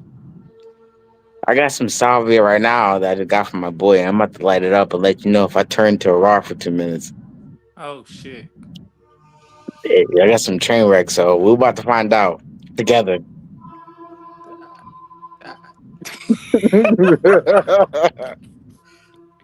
JK. That's hilarious. I can't lie. He brought the energy up. I love you guys. I love Travis so much. This is kind of fun. You guys, let's just take it up to another level. It's kind of fun. But I really do appreciate it. Like, I'm definitely about to light the salvia up, and then I know I really do think that questions. We live in the most. It's very interesting that we live in this time period that everybody's kind of confused. It's kind of, especially the next 2 months. Next 2 months. Yep. What you know that we don't know? Oh shit! I've been studying. I took a break from this to do something else for a reason. Come back for you guys. Ah shit. I got so much juice. I'm just holding on. Nah, I'ma stay. Nah, I'm gonna stay. I'm gonna stay here with you. Get it? All right. Look, you ain't too far from me, brother. I got you. I'm gonna stay.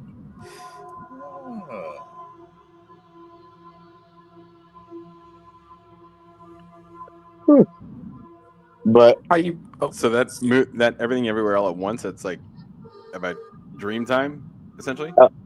No, dream time, every time, where you are at the time, at present time, you are here with me. I got time. It's like no. There we go. There we go. I got time. That's the ending part. Seriously, because it's everywhere. You know that movie? Oh, sorry about that. Have y'all read the pattern on the Trestle board by chance? I don't believe so. No. Mm. What is it?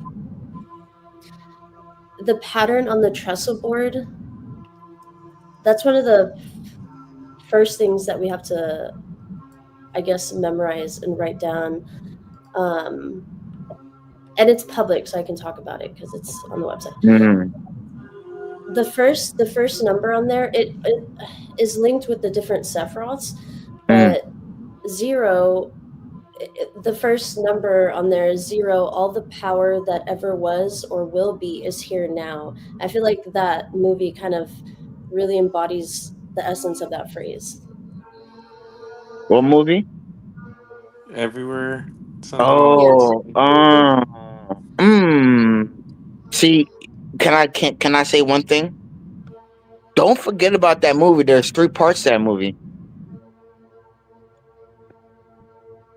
And don't forget it. I always never remember. There's 3 parts to that movie. There's 3 movies in one movie. So Continue. which part of that movie do you combine that with, or like, because there was 3 of them? Are you talking about with all the power that ever was? Like what resonates with that? Well, I mean, what you were saying, honestly, because you said a beautiful thing. Because Oh, it yeah. was. So 0 is all the power that ever Mm, was or will be is here now. mm, And when the movie basically elucidates to all the different but current versions that are happening simultaneously, mm, the different versions, different timelines, like whatever you want to mm, call it, that's what made me think of that mm. number pattern. That makes sense. Yeah, I do agree with that. Honestly, I do, because it's like, hmm, I've really been realizing if you sit in your own self, there's different patterns, right? It's like I got my pattern of. I don't want to say it, but we have different patterns on ourselves that we choose to deal with. And we choose not to deal with some of them. Which ones do you like to play with?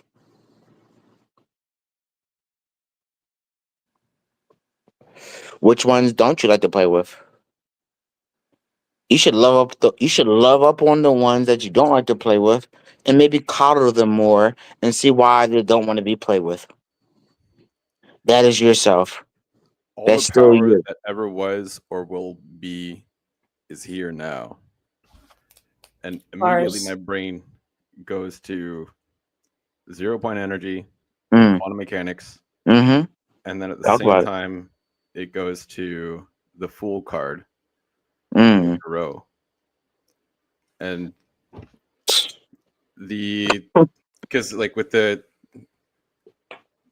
tarot comes from the Kabbalah, and the fool is literally unaware. The fool in that context doesn't mean someone that's stupid, right? It's just someone that's blissfully unaware of any limitation, right? And if you and in the traditional Rider Waite tarot, there's a yellow background, I believe, and in that system, the color yellow is representative of the element of air, and it's supposed to be a symbolic representation of being able to send your thoughts out or be carried by the will of the wind in some context, right?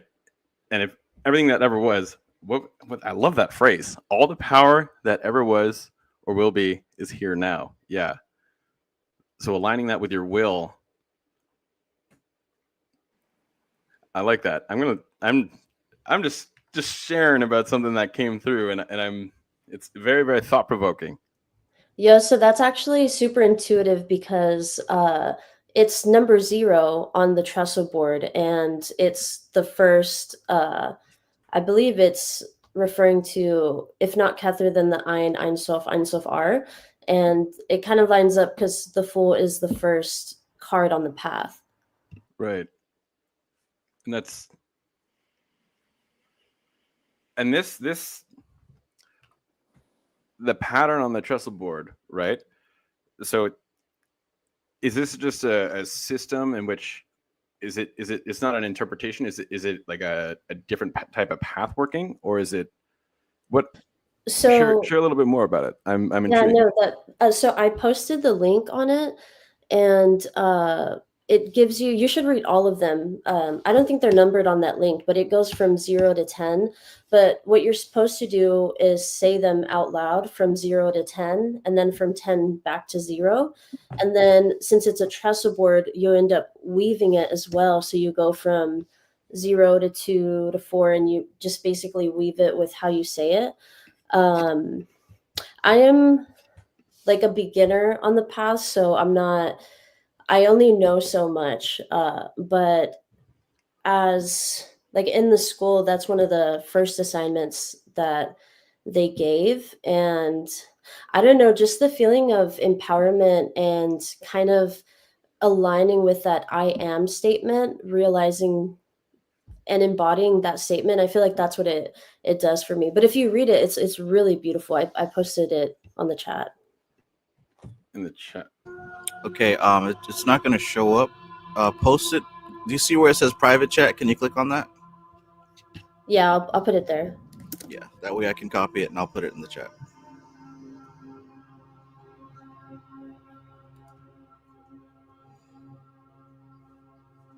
That's where I put my secret question. Oh yeah, do what thou wilt. I already got demonetized. And I thou was shalt be wondering the whole because of law. YouTube. I didn't want to, you know. Oh, you're breaking up. I didn't hear what you said. Oh, I was saying because you are on YouTube. That's why I was asking to see if, yeah, what the rules were there. Yeah, I don't think that that's a problem.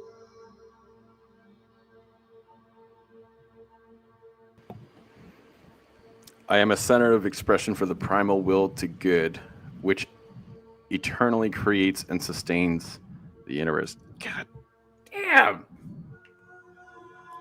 Okay, so I've got the link, and I am posting it now.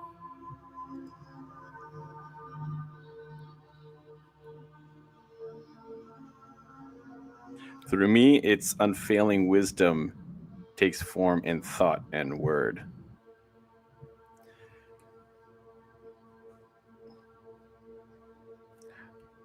Man, I'm reading that. Go ahead. A high priestess energy. Right?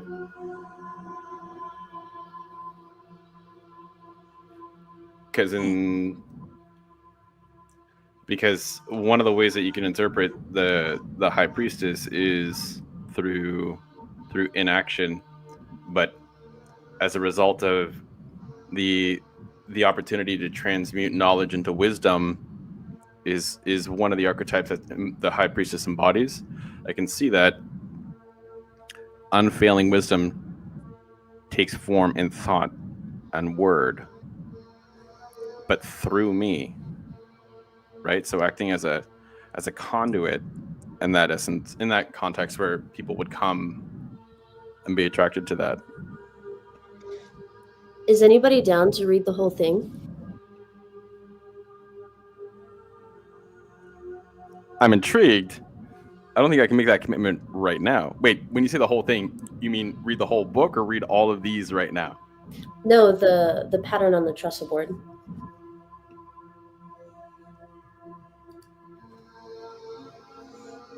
Is it just me or is the stream breaking up? I think it's just you. Oh wow, I can't hear what any of y'all are saying.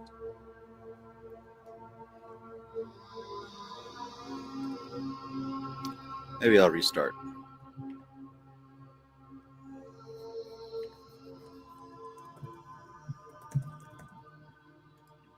So another one that I like from the pattern on the trestle board is, in all things, great and small, I see the beauty of the divine expression.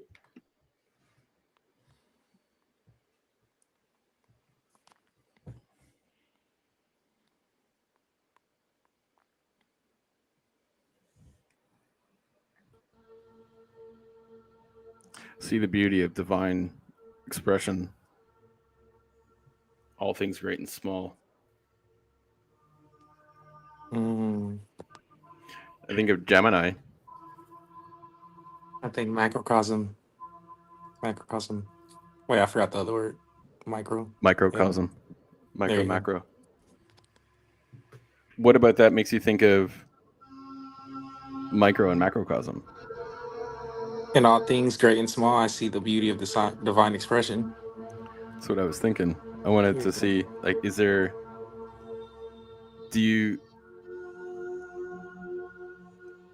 anything else, like, in the latter half, beauty of the divine expression? Um,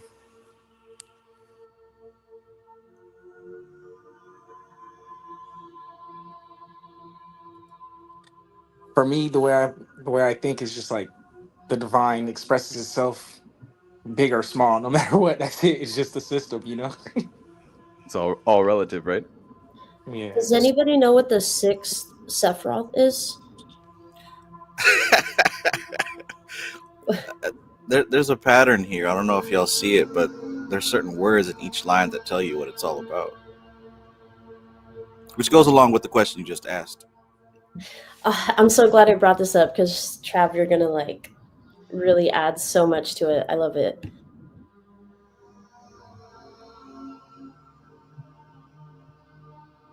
How many times do you see the word splendor in English language? Like, who uses the word splendor?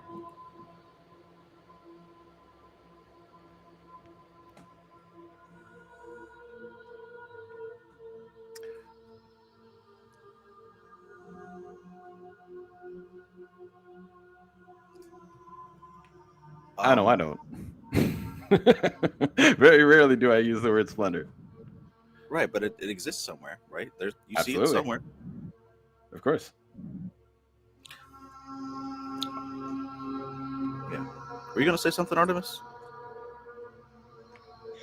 If I did, my goldfish brain, it went away. Oh. Wow. So sorry, my mic is muted. I was in there talking this whole damn time. And I apologize. Wow. I was like, damn, nobody hears me. See, this. Oh wow, that's actually interesting too. Because I thought my words didn't have value, right? So I'm sitting there speaking, and nobody's like, oh. But listen to this: splendors, words. I just got done looking up these I gotta repeat myself. I hate doing this. Words of value, right? And then I had brought these things called cognitive biases, right? Disbeliefs, different things that we take as in like certain things of humanity that we have brought onto ourselves as things that we choose to do, right? Certain mindsets, certain beliefs, right? I said it earlier, even going back to the main conversation. Sorry, I was muted the whole time, but I'm gonna bring it back full circle. Hopefully, that there's certain habits that we do that are habitual, that are conceptual, that are full cycle.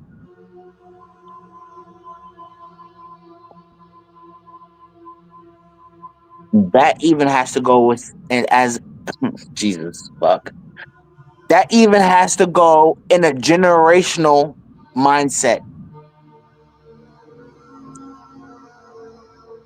We all do it. Now, I think us having this conversation, not talking about everybody else around you, I'm not talking about you. If it's shoe fit, fit it. But us realize that, okay, what's the difference?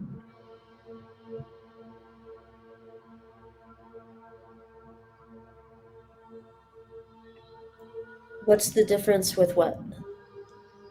The difference of understanding yourself through everything around you. Having what's called spiritual authority and understanding not having it.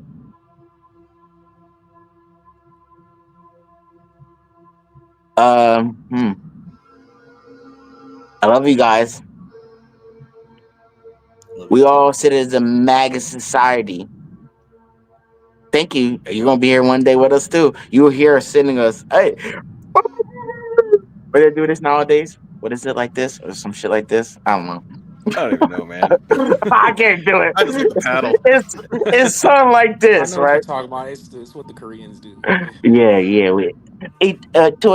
What the Koreans say, I'm a polyglot. Well, let me not do that. I try to be at least. But much love. I'm telling you guys, we all got to sit here together with each other, understand our different realities. That we say we're all sitting there different at one time together. That there's no attachment to anything. That we're all planting seeds to understand nothing at all. That meant everything. I think if you got it, got it. I think we're all here sitting there like, wow, what can you give? Not give, but appreciate. You know what I mean? So I sit there and listen to all you guys' videos.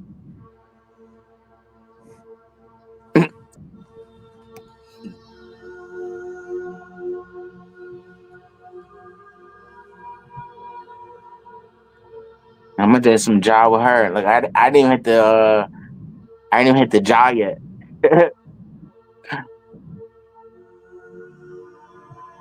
Bless up, you know what I'm saying? Rasta.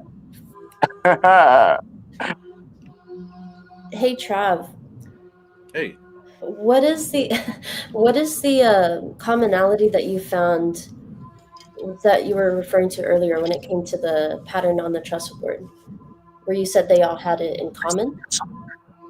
they all have a key word within them that lets you know what the line relates to.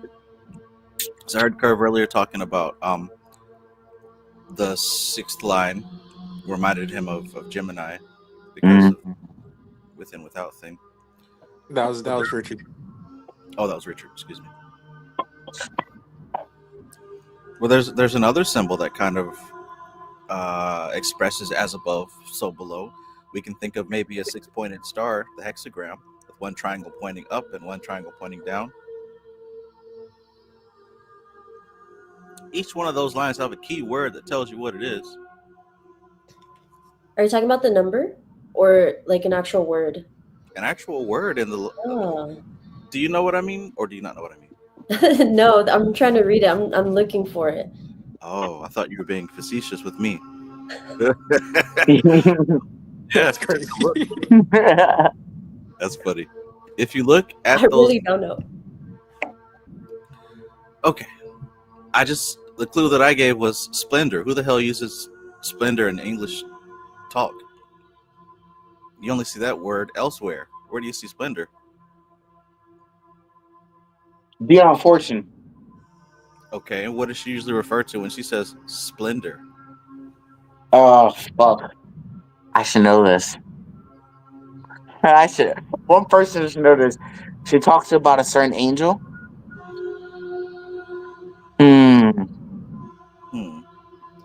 Does it associate with qualities of the different Sephiroth? Y'all got to look at this actual webpage. It's a picture right next to the lines. Oh, I don't got the picture up. Come on now. I looked at it for 30 seconds and I saw I just got up to The look for my kingdom book, of man. spirit is embodied in my flesh. Okay. Flesh. Go ahead, Rich. Yeah. Malkuth. Oh. Splendor, Malkuth. Okay. So, you see the first line, I was thinking Kether. Yeah, that makes sense. Why were you thinking Kether? Why though? Why? Hold on, let me go back to it. Oh shit! All the power that ever was or will be is here and now. So it's actually given to us with the numbers corresponding Sephiroth. There you go. Number 3, you see the word wisdom. Number 4, you see the word understanding. For me, it was power. Yeah, that's crazy. You see the word beauty for Tifereth. In all things great and small, I see the beauty. That's the name of Tifereth. Victorious, right? That's the name of Netzach. Splendor, that's the name of Hod. Foundation is the name of Yesod. Kingdom is the name of Malkuth. And see, if this was a puzzle that you had to unlock to get to the next room, y'all would be stuck here for. Nah, because we'll be with you. What the fuck is you talking about? I was trying to get you to say it though. I know. What? I just did. Don't forget, this is my first time reading Kabbalah. Okay. Fair enough. Thank you. It's yeah. I was the correspondence I saw was with the major arcana, with the tarot, with particular keywords, right? Coming with Kabbalah, like in living from that will, right? The 7th major arcana is the Chariot, right? Which is all about your will and being victorious, right? Living from that will, supported by its unfailing wisdom and understanding, mine is the victorious life. And one of the reasons it's depending on the context too, that's wisdom and understanding is something that can also be attributed to the Chariot, because that's something that acts, the wisdom and understanding is something that acts as the catalyst for the Chariot to propel forward, gives them that will, right?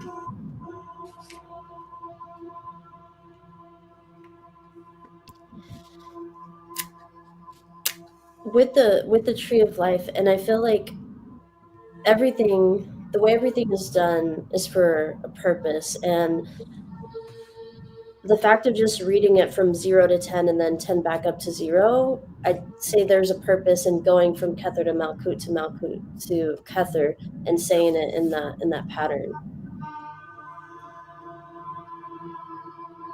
Absolutely. I think that's the whole point. That I don't know. Can I be ignorant and say this? Uh-oh. Have we? No, fuck this shit, Travis. Don't say uh-oh. I'm gonna ask a question and I'm gonna ask a question. I'm gonna pose a question. Have we all been up the tree to a certain point and it came back down?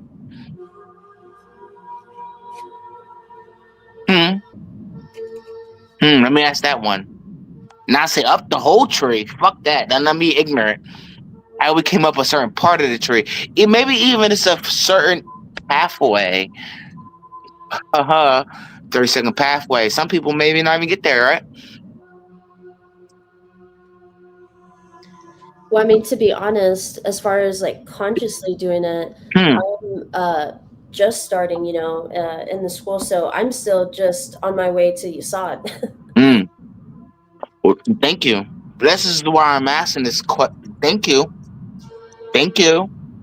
Because I had this conversation with myself. Because even me, I'm like, damn.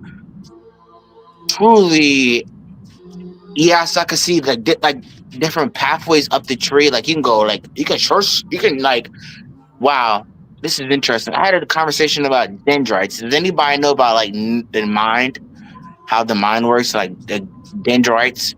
I even like asked like Chat GPT about this earlier, right? Dendrites are based upon new like I asked Chat GPT, how does dendrites work with new memory processes? You know what I mean? When we learn these new processes about NLP and certain these different things, we are creating even the placebo effect, right? Does anybody know about the placebo effect? How does the placebo effect and dendrites work? Think about that concept. How do you spell out the word you're referring to? Because I don't know it and I want to learn it. Dendrites. It's something with the neurosynapses, how the brain learns things. And we take, oh shit, let me look it up. I just looked it up earlier. I got you. Ricky just put it in the chat. It's in the chat for you. Awesome, thank you. You're welcome.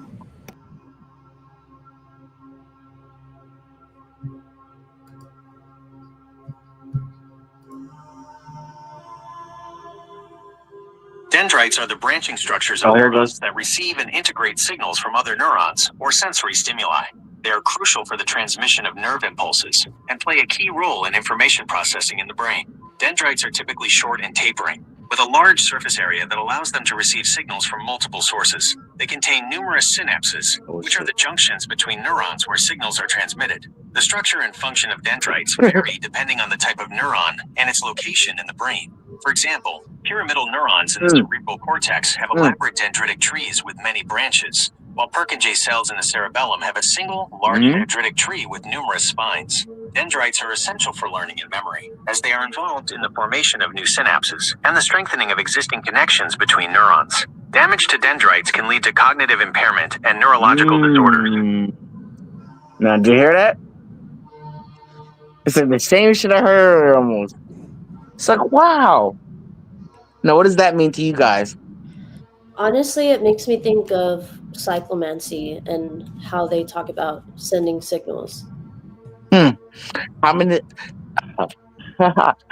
Okay, so listen to this simple thing that I heard when I was a little kid, and this makes no sense. I'm not applying this to any knowledge, but I heard this when I was a little kid, right?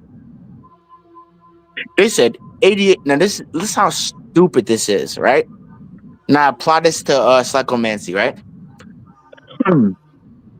ADH is so stupid because it has no value to today's society, right? We know, I trust me, I go way more deeper than this, but right? This is what I heard when I was like back in like the day, you know what I mean? When they had no studies, right?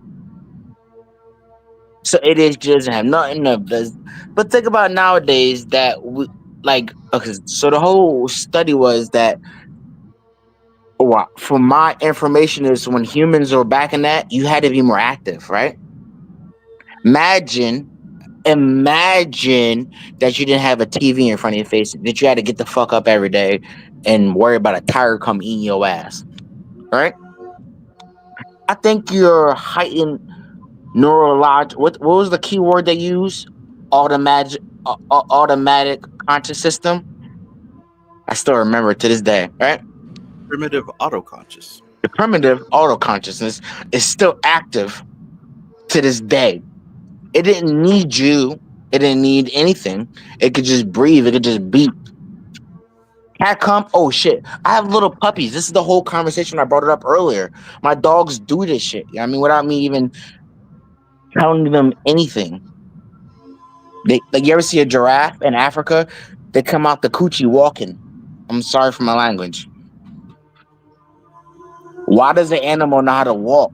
My dog don't know how to do that. Dogs are blind for 3 weeks. Wouldn't Do it you know?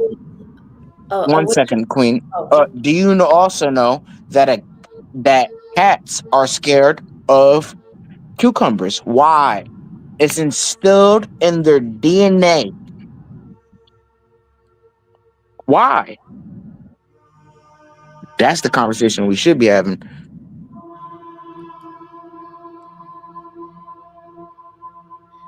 Was the police? Go ahead. I'm sorry.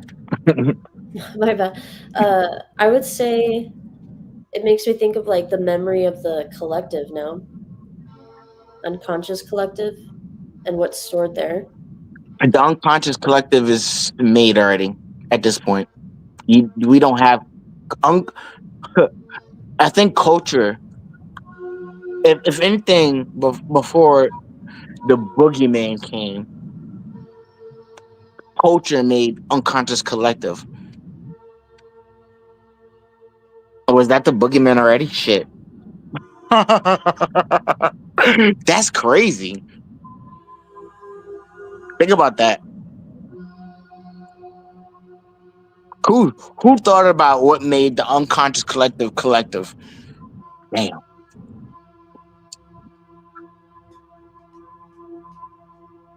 It had to be a group of people or one person said, "Yeah, this is good. I think everybody gonna deal with it, right?" Snakes are bad because I'm a cat, and I see a cucumber, I'm gonna jump because it's in my DNA.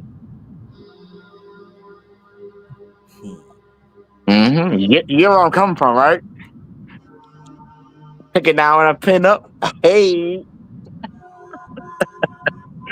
This is the conversation. It don't make sense, right? So it's human. I'm answering her question and she doesn't even know it, all right?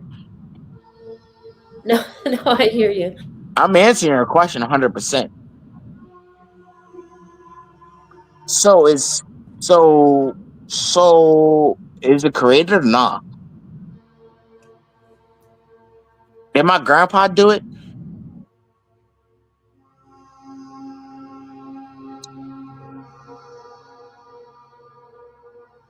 Hmm.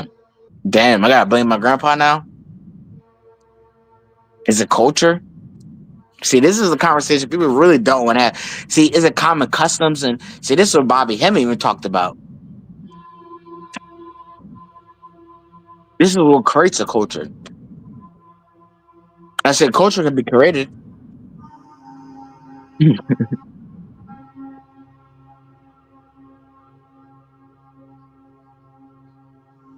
I think the mind can be played with. Dude, you gotta watch that TV show, yo. That's how I can play with this, you know what I mean? This is all figment, you know what I mean? Like they already got it, and if you go watch the TV show, you obviously could say this is obviously bullshit. You know what I mean, if they could say that, then they could say this. Everything is made up already, right? If the mind is see, but at the same time is we talk about different times. You know what I mean, if you can step outside of yourself of reality, you can see all the different gems. That's the game. You can sit yourself up in it or out of it, or you can just look at it. Which I like looking at it because it looks the best.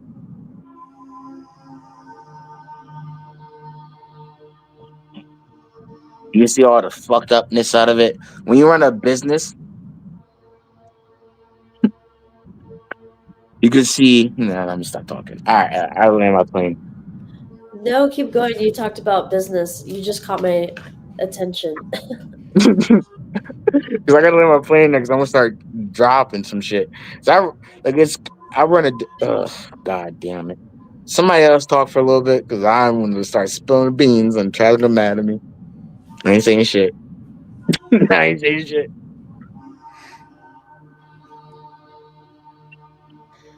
No, I Yeah, have. Rich.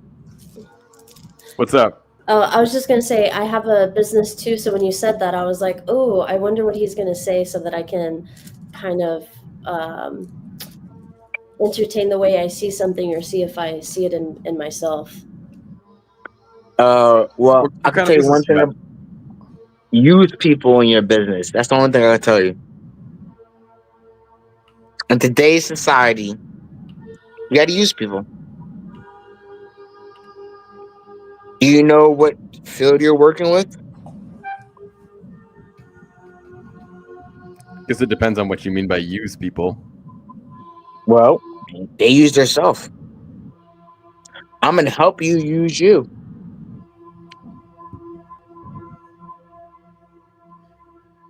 Damn.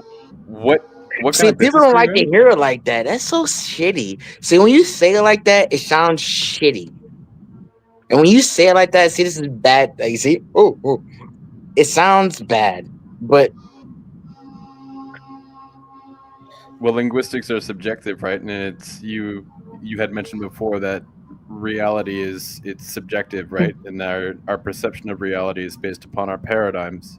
mm-hmm. As a result of that, your choice of language, when you were to say use people, some people could perceive that with a negative connotation based upon the paradigm. And when you're using that in a business context, seeking for clarification on your intention behind quote use people is what I was saying. It depends on what you mean by that, right? So Use if you're saying cases. to employ people to work under you, right, for Exactly. the overall beneficial growth, if that's what your intention was behind your words, yes, correct. But there are 100%. some. I was just seeking clarification. Is People have their own uses. You got to place people where they place themselves. See, as a business, capitalize on their strengths, right? Exactly. You should, as a see. Oh my God, this is how I know people don't run business. Like If I had somebody that was very bad at the job, I would have to get them out. I could retrain. See, the thing about this is retraining. Most people don't know this concept of business is retraining. I hate retraining. It's a fucking bullshit. What happens when we have to reteach somebody? Forget what you know. I'm gonna show you how this works. I need my business model to work like this. And okay, you worked at 15 other jobs that were like this. This is how we do this at Richard James clairvoyance. I know you have your own thing, but I just, you know what I mean, I can't run on top of my head, you know what I mean? Yeah, I know what you But mean. I do know what you mean, you know what I mean? Yeah. I'll fuck with you. I see you. I be trying to guess too, my nigga, and I be I getting them like right. things I be getting them all right. I love Rick James. Well, you can be Rick James, shit, fuck with it. That's funny. I didn't know I said that, but all right, but it's still a business model. Like it's like okay, you know, you gotta if everything, not you know. At the end of the day, if we're sitting with a certain business model, it's all about people's emotions, how they go about, how they feel about it. If they are ignorant about certain things, you have to retrain them, get them up to date into your own business model. This is on a mass scale, right? Not like homebody, right? When you got like 15 people working for you, supposedly, maybe 30, multiple stores, right? I'm not saying I'm doing it, but I was like, you know, but like I've been learning. I'm like, damn, this is why I put myself on the scale of let me not say the stupid ass word. I was gonna say Kepra, chess head, right? Scales of involvement, building and expansion, right? This guy, when I put my mind and myself in his shoes, this motherfucker ain't talk about nothing about no damn, nothing about that. You know what I mean? It's nothing about expansion. You know what I mean? It's so cool. I'll say less without saying much, right? When I go look at the business numbers, and it's a job, right? I work for a job just like everybody else do. But I look at the numbers, I'm like, wow, this millionaire makes this much, that I make this much. Look at the different scales, right? It's like, wow, okay, he makes this, I make that. But still in a different like it's like even when Travis talks about levels, how you influence. I mean, I don't gotta do shit at my job, right? How do you influence your it's all about I don't know how to explain it. And so if I'm on Chess Ed, influencing on Malkuf, does that make sense? I'm not on Malkuf, but I'm just saying, you know what I mean? If you're on Chess Ed and what is it, Deborah? Cutting off heads as a manager, I say, that's a level, right? You gotta, I mean, there's different things. How do you look at your own self on the different grades of reality?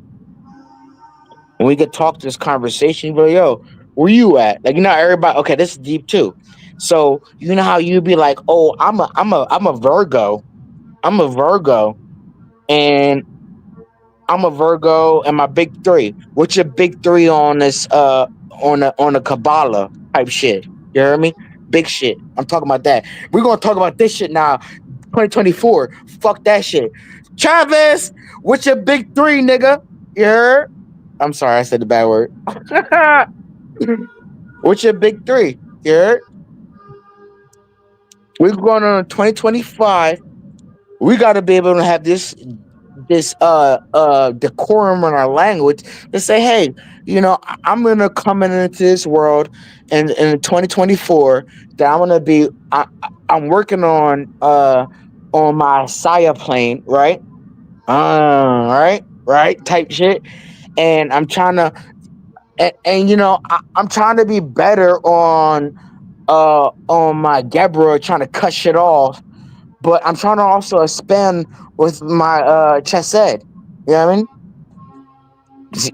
What kind of conversation is that? Does anybody get that, or am I just speaking Chinese? Because that was deep.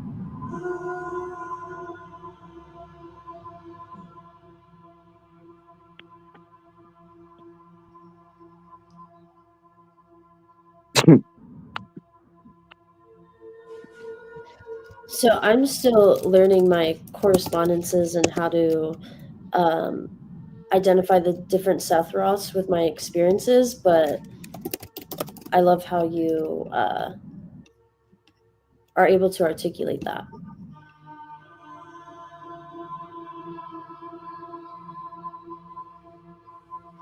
Also, whenever you were talking about the business, running a business, and how there's different levels, have you ever read The Millionaire Master Plan by chance?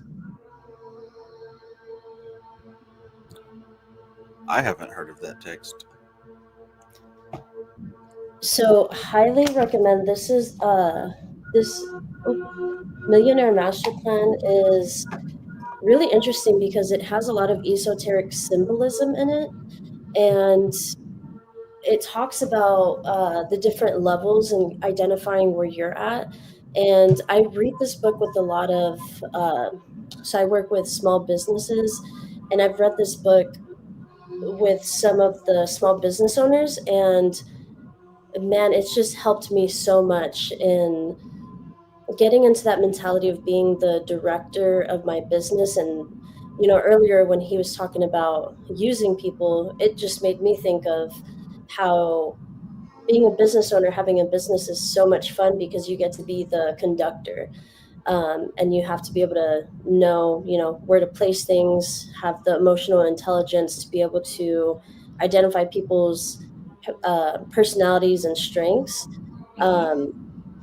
But alchemizing, like, financially, right, getting my financial health up from uh, being able to get to that place of being that millionaire that has people working for them, and you take different roles based on the different whatever level you're on in business. Highly recommend that book. It's by Roger James Hamilton, and I think you'll really enjoy it. Okay, The Millionaire what? The Millionaire Master Plan by Master. Roger James Hamilton. Looking it up. The Millionaire Master Plan.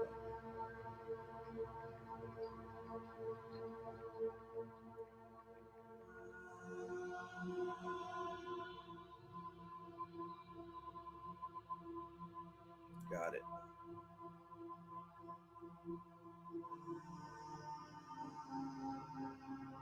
What? No paperback version available?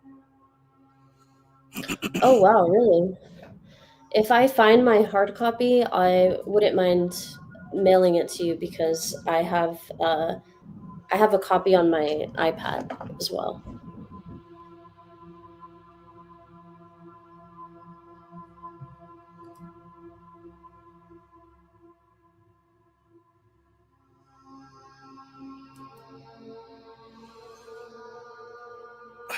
Oh my goodness.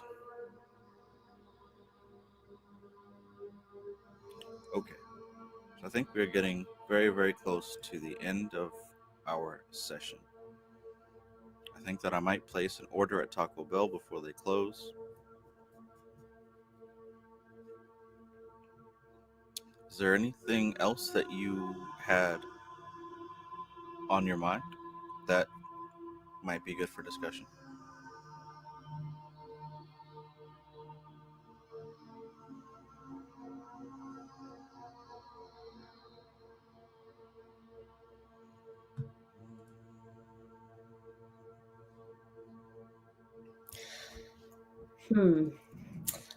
I mean, it's been really nice just like absorbing the wisdom that you guys have and listening to the way that you guys think and the connections that everybody makes.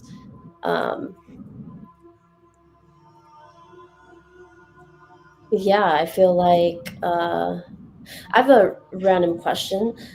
Um, do you think that it's important to get familiar with the etheric body before being able to master like astral projecting and being in the astral body? Absolutely. Um, it is. Hmm. That's more of a gradual way to step into something with less shock. You know what I'm saying? With less confusion. The more time that you spend acclimating into using the etheric body, because again, we use these things all the time. It's a natural process, but the awareness isn't there. A big part of evolution has to do with the building up of experience, right? The whole reason that we have a subconscious mind is because that's a bunch of data that's just been accumulated over an undefined amount of time, and out of that, something new sprung forward, right? So all that data that's been accumulated, that's the springboard. And when it's nice and firm and undeniable, like the patterns that have been in place, you can build something on top of it. And then when that's been fully established, you can build something on top of it. So really, it's coming down the planes. The astral body exists, and from that springboard, the etheric body is created. That exists, and from that springboard, the physical body is created out of the mold of the etheric. So if your goal is to work with the astral, then it would behoove you to come into an understanding of where the physical came out of. You see what I'm saying? Yeah, I think you said it very beautifully as far as springboarding it. Would you, so as far as like putting that into practice and feeling into the etheric body, do you think, I think you recommended this, so you know, do you think this is a good book that allows that? It depends. If you can get through that book and really put the concepts together and make it practical for you, yeah. See, that's the thing about a lot of the older occult books. It's difficult for modern people to make them practical. But if you can make the content of that book practical, then yes. Otherwise, let's see. Or Other do you have a class that I can purchase that I can practice um, getting familiar with the etheric body and working with it? Absolutely. I created a class called the Inner Light Activation System, and that's specifically what it's designed to do. Um, I a will do handful, that then. handful of rituals to teach you different angles of working with the etheric body.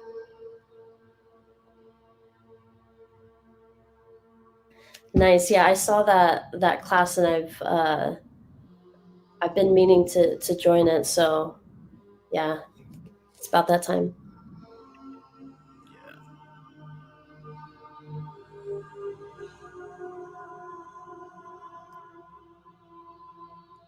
And it is a lot like, or I should say, the end result is a lot like what cyclomancy uh, offers.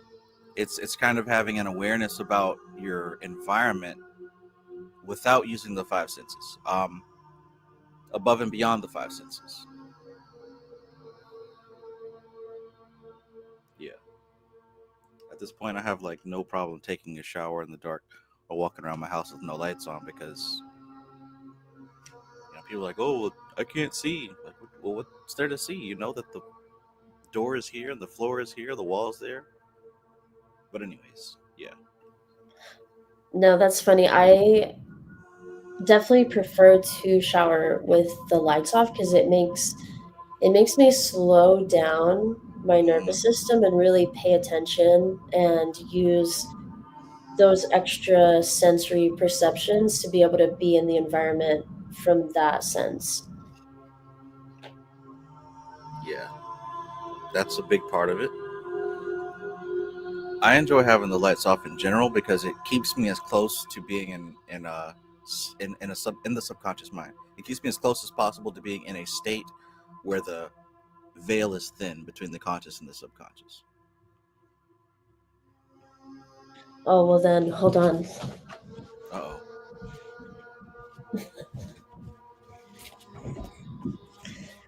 Oh, you're right. This does feel better. Yeah. Yeah. All my meditations I do usually at night with the lights off. Like, I mean, I don't even really use candles anymore, to be honest, because I like to really have that locked in state, not being distracted.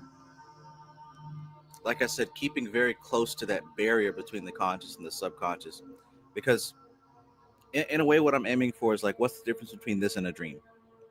Except now I'm aware during my dream. And you can see that practicing in that level on a regular basis can translate over to when you're actually going to sleep, um, being easier to trigger lucid dreams. Yeah, I'm reading this book by Carl Jung called Dreams. And even just from chapter to chapter, just reading it, and then I'm thinking about it before bed, and then I'm able to remember my dreams more. And I'm like, okay, now let me dissect this dream and find the symbolism according to the chapter that I read in the book. And it happens, like the second chapter had to do with deciphering the numerology in your dreams. And then the dream I had that night, I had just happened to notice in the dream the numbers that stood out. And then it's just so fun to me. Yeah. And it's part of the work. A lot of people think that the astral projection dream interpretation stuff is kind of just for fun or something that's nice to know, but honestly that's where the higher levels are going, right? We talk about how this world is an illusion, life is an illusion. Okay, so the point is to get to the reality. And just like I mentioned before, the subconscious is the springboard for the conscious. The astral is the springboard for the etheric, which is the springboard for the physical.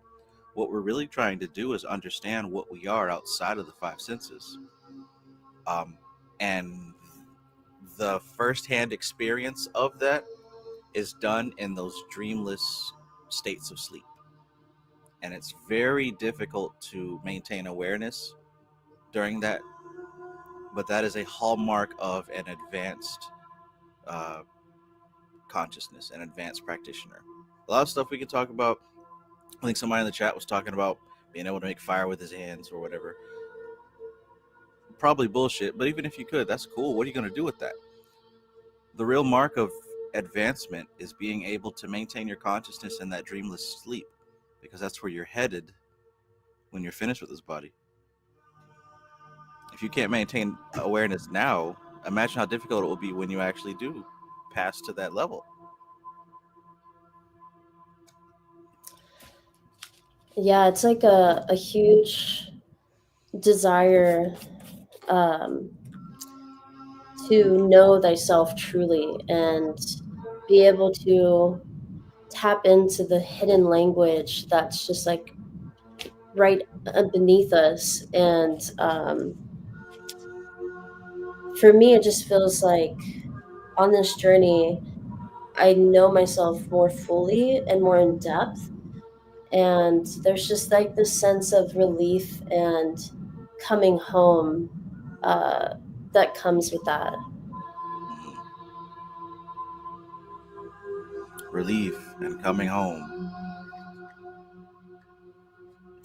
Oh, and one of the things that you say that's just stuck in my brain permanently now in a very positive way is it useful and appropriate?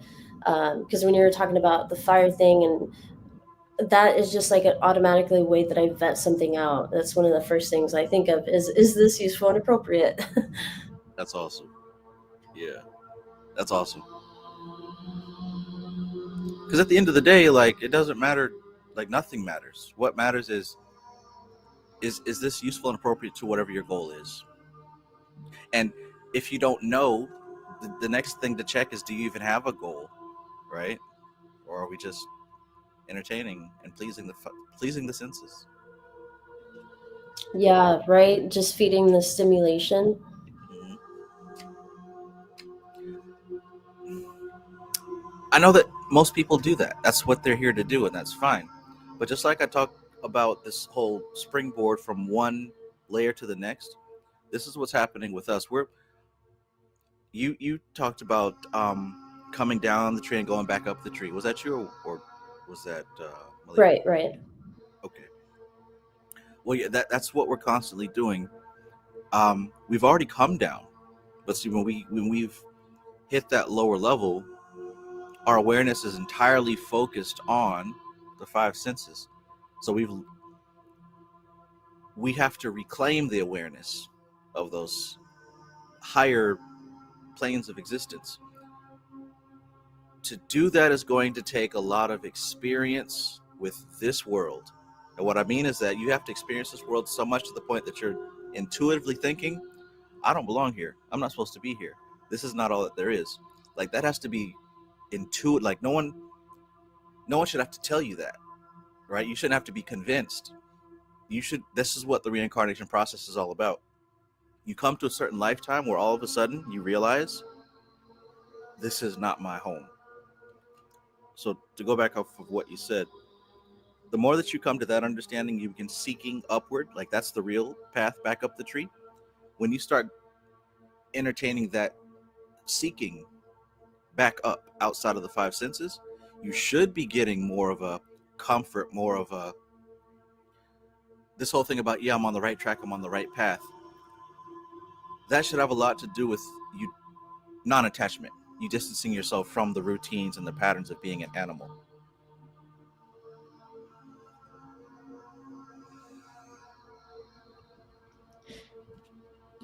Neville Goddard has this book, and he kind of like reads the Bible as a psychological drama. And one of the things that he says that you reminded me of was, there's a lot of misconceptions, but one of them, in his words, he talks about how the ordinary sin of man or something like that is really all about being attached to the five senses and not waking up from that and remembering who you are. Yes. And like I said, that takes a lot of experience. Some people, they're not going to get it this time around. And that's perfect. You should be happy for them because they have a couple more years of enjoying fighting, eating, having sex, and running from the things that they're afraid of. They're going to enjoy that. Because you got to think, with us, it's like that doesn't really please us anymore. Like, yeah, we still do those things, but like I said, there should be an intuitive, instinctive, automatic feeling of like, there's got to be more to life than this. I think that's why I talk about fun so much, or how things are fun to me, because I feel so much joy when I invest my energy in having these kinds of conversations, tapping into your lives, and like learning all these different things really about myself that are just laying dormant until I awake them. I want to say this also about the fire up in the hens thing. No, I was not talking about you beyond imagination. There was some other jackass in the chat trying to get some attention. I completely ignored him. That's what I was referring to. I am aware of the person that you're talking about, and that's cool. I never went down the path of telekinesis, but I mean, it's a valid thing. It's what some people are into. But I was not referring to you. I was referring to somebody else. So don't go feeling some kind of way.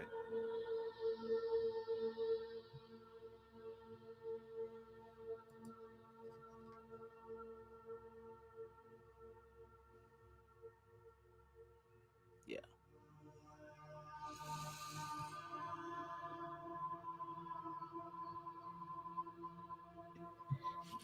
I definitely understand what Deanna said, because my pleasure of the flesh is definitely smoking.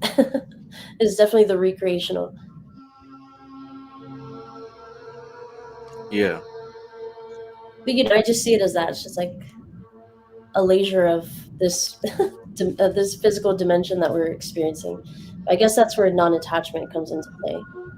Exactly. Right. Exactly. And this is the thing. Like, when we talk about purity, and I love Taught with Shooty because this is the book that taught me that when we're talking about purity, we've been given this idea of like, you know, a person behaving in a way that's culturally sterile, right? You're not supposed to be having sex or drinking alcohol, doing drugs, I don't know, having fun. Like, we have this idea that purity is a thing that's based on behaviors and actions. You gotta understand, like, you're in the physical plane, so nothing is more or less than anything else. It's all made out of the same stuff. The real object, or the real concept of purity, is about attachment and non-attachment. The defiled are those who think that they are matter, and the pure are those who realize that they are not. That's what purity is.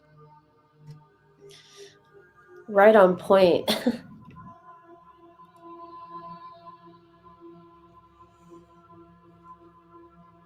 In other words, like, it's not the weed or the alcohol or the sex or going to the club or none of that.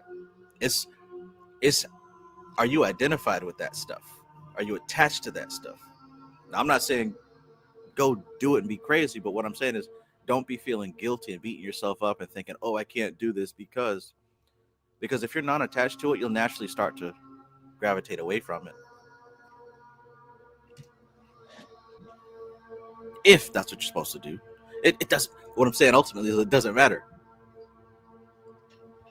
It's my personal opinion that when I come across someone that is rigid when it comes to sobriety, and this isn't mean everybody, right? But I'm just thinking of people in mind. I feel some sort of extremity when it comes to that, and there's also some kind of attachment there as well. When there's like that rigidness, it's almost like yeah. I don't know if that makes any sense to you.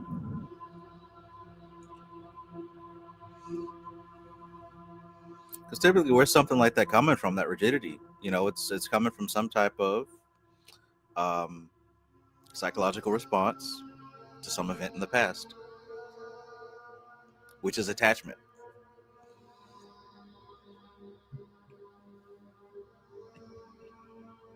Yeah, I feel like in the schools that I've came across, not the one I'm in now, thankfully, but the one before, there was like this rigidness in it as far as almost seeing as like plant medicine as taboo or detrimental, which I can understand to a certain extent, but I don't know, there was just like this sort of rigidness to it that I just didn't resonate with. Rigid. But one of the things that they do say, which I'm curious about because I can't see auras like that, is it's said that like psychedelics, like ayahuasca, cannabis, things like that, pierce holes into your aura. I don't know if you have that, are able to see auras or have any experience in that, or what your thoughts are. I don't think I've heard about ayahuasca, those type of things piercing the aura. Um, I'm not as strong as my cousin is when it comes to the visual stuff. I mentioned this before. My cousin, like, he sees auras and he sees, you know, some of the spirits and just different things like that. Me, mostly my strength is in hearing, communication that way. But I have. I mean, I definitely feel a difference. Like, I'll do like an auric sealing, and because I'm clairsentient, right? So if I practice with it every day, then I can start to see auras. But naturally, it's more clairsentience.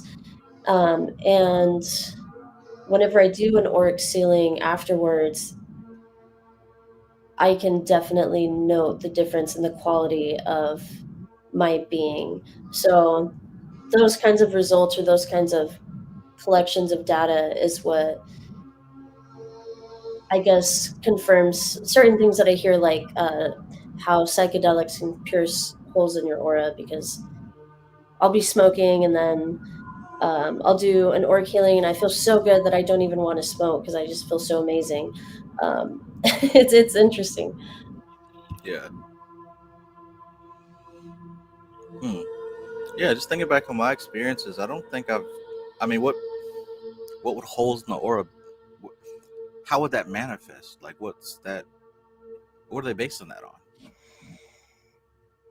I don't know. I mean, let's say one of my spirit mentors is able to see, and people have different gifts, right? And people have different subjective perceptions of reality. So it's always fascinating to me to come across different seers and ask them what kind of reality they see, because I have a spirit mentor that can see like static in my aura, or see the auric field in that kind of sense.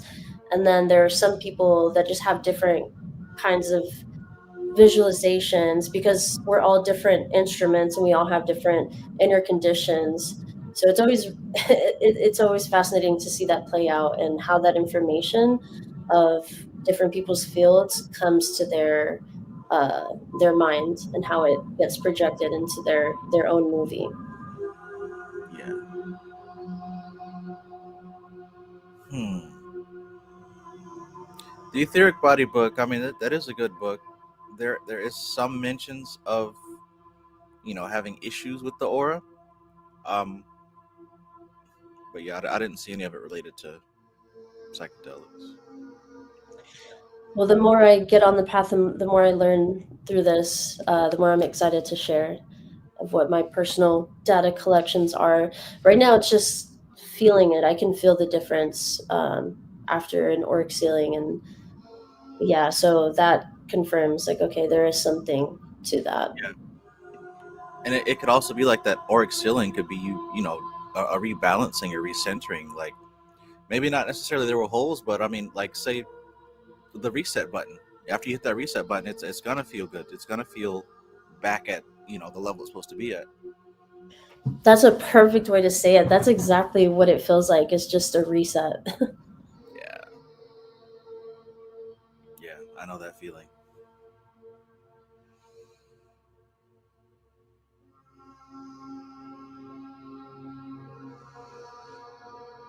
I'm somewhat overdue for one myself. It always feels like whenever that reset happens for me, it breaks away all the patterns that weren't serving me. And then it puts me in that state of conscious where I'm like, okay, I'm going to try again. And this is my reset, and let me use this opportunity, to my benefit. That's how it feels to me. Sounds like the lesser banishing ritual, the pentagram. Like what you just described, that's the same type of effect that I get from doing that ritual. And that's what it's supposed to be. That the whole banishing, lesser banishing, the banishing is supposed to be kind of neutralizing those other patterns or elemental forces that may have taken your attention away from your goals. So I'm actually going to learn a lot of these things that I'm talking about later in December through that mystery school. So I'll correlate what's already public so that I can share with you, like, the things that I'm learning and things that I'm able to share. That sounds cool. Yes, I'm looking forward to that.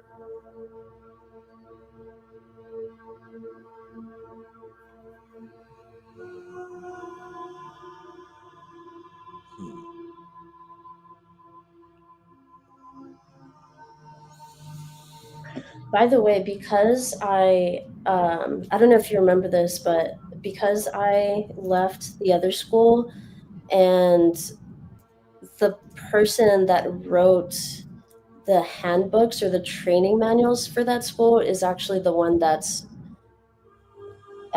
he created they branched off because they mentioned stuff was, I don't know, egregore stuff that's over me that I can understand. But I can now share with you that manual. I don't know if you remember the conversation where you asked for it. Yeah, I can share that with you now. Oh my. Okay. Cool. Yeah. It'll be interesting. It's different, the kind of information that's passed down. So, yeah, I'm interested to see what your thoughts are on it. Yeah. Basically, my NDA with it is over, so I can share it. Yeah. I don't forget stuff like that. What I've learned to do through NLP is I remember stuff based on people's faces. So it's like when I'm talking with somebody specifically, especially if it's one on one, I keep everything that we talked about in one category with them. So it's like I may not talk to you for several months, but the moment I see you again, all that stuff that was in that box starts to come back. I think that's a great way to deal with lots of people at once. That sounds like some master type shit. That's awesome.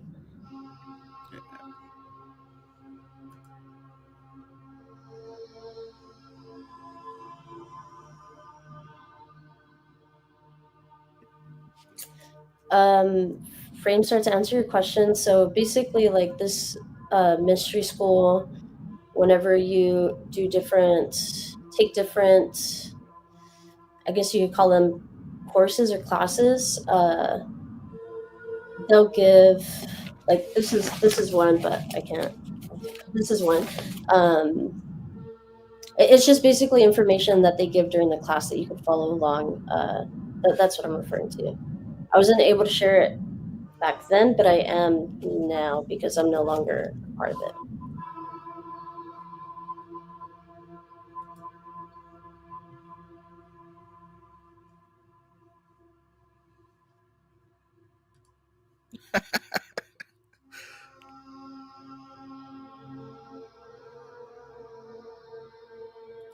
L, to answer your question, yes, body language as well.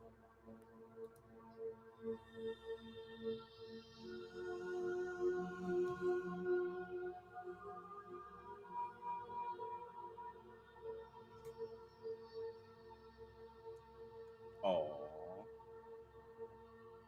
we'll forget that Taco Bell order. I didn't realize they closed. That's fine. I got something in the freezer. I'll just put in the oven. Is that the only late night place you have around you? Y'all don't got Yeah, Whataburger? we're no this place. I mean, McDonald's and Taco Bell and Buffalo Wild Wings. But the thing around here is the kids that work there, the later it gets, the less the quality. So it's probably going to be shitty anyways. That's the truth. I'll just wait.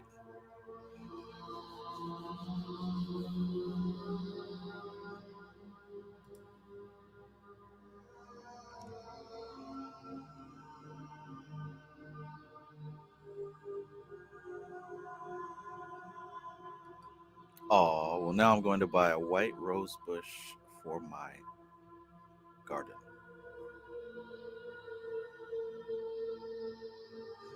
Yeah, I think of the lotus when I think of the white rose.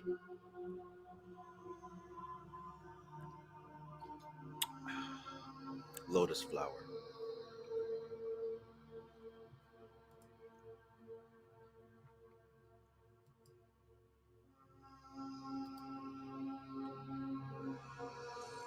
Luxury Newman asks, Trav, do you have any info anywhere on the root social matrix like the R. Kirk Packwood book? I believe that term is proprietary to him. I haven't seen it anywhere outside of his writings, and he does have a follow-up book to Mimetic Magic. I don't know if you've seen that. But yeah, essentially that's the word for his studies on culture. On culture. And that is the human egregore that we're working with. The occult side of culture, right? It's a living, breathing spirit. Sheesh. That's a good book. I'm gonna have to pick that up again. Mimetic Magic. Powerful.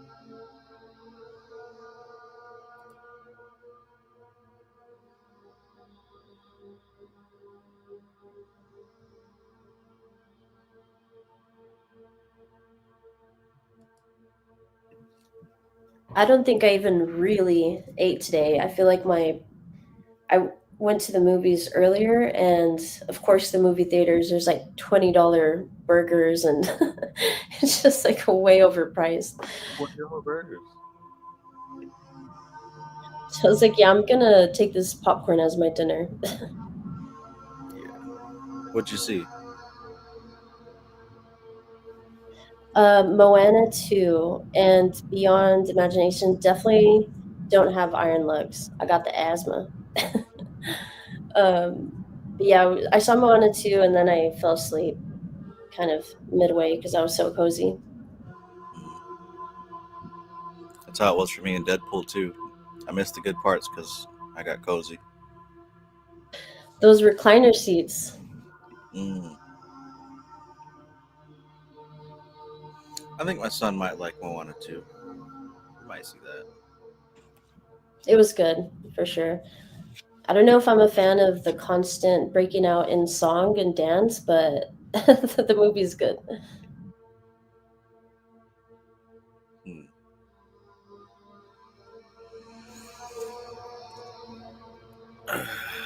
What can I say except No, mind control. Now it's going to be in my subconscious.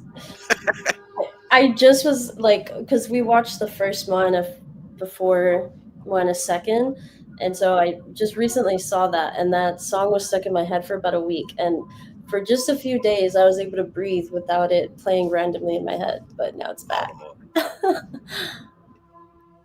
yeah, that's an example of what No Way was talking about earlier. How these concepts exist independently of us, but the only way that they come in through this world is through the ideas of other human beings.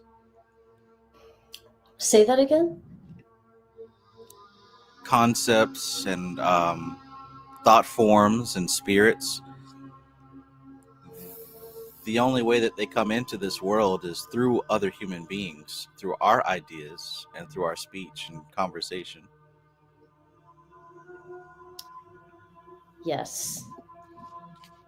A lot of people, they're looking for demons and monsters, but there's no suitable vessel for that other than you and your friends. That puts a spin on synchronicity, right? So I would have that would have never came out of my mouth had you not mentioned Moana a couple times, right? You could see the spirit of that song, just as an example, trying to get to you, but it can't really get to you because you effectively blocked it out. So now it jumps out to the next person, works its way through my thoughts, and then now it's back out. This is what's really going on behind the scenes with these synchronicities. It reminds me of one of the conversations I had with a friend. I think she was channeling at the time, and one of the things that she said was that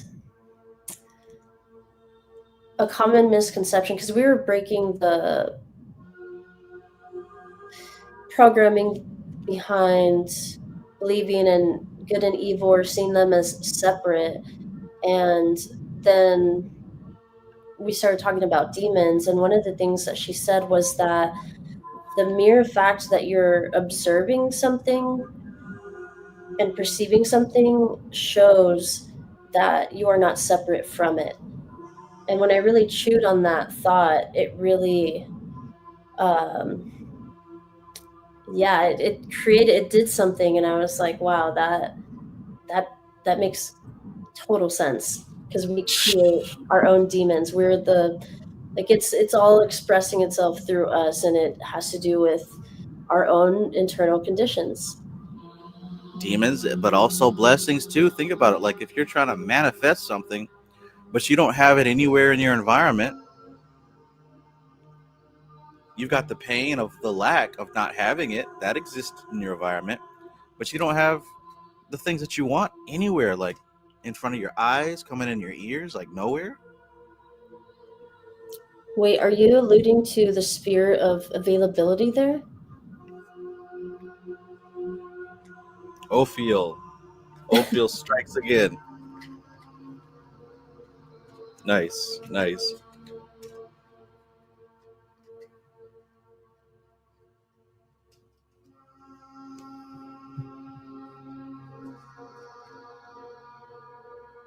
And that's why we use these symbols, right? It was mentioned earlier that I and other people, we've got specific symbols around us all the time. Because what you just said right there earlier, the mere fact that you can observe it and you are observing it shows that you're not separate from it. So if there's something that I want in my life, you better believe it's in my life already. Now the question isn't like, how can I get it? The question is, to what degree will it manifest? Do I have the appropriate channels for it to manifest through? I'm telling you, man, real magic is understanding these patterns and manipulating them. That's why when it came to, like, let's say, law of attraction and manifestation, it was always so reachable to me in whatever kind of experience you desire, because it already exists somewhere. You just have to pull it towards you. And I mean, I feel like that has to tie into quantum physics and the way that they entertain superposition, and even stuff that people were saying before with the movie. It all ties in together. That's why that always seemed reachable. Like it never felt limiting for me to just create whatever reality I wanted, to have whatever was what I thought was most enjoyable to me and would bring me the most joy at that time. Yeah.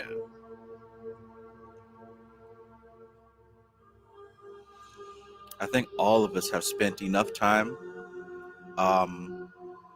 observing and entertaining those things that have made us feel bad, that have hurt us and caused us pain. I think we've all spent enough time on those things.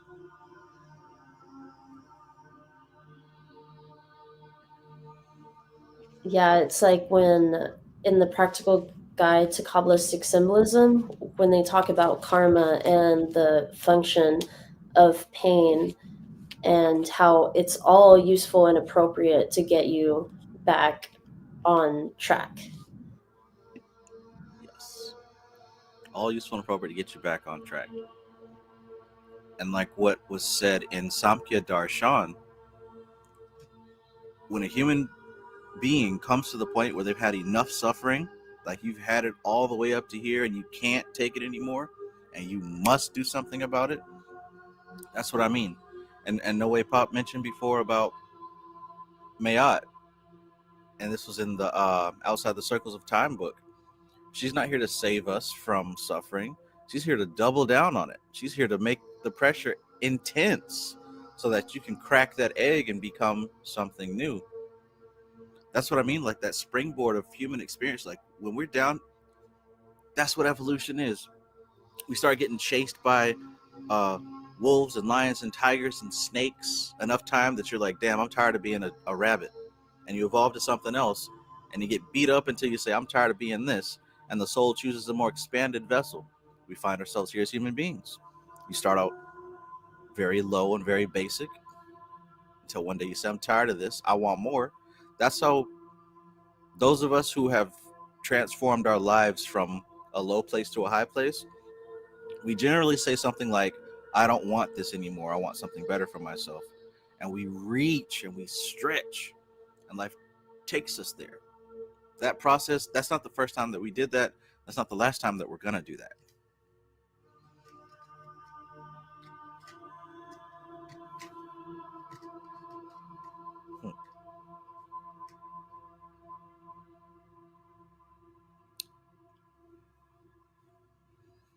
I don't want to wait. Oh, it just came back to me. Things leave me and then they come back because this thing is messing with my short-term memory. But I feel like the key there is optimization.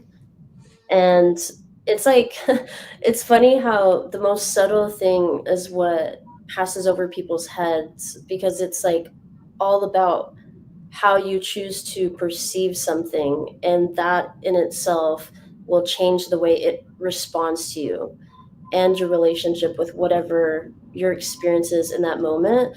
And I'm grateful that I grew up doing kickboxing because it created that warrior mentality of me where failure just wasn't a concept. It was more about what can I do better? Okay, I really got in the ring and I did great, or man, that that guy kept getting me. What mistakes was I making? What do I need to optimize?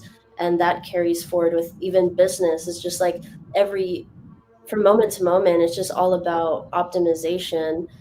And in all things, right? I would assume that in the magical path, it would be the same. It's an experimental journey. And I mean, would you say optimization is like a key kind of way to look at things whenever you're on this path? I think that describes it perfectly. That is the magician's mindset, a mindset of optimization. Like I said, we spend enough time down in the dumps, sad, depressed, angry, hurt. We've had enough of that. The magician, the magus, the wizard, the witch, we don't think like that anymore. As soon as the situation happens, we're looking at what happens next. Not what happens next, but what will I make happen next? How will I pivot from this? What decision am I going to make differently? And the reflection, which one real quick, the reflection, it's not just, damn, why did I do that? I got to beat myself up. I can't believe. It's more of an analytical process, objective process. Okay, this is what I did. How could I have done that better? It's not anybody's fault. It's just not going to happen again.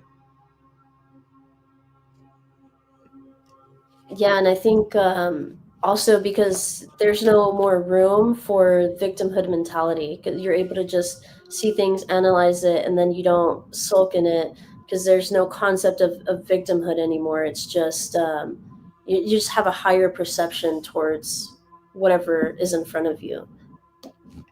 Yes, higher perception because you've let go of the attachment to it. The reason, because here's the thing, we can look back at what happened and feel bad because we're still attached to it. But when that attachment is gone, you can look at it objectively. To get to the higher level, you got to let go of the weights. You got to let go of the heavy stuff. Yeah, and especially in business, whenever you're really having like an ambitious goal and you want to like really expand, and if you truly want to have joy on the path, it's so important to manage your stress and change the way you look at things, because if you were to take the victim mentality into being a business owner, like you're just going to be stuck and you're going to be stressed and you're going to get sick. So it's like things are just going to happen. That's just how it is. It's like there's just no time for it. There's just no time for it, especially when the momentum is high. You have to stay on that high vibration, and on that frequency, victimhood just doesn't exist. It's funny because that's what Hecate was talking about when she got on here, right? How everyone's telling her, "Oh, you're gonna get sick. You're overworking yourself." Da da da da. But that's what would happen to them because they still have this perception of attachment or perhaps victimhood. But like you said, when you're in that frequency of running a business and working with people, products in a different way, you can't afford to do that. Literally. And if you look at the best businesses, let's say Amazon, it's because they're able to offer such valuable customer resolution, like problem solving. So it's like, let's say it's not just if someone fucks up my order or something happens, how the customer services and how good they are at just resolving, you'll go back, to that person, even if there was a mistake or you didn't have a good experience the first time. So it's important to have that, because that's what makes great businesses, is their ability to resolve things or have that, just offering, being solution oriented, I guess you can say. Yeah. Can't take it personally.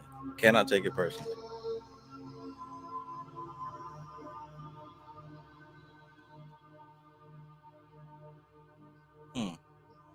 Because like a business in itself, it's like a spirit. It's like an egregore, right? Like you're managing something that's somewhat external to yourself.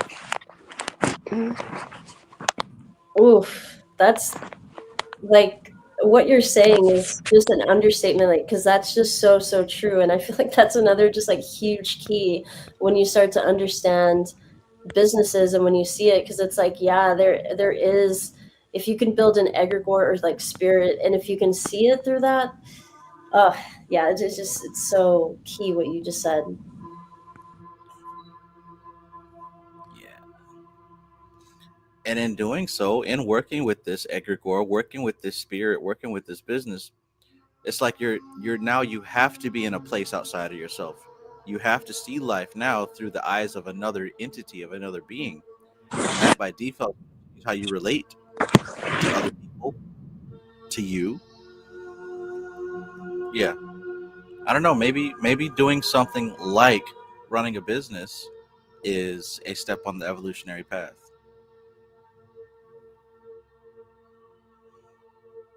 Which is probably why we've entered an age where we have more business owners than ever. The barrier of entry is, the bar is lowering for more and more people to get on that lesson path. I think my favorite thing about that journey of starting your own business and going that route is you end up creating your own value, and you end up getting paid a lot more than what you were serving somebody else, and your time was just worth $10, $20 an hour, versus when you create service, product, whatever idea you have, in service to others, that relationship with money and your relationship with the value of yourself just changes so much. And I know everyone has different designs. Some people like that day-to-day task, others are more creative and they like starting ideas. Those are usually like the business owners. But for me, I want everybody to feel this, because you end up changing your self-image, and your value of yourself just goes up tremendously. It's just like a different feeling. Mhm.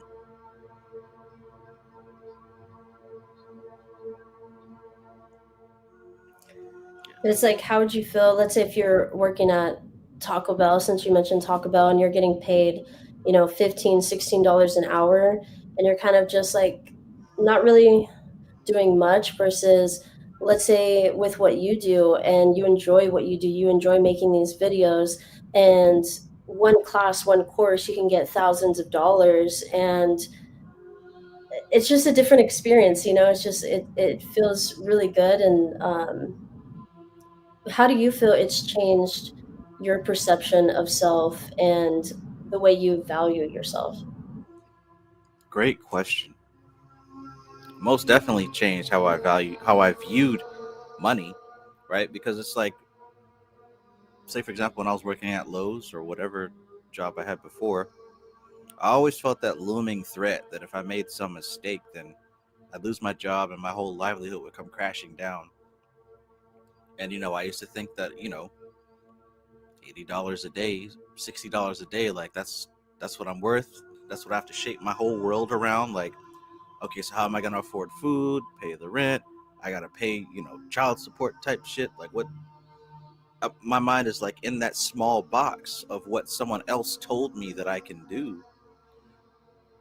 Then, you know what I'm saying? You come to realize that there's another way. I don't have to be paid simply based on the time that I go and clock in to work for somebody. My value is not attached to time, right? It's not attached to what I do in one day for one person. Like, it's, instead of adding, it's now multiplied. And now it's based on the service. That's the huge part right there. Now it's based on the type of service that I can offer somebody. Like, how relevant is the service? The way that it's changed my self-concept is that I see that I create what I'm worth now. Like, literally, if I want to be worth more, then I need to create a service that is worth more. I don't have to beg somebody for a raise. If I want a raise, I know I need to get my ass up and go do something that's worth getting paid more.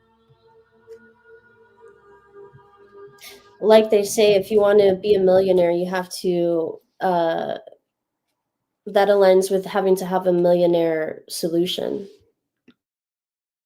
Exactly. And before I, actually was doing this, I'd hear things like that and I'd think like, well, I can't think of a good idea. I can't think of a new invention. It's not about a new invention. It's about solving the problems that people have right now. You don't have to create anything new. In fact, you don't want to create anything new. The people that create something new get their ideas stolen by someone else who is more effective at producing it. Most of these, damn near all of these businesses that are million, billion, $1 trillion businesses, they weren't the first ones to do it. They were the best ones to do it. I saw this book sitting in my friend's shelf called "We Should All Be Millionaires." Makes me want to read it. It makes me think of our conversation. And yeah, I'm gonna look up that book because I feel like I'll probably find some gems in there. But yeah, I mean, as far as like the self-value thing, I remember, what was the epiphany moment for me of saying, I'm just gonna do my own thing. I moved to Austin and I applied to be an overnight stalker at HEB because it was paying good. It was a graveyard shift. And I had a misdemeanor for like cannabis, but I thought that it was not on my record anymore. So when I filled out the questionnaire, I put no. Anyways, they ended up denying me the position because of the misdemeanor that I had on my record. And I thought, man, I'm getting denied a job as an overnight stalker at HEB because of a misdemeanor with cannabis. Like that, how ludicrous is that? That's so crazy that someone is sitting across the desk looking at a bunch of, trying to sum up my value based on things like that. And for me, it was like, no, I know the gold that my heart is. I know the diamond that my mind is. Like this doesn't resonate with me anymore. And so I said, like that Miles Morales, that Spider-Man NPC, like, nah, I'm gonna do my own thing. And yeah, just started my business, and then from client to client led to another client, led to another referral, and then just that journey helped me and how I saw myself even in the world, because now I'm doing something.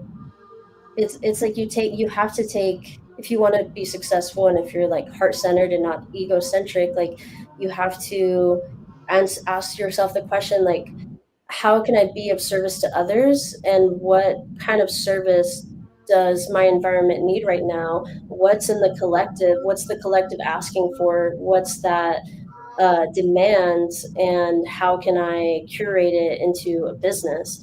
So Framestart, if you don't mind me answering his question about what kind of business do I run, so it started off as an accounting company.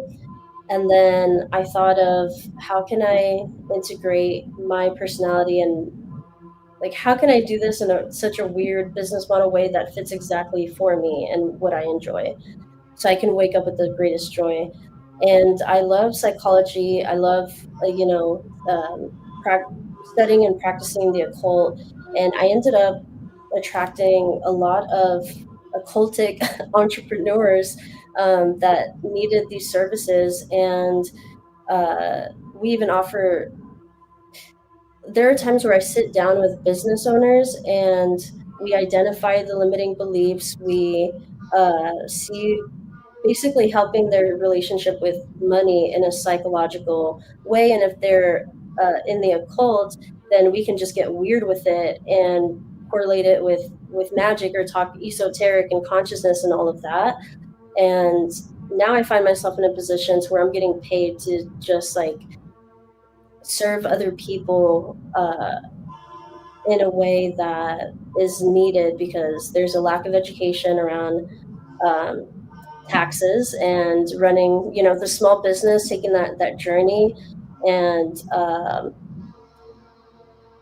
also, I I honestly just love helping people pay as little taxes as necessary, and being able to uh, be informed in that aspect, because I feel like that's super super useful, especially for people that their main focus is like occultic things, or they're just in their own element, and they're like, I don't know, I don't spend hours learning the tax code to know how to get the best outcome on this thing. So just being able to help in that aspect, I feel like that's my magic. And I don't know if I went on a rant too long. Super passionate, love, the things that I've created. So thanks for letting me rant about my business. Listen, you might have some new clients, honestly. I can think about 3 or 4 folks here that might need that service. Look, yeah. And I have clients all over, like nationally, from Florida to California to New York to here, right here in Texas. But I'll put my, y'all can either, I could link Framestar my Instagram or my email, whichever you would go to more easily, to follow up. But yeah, I'd love to help in that aspect. fantastic, Listen, we might need to get you back on here to talk about that because it's a little bit late. And Yeah, I'd be down. Probably have another conversation here earlier. I'm horrible with what you're good at. I'm worst at what I do best.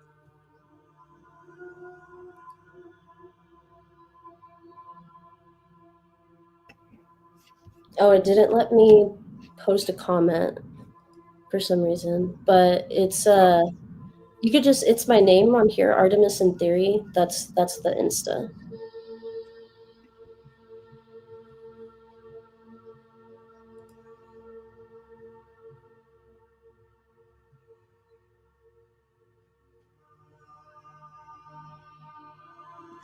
Thanks, Trav, also for hosting this live and creating the space. It's always a pleasure tapping into. Yeah, my pleasure. Thank you for coming. I didn't expect to see you here. Neither did I.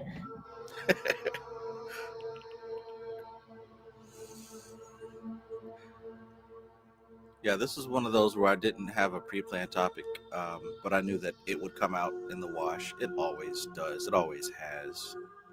That's another thing too. I learned a new level of faith because I mentioned before, like working at my previous jobs, I always had this fear of, today could be the day I get a write up and get fired or whatever. I don't have that running my own business. Like, yeah, sometimes it's up, sometimes it's down, but like the fear of like, oh my God, everything's gonna fall apart. I don't have that. Like, it's in my hands. Before, my life was in some. This is the part I hated the most. It's in some jackass's hands. Just like what you were saying about getting denied for what? You know, my livelihood, how I pay my bills, how I feed myself. It was all in the hands of some dumbass redneck who could fire me just because he doesn't like the way that I smell one day. Never again. Now it's like I know what to do if I need to do it. Right? It's been like 5-6 years at this point. I have never been, missing rent or missing food. Like I've been better than I've ever been this whole time. So even when things look rough and rugged, I always have this knowing that I will figure it out. I didn't have that work in my previous jobs. Yeah.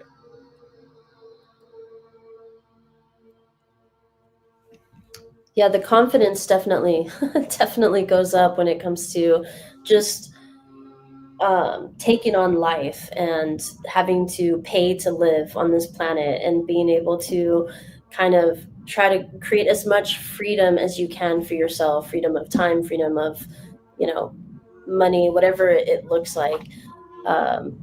Just for me, it's like, how can I get myself in the best position in the system that I'm in right now? And that was just what resonated with me.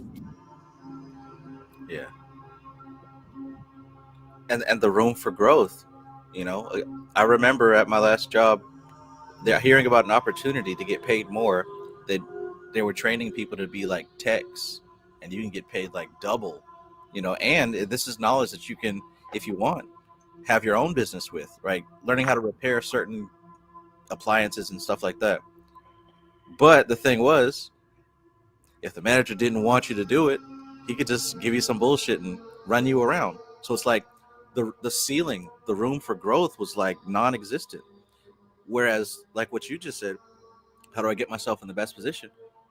All you need to move up is to learn something new, right? The only thing that's between us and where we want to be is a certain amount of knowledge, skill set, which there are plenty of teachers and books and videos if we dare to spend the time. Yeah. Another thing that it really changed for me was my relationship with my own integrity, and really building and solidifying my own integrity, how honest I'm gonna be with myself, with my clients, with the people around me. Stuff that you don't really care about when you're just an employee working some autopilot type of job. I mean, don't get me wrong, like there's people, I have clients that are, W-2 earners. They don't have a business, but they're making six figures. So, they're sitting nice, and I'm sure they're doing, what's resonates with them, creative directors, whatever it may be. But yeah, I feel like until you get into some kind of like leadership role or some high position, whether it's being a business owner, whether it's just having a high paying job, your relationship with yourself changes, because now you have to practice having integrity. Now you have to practice and actually think about, oh, what's my impact on the world? What's my impact to the people, that I'm interacting with, that is interacting with my business, with me, because it's an expression of me. So my business has to have the things that I represent. And one of the things that I'm losing the fear of now to be able to make the jump is expanding the business, because one of the things, limiting beliefs that I was having was kind of this fear of, how do I keep the same expression and integrity that I have with my clients, and how can I replicate that into systems and processes, and allow that business to expand to where systems and processes are in place enough to where I don't have to be in control of everything, and I can really delegate that and trust and take that and have that faith in my business.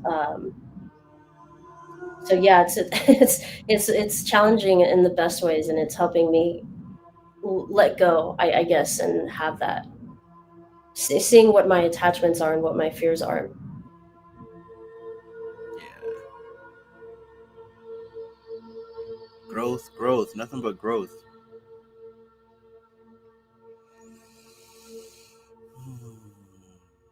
Yeah, and speaking of growth, it sounds like your business has certainly grown a lot since the last time we talked. Yeah, man, it's so it's so nice. It really helps me with just what we're talking about, feeling the value, my self-value, my self-image, and just knowing that there's a service I created that has so much gratitude reciprocated, that it's able to be so successful. Because money is just energy. Every dollar, it's all an exchange, an energetic exchange. So to know that I'm able to offer that much value in exchange for the gratitude that people have in the form of money, it feels really amazing. And I don't have many places that I can say that, out loud to someone else. So yeah, thank you. That's great. And I would share the same excitement towards you as your business grows and you're able to have more money to play with.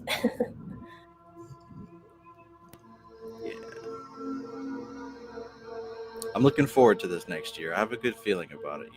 I think a lot of people are afraid of what what else could go wrong, waiting for the other shoe to drop. But I don't know. I'm getting a feeling that we're moving into a I don't know about everybody, but I feel like what's coming is going to be amazing. It's like you say, if you're aware and you're able to tap in and you're able to utilize those waves that are coming, then those people end up benefiting. And then if you're just asleep, like, you're just gonna miss the train. Yeah. Here's to being able to serve more people more efficiently.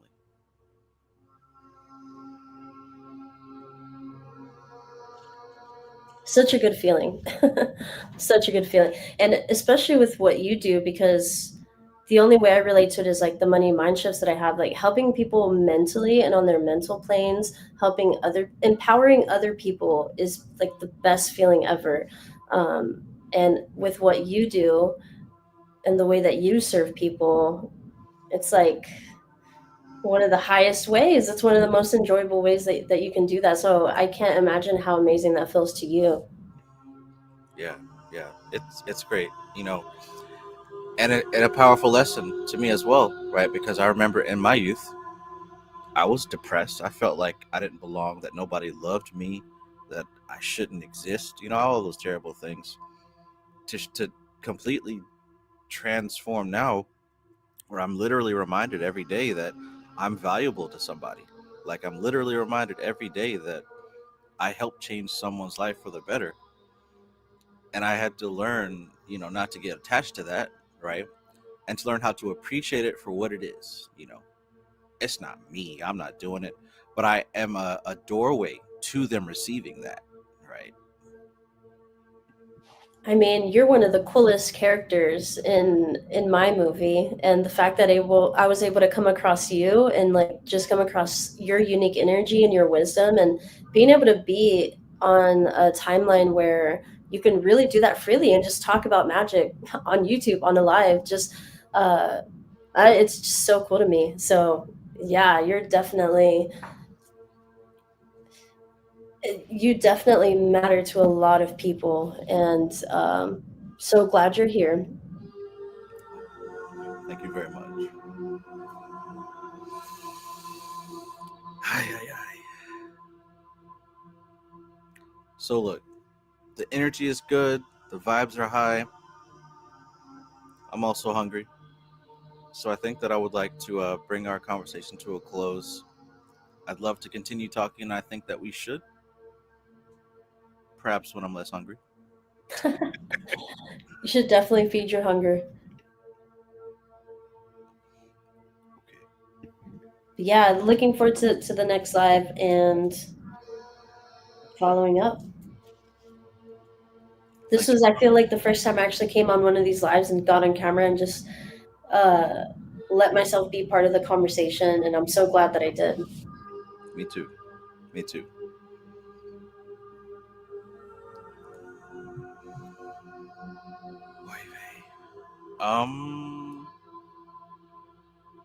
Shane one asks, I want to start reading more, but I always get distracted by my phone and then get unmotivated.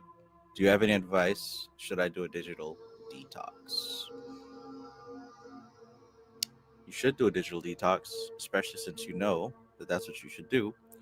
However, while you're doing that detox, you need to find a damn good reason why you should be reading. Let's just break it down. This is you reading, and this is you and your phone and your social media. You place a lot of value on this. This is very important. You know exactly how this is going to make you feel good. You know exactly what the phone and all that stuff is going to do for you. You know that. What you don't know is how this reading is going to benefit you. And whatever reason you have right now for the why you should read, it's not as strong as what's on that phone. So the way to fix this is to have the reading stuff be more important than the phone stuff. Only you know how to do that. There's nothing I could tell you to change the importance, but if you want to shift one habit to the next, your why has to be more powerful than anything else.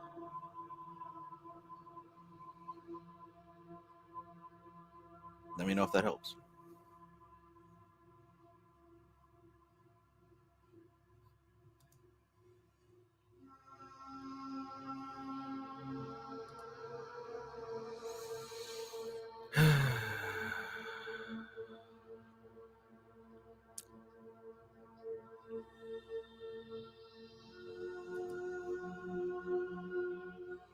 EL asks, how can we book a consultation, Trav?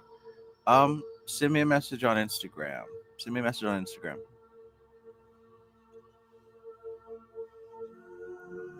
LVX777, Travis Magus. And let me know that's what you are messaging me about. Omnia Arlandria, peace. I feel like you always come in at the end. It must be your time zone.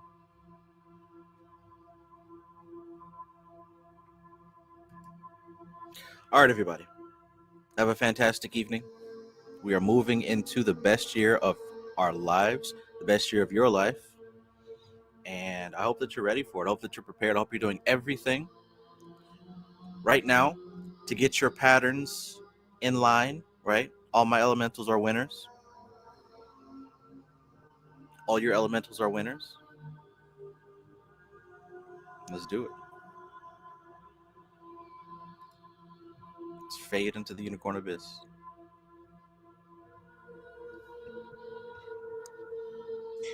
Good night, Trav, and thank you for the live. Good night. Thank you for being here. All right, everybody. This is TK Trav, aka Travis Magus, here with LVX777. I love you. Peace.